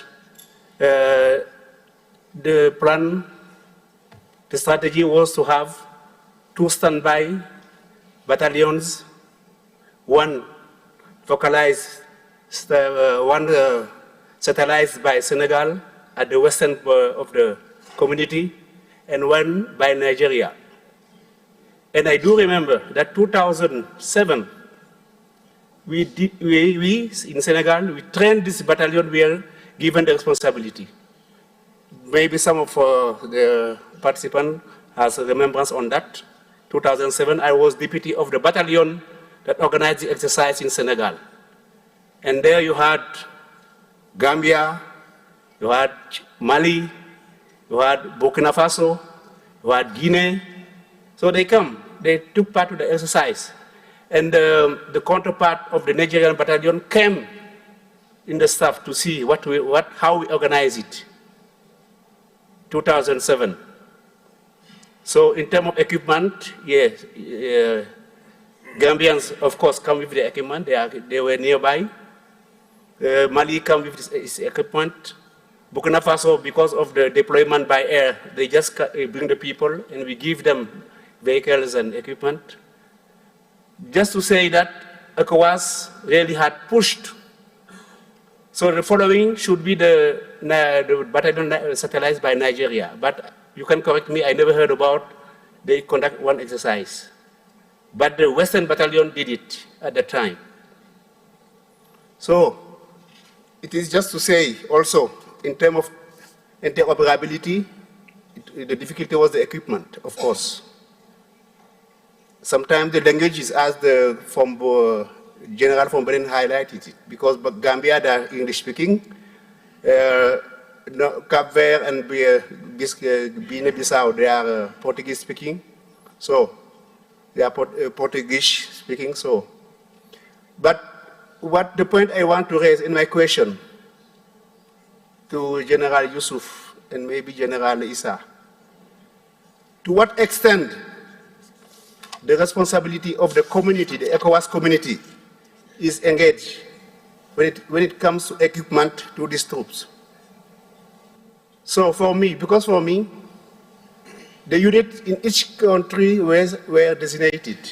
And sometimes ECOWAS was inspecting them to say that they are the unit dedicated to ECOWAS. So why the community should not try to buy equipment, give them to the units in the countries, so that we follow on of this material, so that you can train on this material, so that when you need them, you just call them and they come. You see that we were very surprised in Mali. ECOWAS did nothing in Mali because we were not ready to tackle the situation. But if we had this equipment in each country, and sometimes the training, as we did in 2007, where is conduct, I feel that it should be very easy. In 1 week, I don't know, less than 1 month to mobilize all these teams and to project them. So to what extent the responsibility of the community is engaged? This is my question. Thank you. Thank you very much, sir. I will ask my neighbor on the right to respond, but a quick reminder, interoperability from a technical dimension. So we were told at the beginning of this conference that to signal that you wish to speak, you can press the left button on your microphone. I will be able to see the name of the country that wishes to take the floor. So let's start interoperability from right here in this room. Left button in front of you. I will see your name, your country, and I'll allow you to speak. Thank you, moderator. Also, thank you, General from Senegal. You raised a very fundamental issue. But I'm happy to state that we have former Chief of Staff of the ECOWAS standby force. Maybe he will make a few comments.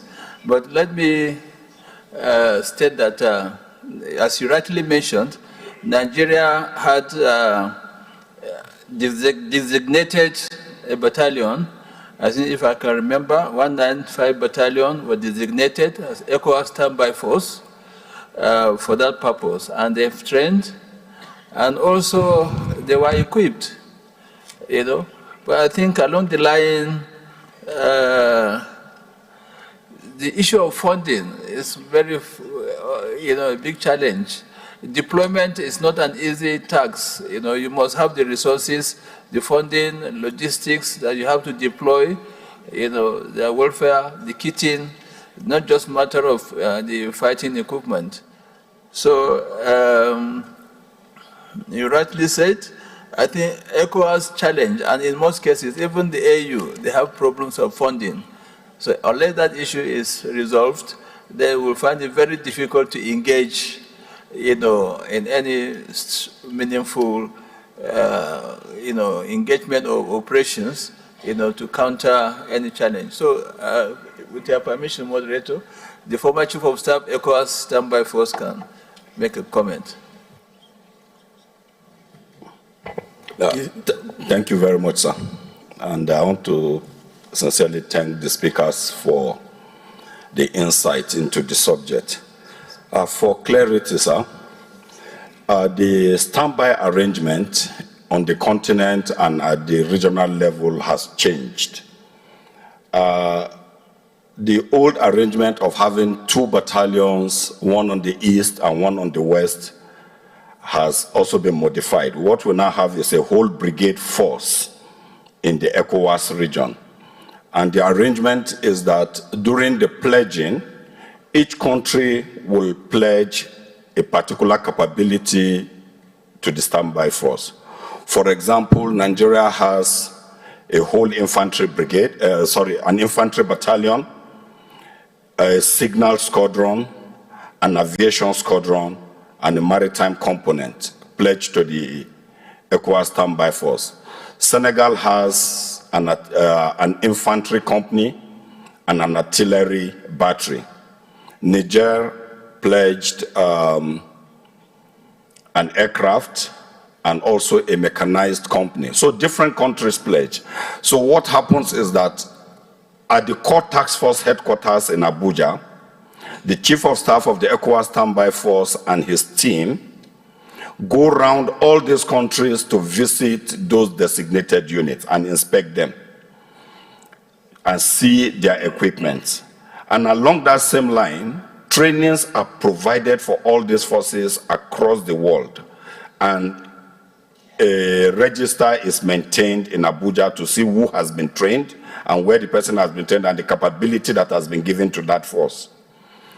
Benin Republic is responsible at the regional level for training our forces on demining capability. And equally important is the fact that the ECOWAS standby force actually has a mobile headquarters with vehicles, office equipments, all tentages, and so many other things. And that mobile headquarters is stationed in Ghana for any operation. So, and we also have other equipment that are presently in Abuja that were given to ECOWAS by donor countries. Once in a while, we conduct trainings on all these things. And we also inform the audience that the ECOWAS region in the last 10 years, 4 training exercises have been conducted, including the one that was done in South Africa, the Amani Accord. We have Jigi 1, Jigi 2, Jigi 3. The Jigi 4, which was supposed to take place in 2021, was cut short because of the COVID pandemic. And the exercise is being looked at again, and the National Defense College in Abuja is going to be the host for the planning element for the exercise to hold. So this much has been done. However, the difficulty in interoperability, like the panelists have said, remains a very serious problem. 1, language. 2, equipment compatibility. And most importantly, in the equipment compatibility has been communication equipment. The United States gave African Union and the REX communication capability. And I think the North African rapid capability rejected what was supposed to be erected in Libya.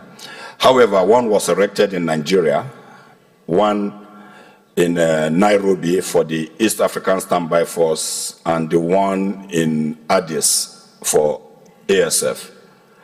After 1 year of usage, the Americans have slammed African Standby Force and the REX with $1 million each for those equipment.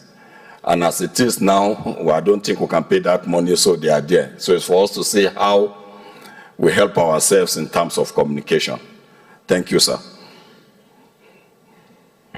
Thank you very much for a comprehensive answer to the question that was asked, that is highly relevant. I can quickly say that on the part of EAC, the East African community as well, we conduct, but I speak under the authority of our Army Chief, but I can confirm that the EAC Standby Force conducts annual evaluation exercises to assess the status of readiness in each member state, both personnel and equipment. And it's an exercise that is usually led by the force commander.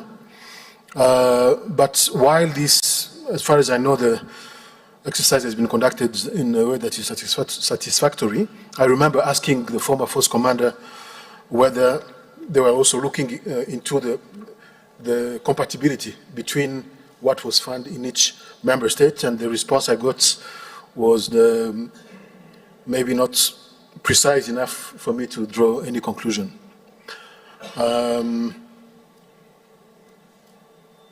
We can take the next question. I believe it's, you haven't pressed the button. It's for me to see which country it is.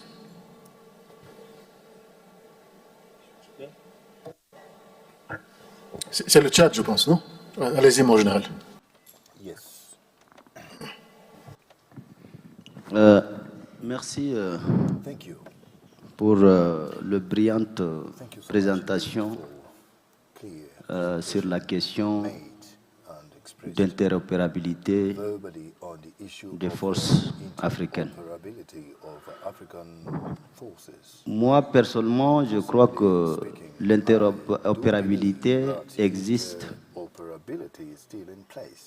au niveau de la CEDEAO, CAC et au sein de la force mixte multinationale du bassin du lac Tchad. Mais il y a des défis à relever, et les défis sont entre autres les barrières linguistiques, je crois, à mon avis, avec la nouvelle technologie.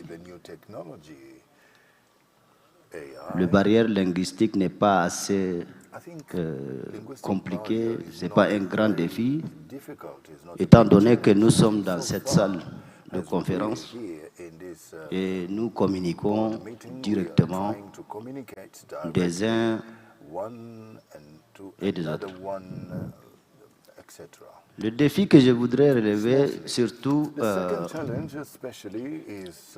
il y a l'inefficacité de certains contingents au sein de la force multinationale. La généralité, il y a l'inefficacité de certains bataillons ou certaines unités affectées sur le théâtre d'opération. Ça, c'est le premier point. Le deuxième point, manque de financement. Parfois, le pays participant n'honore pas leur engagement. Troisièmement, la modernisation des équipements de la communication, que presque tout le monde a déjà parlé de cette question, et aussi l'intégration de la nouvelle technologie et mettre l'accent sur la formation et des exercices conjoints pour prouver notre capacité opérationnelle interarmée. Merci.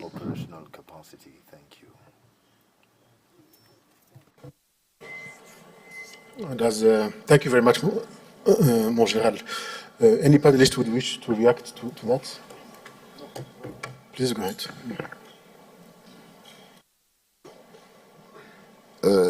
Merci, mon général. Thank you, General. Alors, ma préoccupation, c'est... My worry c'est vrai, parce que si déjà le général reconnaît if the general knows that there is inefficiencies in languages, in funding, in communication, I don't know what we have with interoperability, because this is the minimum to be interoperable. Because here we communicate because we have interpreters in the booth. On the ground, it's not easy to have interpreters with booths so that we can have good exchanges. So interoperability is very complex and requires a certain number of joint actions. In the language, in the transmission, the communications, in the motorized and mechanized equipment, and then we don't have the same training. Efficiency that you say is going to happen because this depends on how you're trained and where you're trained. This is what I want to say. Merci. Mon général, je pense que Thank you, General. I think the answer is clear. Can we take... Oh, please. Thank you very much. I wanted to respond to one of your questions, that the frameworks or partnership that could best strengthen African interoperability with global partners while preserving our regional autonomy. I wanted to just give my thoughts that we already have an existing African Union with Peace and Security Council that can authorize some of the regional standby forces to intervene in situations where there are security challenges.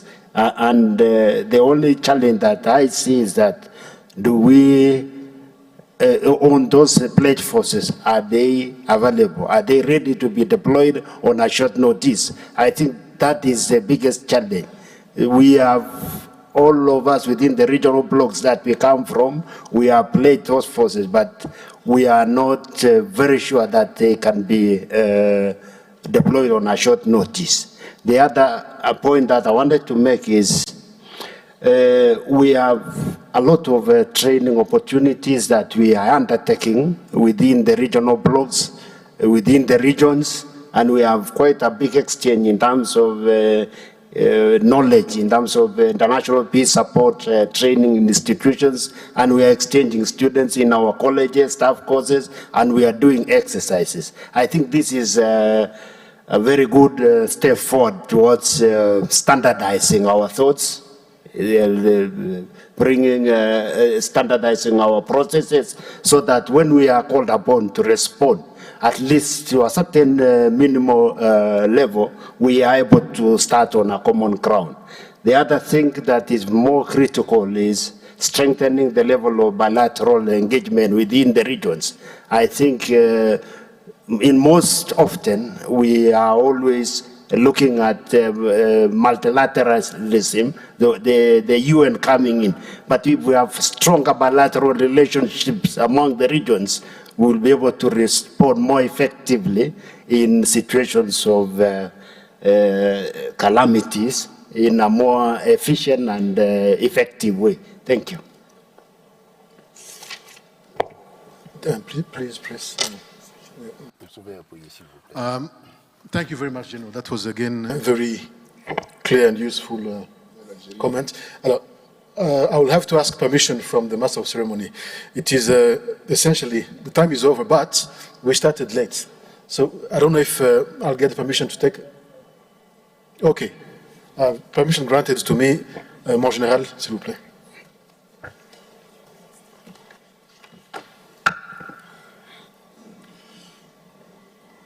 Je vais essayer de répondre à Monsieur le Général. I'd like to answer the General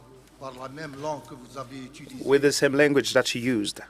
et c'est déjà un défi réalisé. And then it is La langue n'a a jamais challenge été solved. un obstacle. So it was a challenge. The language is a challenge. But we're talking about interoperability. In Rwanda, we are going to propose interoperability system in the language. So with these gadgets, we have solved one of these challenges in Kigali. Merci beaucoup, mon général. Thank you very much, General. I have a question on the right. I'm unable to see which country it is. Please state it. Thank you very much. Air Vice Marshal Obadike. When I press, it's showing Qatar, but I'm from Nigeria. I just want to bring up, a lot have been said, but I look at the issue of interoperability under 3 domains. We have the issue of human, we have the issue of technical, and we have the issue of procedural. For the human area, the key things that have been mentioned is the issue of mutual trust and understanding, which is very important. In the issue of technical, we have standardization. And we can borrow from other regions. NATO has the standard that have standardized most of the things they are doing. Can we pursue such a standard? Then in the issue of procedural, we have the doctrine and processes. But I just have 2 questions, which is also very important.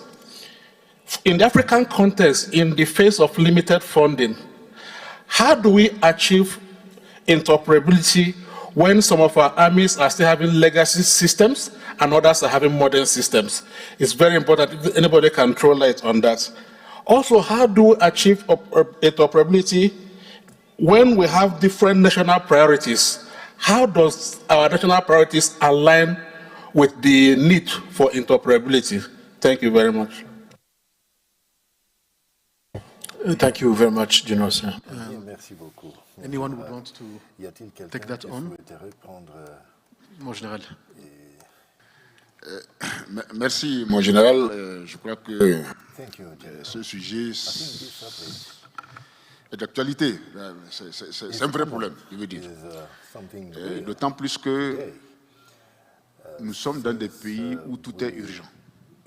On a besoin d'écoles, de routes, d'eau, de centres de santé. Donc parfois, les gouvernements, les gouvernants sont obligés de faire des choix très très difficiles. Moderniser aujourd'hui une armée n'est plus une priorité pour certains États, sauf quand ils font face à des problèmes sécuritaires comme actuellement ce que connaissent les pays du Sahel et les pays du Golfe de Guinée. Des efforts sont en train d'être faits pour que nous ayons des équipements modernes, mais je suis convaincu qu'une fois la crise sécuritaire passée, on va retomber encore dans l'oubli en tant que militaire. L'armée en Afrique n'a jamais été une priorité dans beaucoup de pays. Merci. Merci beaucoup, mon général. If you allow me, I will ask my neighbor on the right, the general, to respond to the question I asked earlier. I will restate it. I asked what frameworks or partnerships in Africa could best strengthen interoperability with our external partners, with our global partners, while preserving a reasonable level of regional autonomy, because it is something that came up earlier during previous panels as well. General Sir, please. Thank you very much. I think what Air Vice Marshal Professor Obadike said, those questions are also relevant to this particular question which you raised. But primarily, national interest should be a priority. And cultural norms, sensitivities, must be taken into consideration. And this is global standard. And it's very key in that respect. That's the guidelines, the doctrine, the procedures, the techniques must take into consideration those sensitivities. And I think the UN has always, emphasized on that. Cultural sensitivities, religious sensitivities and so on, social factors to be considered in whatever interoperability you want to do in terms of your training, the equipment, and so on. Well, coming to the question asked by our respected and highly resourceful moderator, the frameworks are already on the ground. We don't need to reinvent the wheel. We already have the AU-led frameworks, which are quite essential. We have seen what's happened in Sudan, in Darfur, what is happening in Amisom, and so on. So I think once we were able to achieve that and maintain it, and tailored toward a sustainable partnership program, it's not an ad hoc arrangement. This is where a permanent headquarters needs to be an operational headquarters, not an ad hoc arrangement, need to be in place, which can both serve peacetime and operational period or conflict period, including disaster management. But very importantly, the African ownership of these missions, must be their goal.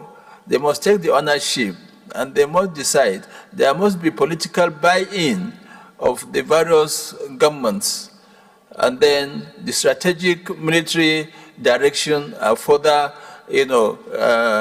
implemented, or those decisions are guided, in the operational,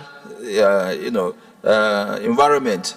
So it's very important. We must take ownership, and we must not continuously, continue to rely on external relations. For now, it's important because we need to develop, those capacities, and we need that technical capabilities. And but at a certain point, we need to take over and make sure that we get it right technically. And this framework and partnership, for example, as I've said, the multinational joint task force, which is a hybrid model, including the AU, then the Lake Chad Basin Commission countries, as well as EU, the US, France, who have provided logistics and training, and including testing of some of this equipment, are very fundamental. I've mentioned Amisom, which is also a hybrid, a complex operation for that matter, with AU, UN, and EU partnership.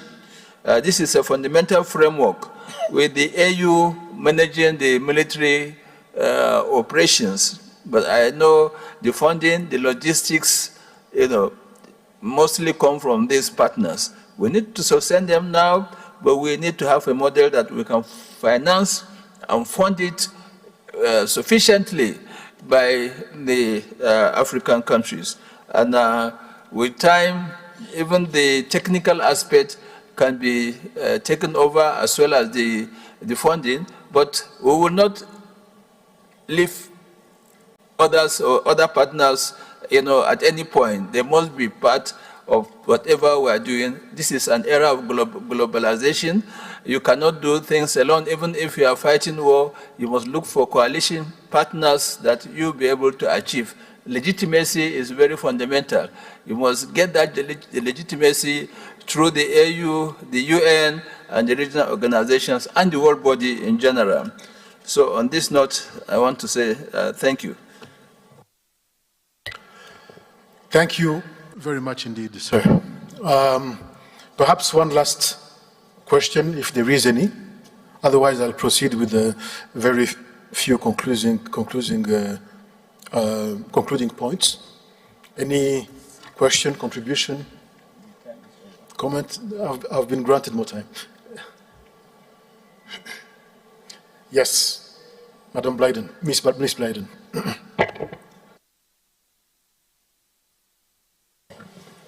Sorry, I'm not from Kenya, and I'm not necessarily representing the United States. I'm representing myself, a cultural strategic firm.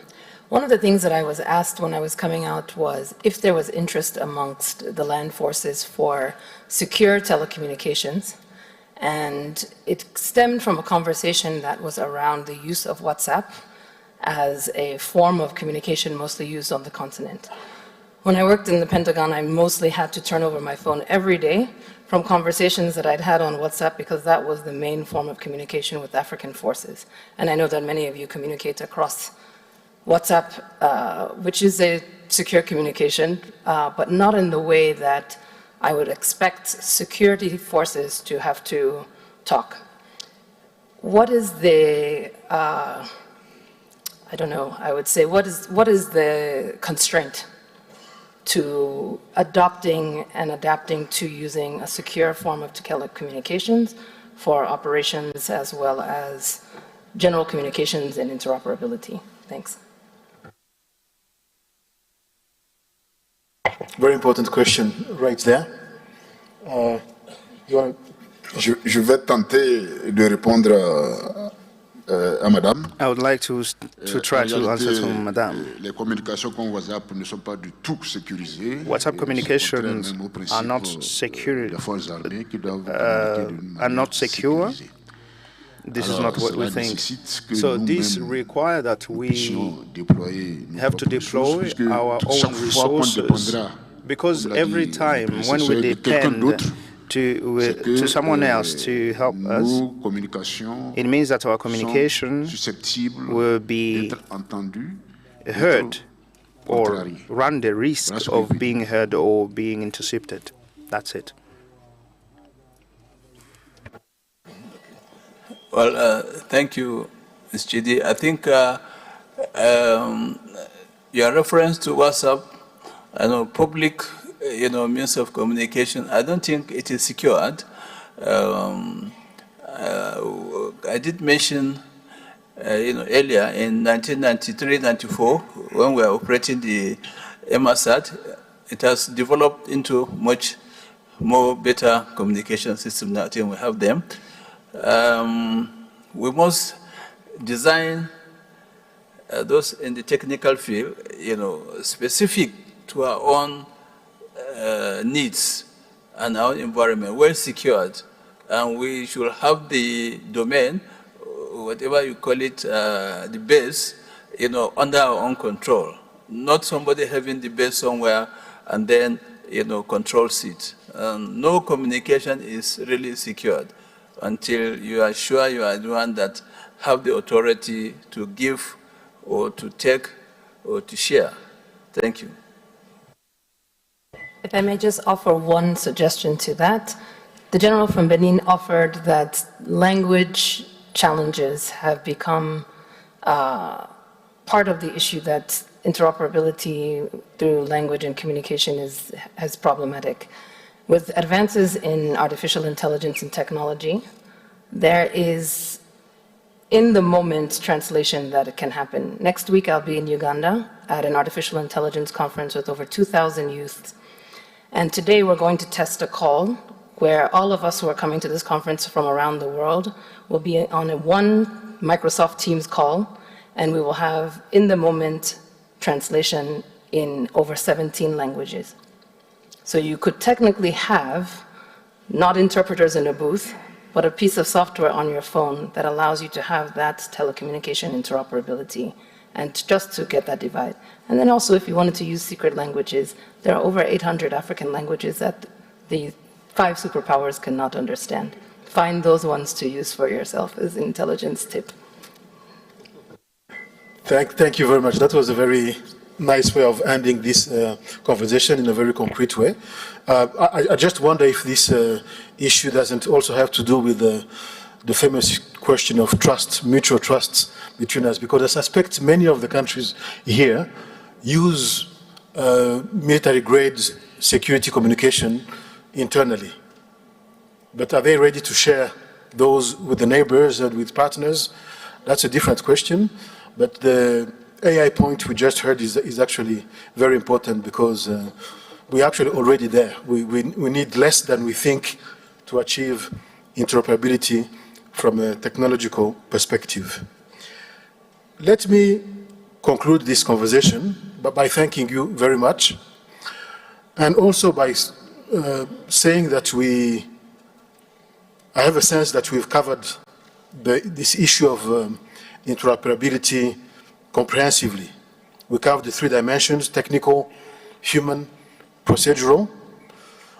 From the perspective of the current status, the challenges at hand, and even the possible way forwards. And it seems to me that we agree on almost everything. We agree on what our situation is today in a very honest way. We agree on what the challenges. First of all, we agree on the need to establish interoperability as a priority for collective defense and security. But then we agree that we are not there, and we seem to know what we need to do to get there in a very specific ways. So the question we have is, why don't we do what we know we need to do what we want, to get to where we want?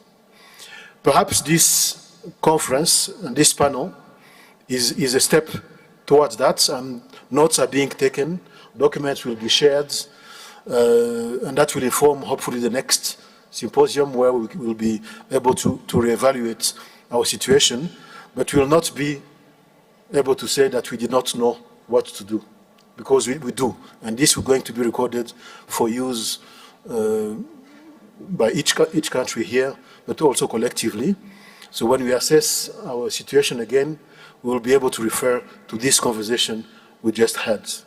I want to thank you very much for your attention, and I want to hand over the mic to the Master of Ceremony. Thank you very much. Thank you very much, General Patrick, and the excellent panel for your very good delivery. Before I hand over to the administrative MC to guide us through the next item on the program, let me take this opportunity to thank all the moderators and panelists of this symposium for a very well done job. A round of applause to all the panelists and moderators. And a special thanks goes to our heads of delegation and participants for making this event successful, for participating effectively and being part of this symposium. Now I want to hand over to the administrative MC to guide us through the next program. Thank you. Thank you, sir. At this juncture, we'll have a health break that will help us to prepare for the closing ceremony, and we will let you know shortly when we can come back in. We will use the same procedure as earlier. We will let our heads of delegation and generals present to walk through that door to the second floor, and the rest of us will follow. Thank you. Okay.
From 1990 to 1994.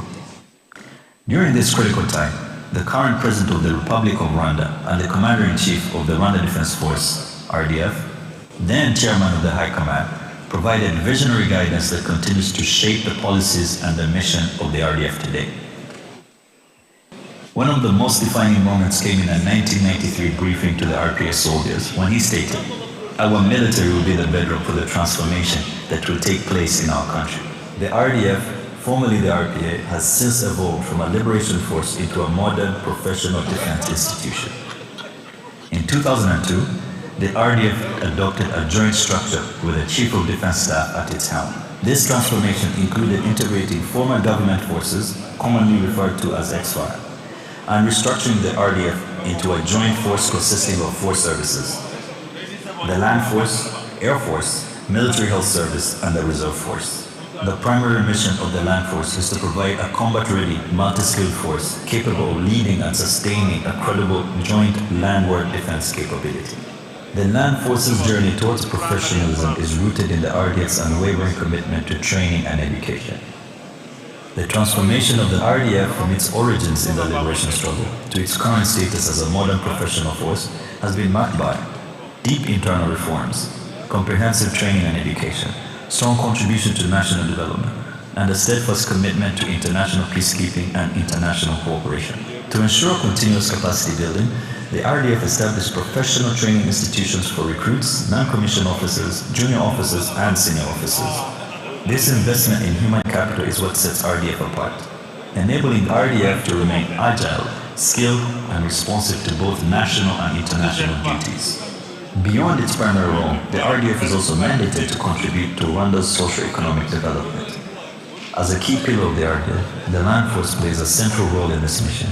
Each year, RDF works in partnership with other security organs and some government institutions to undertake development projects under the initiative known as the Defense and Security Citizen Outreach Program. Through this initiative, the RDF conducts various activities to include construction of homes for vulnerable citizens and the 1994 genocide against the Tutsi survivors, construction of road networks and bridges to enhance connectivity between citizens, construction of schools to enhance education, provision of health services, and construction of health facilities, as well as contributing to environmental conservation initiatives. These efforts not only enhance public trust in the military, but also improve the standard of living for Rwandans, thereby reinforcing long-term peace and security. Since its establishment, the RDF has grown in size and professional roles over the years, to include participating in UN peacekeeping missions and bilateral interventions around the African continent to save lives in times of need. Rwanda is currently the second largest troop contributor globally and leading in Africa, with over 5,900 forces deployed in the Central African Republic under MONUSCO and South Sudan under UNAMIS, all under UN mandates, and more than 6,000 troops under bilateral agreements in the Central African Republic and Mozambique. These deployments highlight Rwanda's commitment to preserving peace, protecting civilians, and responding to crises across the African continent. Even in peacekeeping and bilateral missions, RDF troops engage in outreach activities such as providing free medical services to the local community, providing scholastic material to the students, and constructing education and health facilities to build trust and solidarity with the local population they serve. We believe that participating in such activities contributes to achieving lasting peace. The RDF remains at the forefront of safeguarding Rwanda's sovereignty while contributing to social and economic development, as well as playing a constructive role in regional stability and global peace.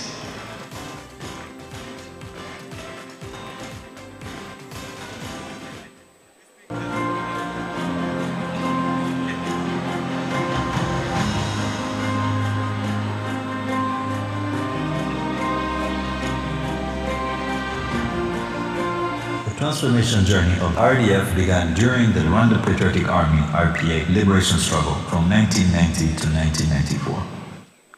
During this critical time, the current President of the Republic of Rwanda and the Commander-in-Chief of the Rwanda Defense Force (RDF), then Chairman of the High Command, provided visionary guidance that continues to shape the policies and the mission of the RDF today. One of the most defining moments came in a 1993 briefing to the RPA soldiers when he stated, "Our military will be the bedrock for the transformation that will take place in our country." The RDF, formerly the RPA, has since evolved from a liberation force into a modern professional defense institution. In 2002, the RDF adopted a joint structure with a Chief of Defense Staff at its helm. This transformation included integrating former government forces, commonly referred to as XFIRE, and restructuring the RDF into a joint force consisting of 4 services: the Land Force, Air Force, Military Health Service, and the Reserve Force. The primary mission of the Land Force is to provide a combat-ready, multi-skilled force capable of leading and sustaining a credible joint landward defense capability. The Land Force's journey towards professionalism is rooted in the RDF's unwavering commitment to training and education. The transformation of the RDF from its origins in the liberation struggle to its current status as a modern professional force has been marked by deep internal reforms, comprehensive training and education, strong contribution to national development, and a steadfast commitment to international peacekeeping and international cooperation. To ensure continuous capacity building, the RDF established professional training institutions for recruits, non-commissioned officers, junior officers, and senior officers. This investment in human capital is what sets RDF apart, enabling RDF to remain agile, skilled, and responsive to both national and international duties. Beyond its primary role, the RDF is also mandated to contribute to Rwanda's socio-economic development. As a key pillar of the RDF, the Land Force plays a central role in this mission. Each year, RDF works in partnership with other security organs and some government institutions to undertake development projects under the initiative known as the Defense and Security Citizen Outreach Program. Through this initiative, the RDF conducts various activities to include construction of homes for vulnerable citizens and the 1994 genocide against the Tutsi survivors, construction of road networks and bridges to enhance connectivity between citizens, construction of schools to enhance education, provision of health services, and construction of health facilities, as well as contributing to environmental conservation initiatives. These efforts not only enhance public trust in the military, but also improve the standard of living for Rwandans, thereby reinforcing long-term peace and security. Since its establishment, the RDF has grown in size and professional roles over the years, to include participating in UN peacekeeping missions and bilateral interventions around the African continent to save lives in times of need. Rwanda is currently the second largest troop contributor globally and leading in Africa, with over 5,900 forces deployed in the Central African Republic under MONUSCO and South Sudan under UNAMIS, all under UN mandates, and more than 6,000 troops under bilateral agreements in the Central African Republic and Mozambique. These deployments highlight Rwanda's commitment to preserving peace, protecting civilians, and responding to crises across the African continent. Even in peacekeeping and bilateral missions, RDF troops engage in outreach activities such as providing free medical services to the local community, providing scholastic material to the students, and constructing education and health facilities to build trust and solidarity with the local population they serve. We believe that participating in such activities contributes to achieving lasting peace. The RDF remains at the forefront of safeguarding Rwanda's sovereignty while contributing to social and economic development, as well as playing a constructive role in regional stability and global peace.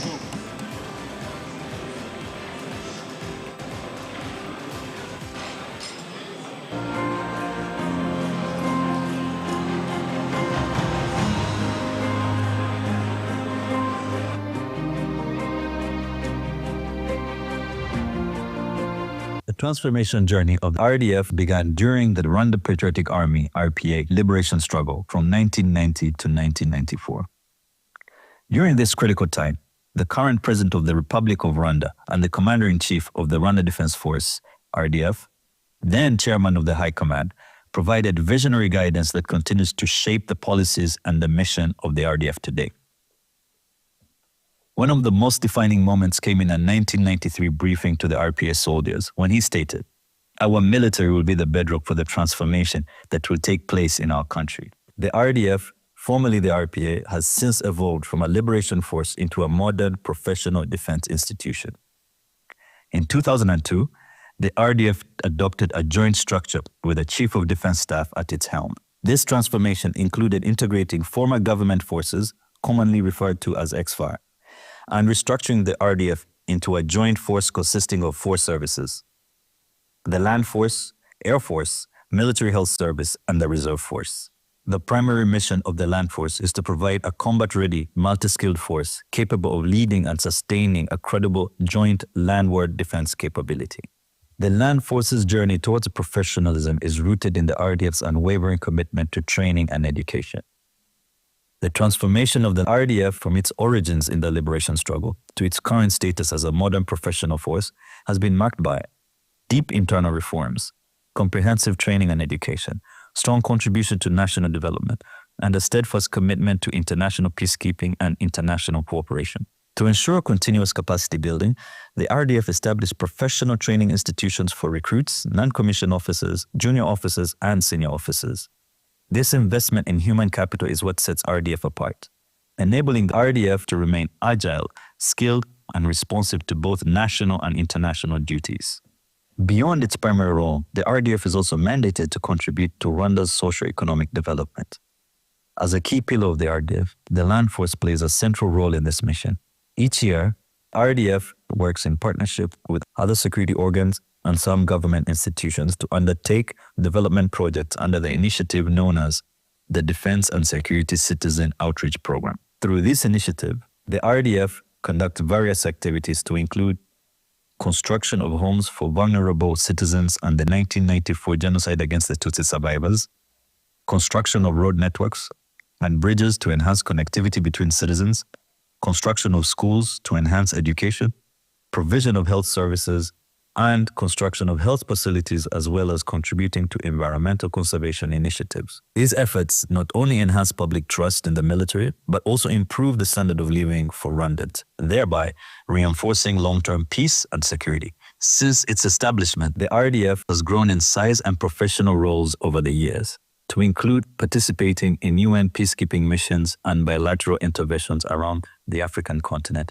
to save lives in times of need. Rwanda is currently the second largest troop contributor globally and leading in Africa, with over 5,900 forces deployed in the Central African Republic under MONUSCO and South Sudan under UNAMIS, all under UN mandates, and more than 6,000 troops under bilateral agreements in the Central African Republic and Mozambique. These deployments highlight Rwanda's commitment to preserving peace, protecting civilians, and responding to crises across the African continent.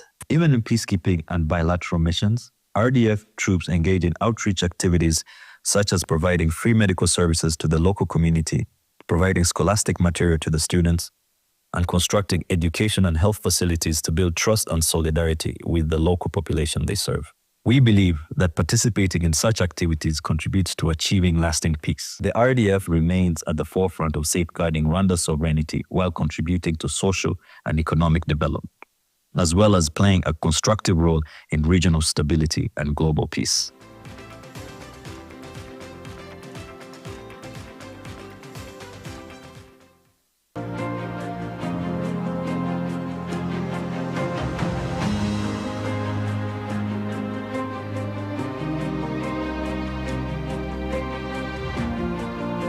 The transformation journey of the RDF began during the Rwanda Patriotic Army (RPA) liberation struggle from 1990 to 1994. During this critical time, the current President of the Republic of Rwanda and the Commander-in-Chief of the Rwanda Defense Force (RDF), then Chairman of the High Command, provided visionary guidance that continues to shape the policies and the mission of the RDF today.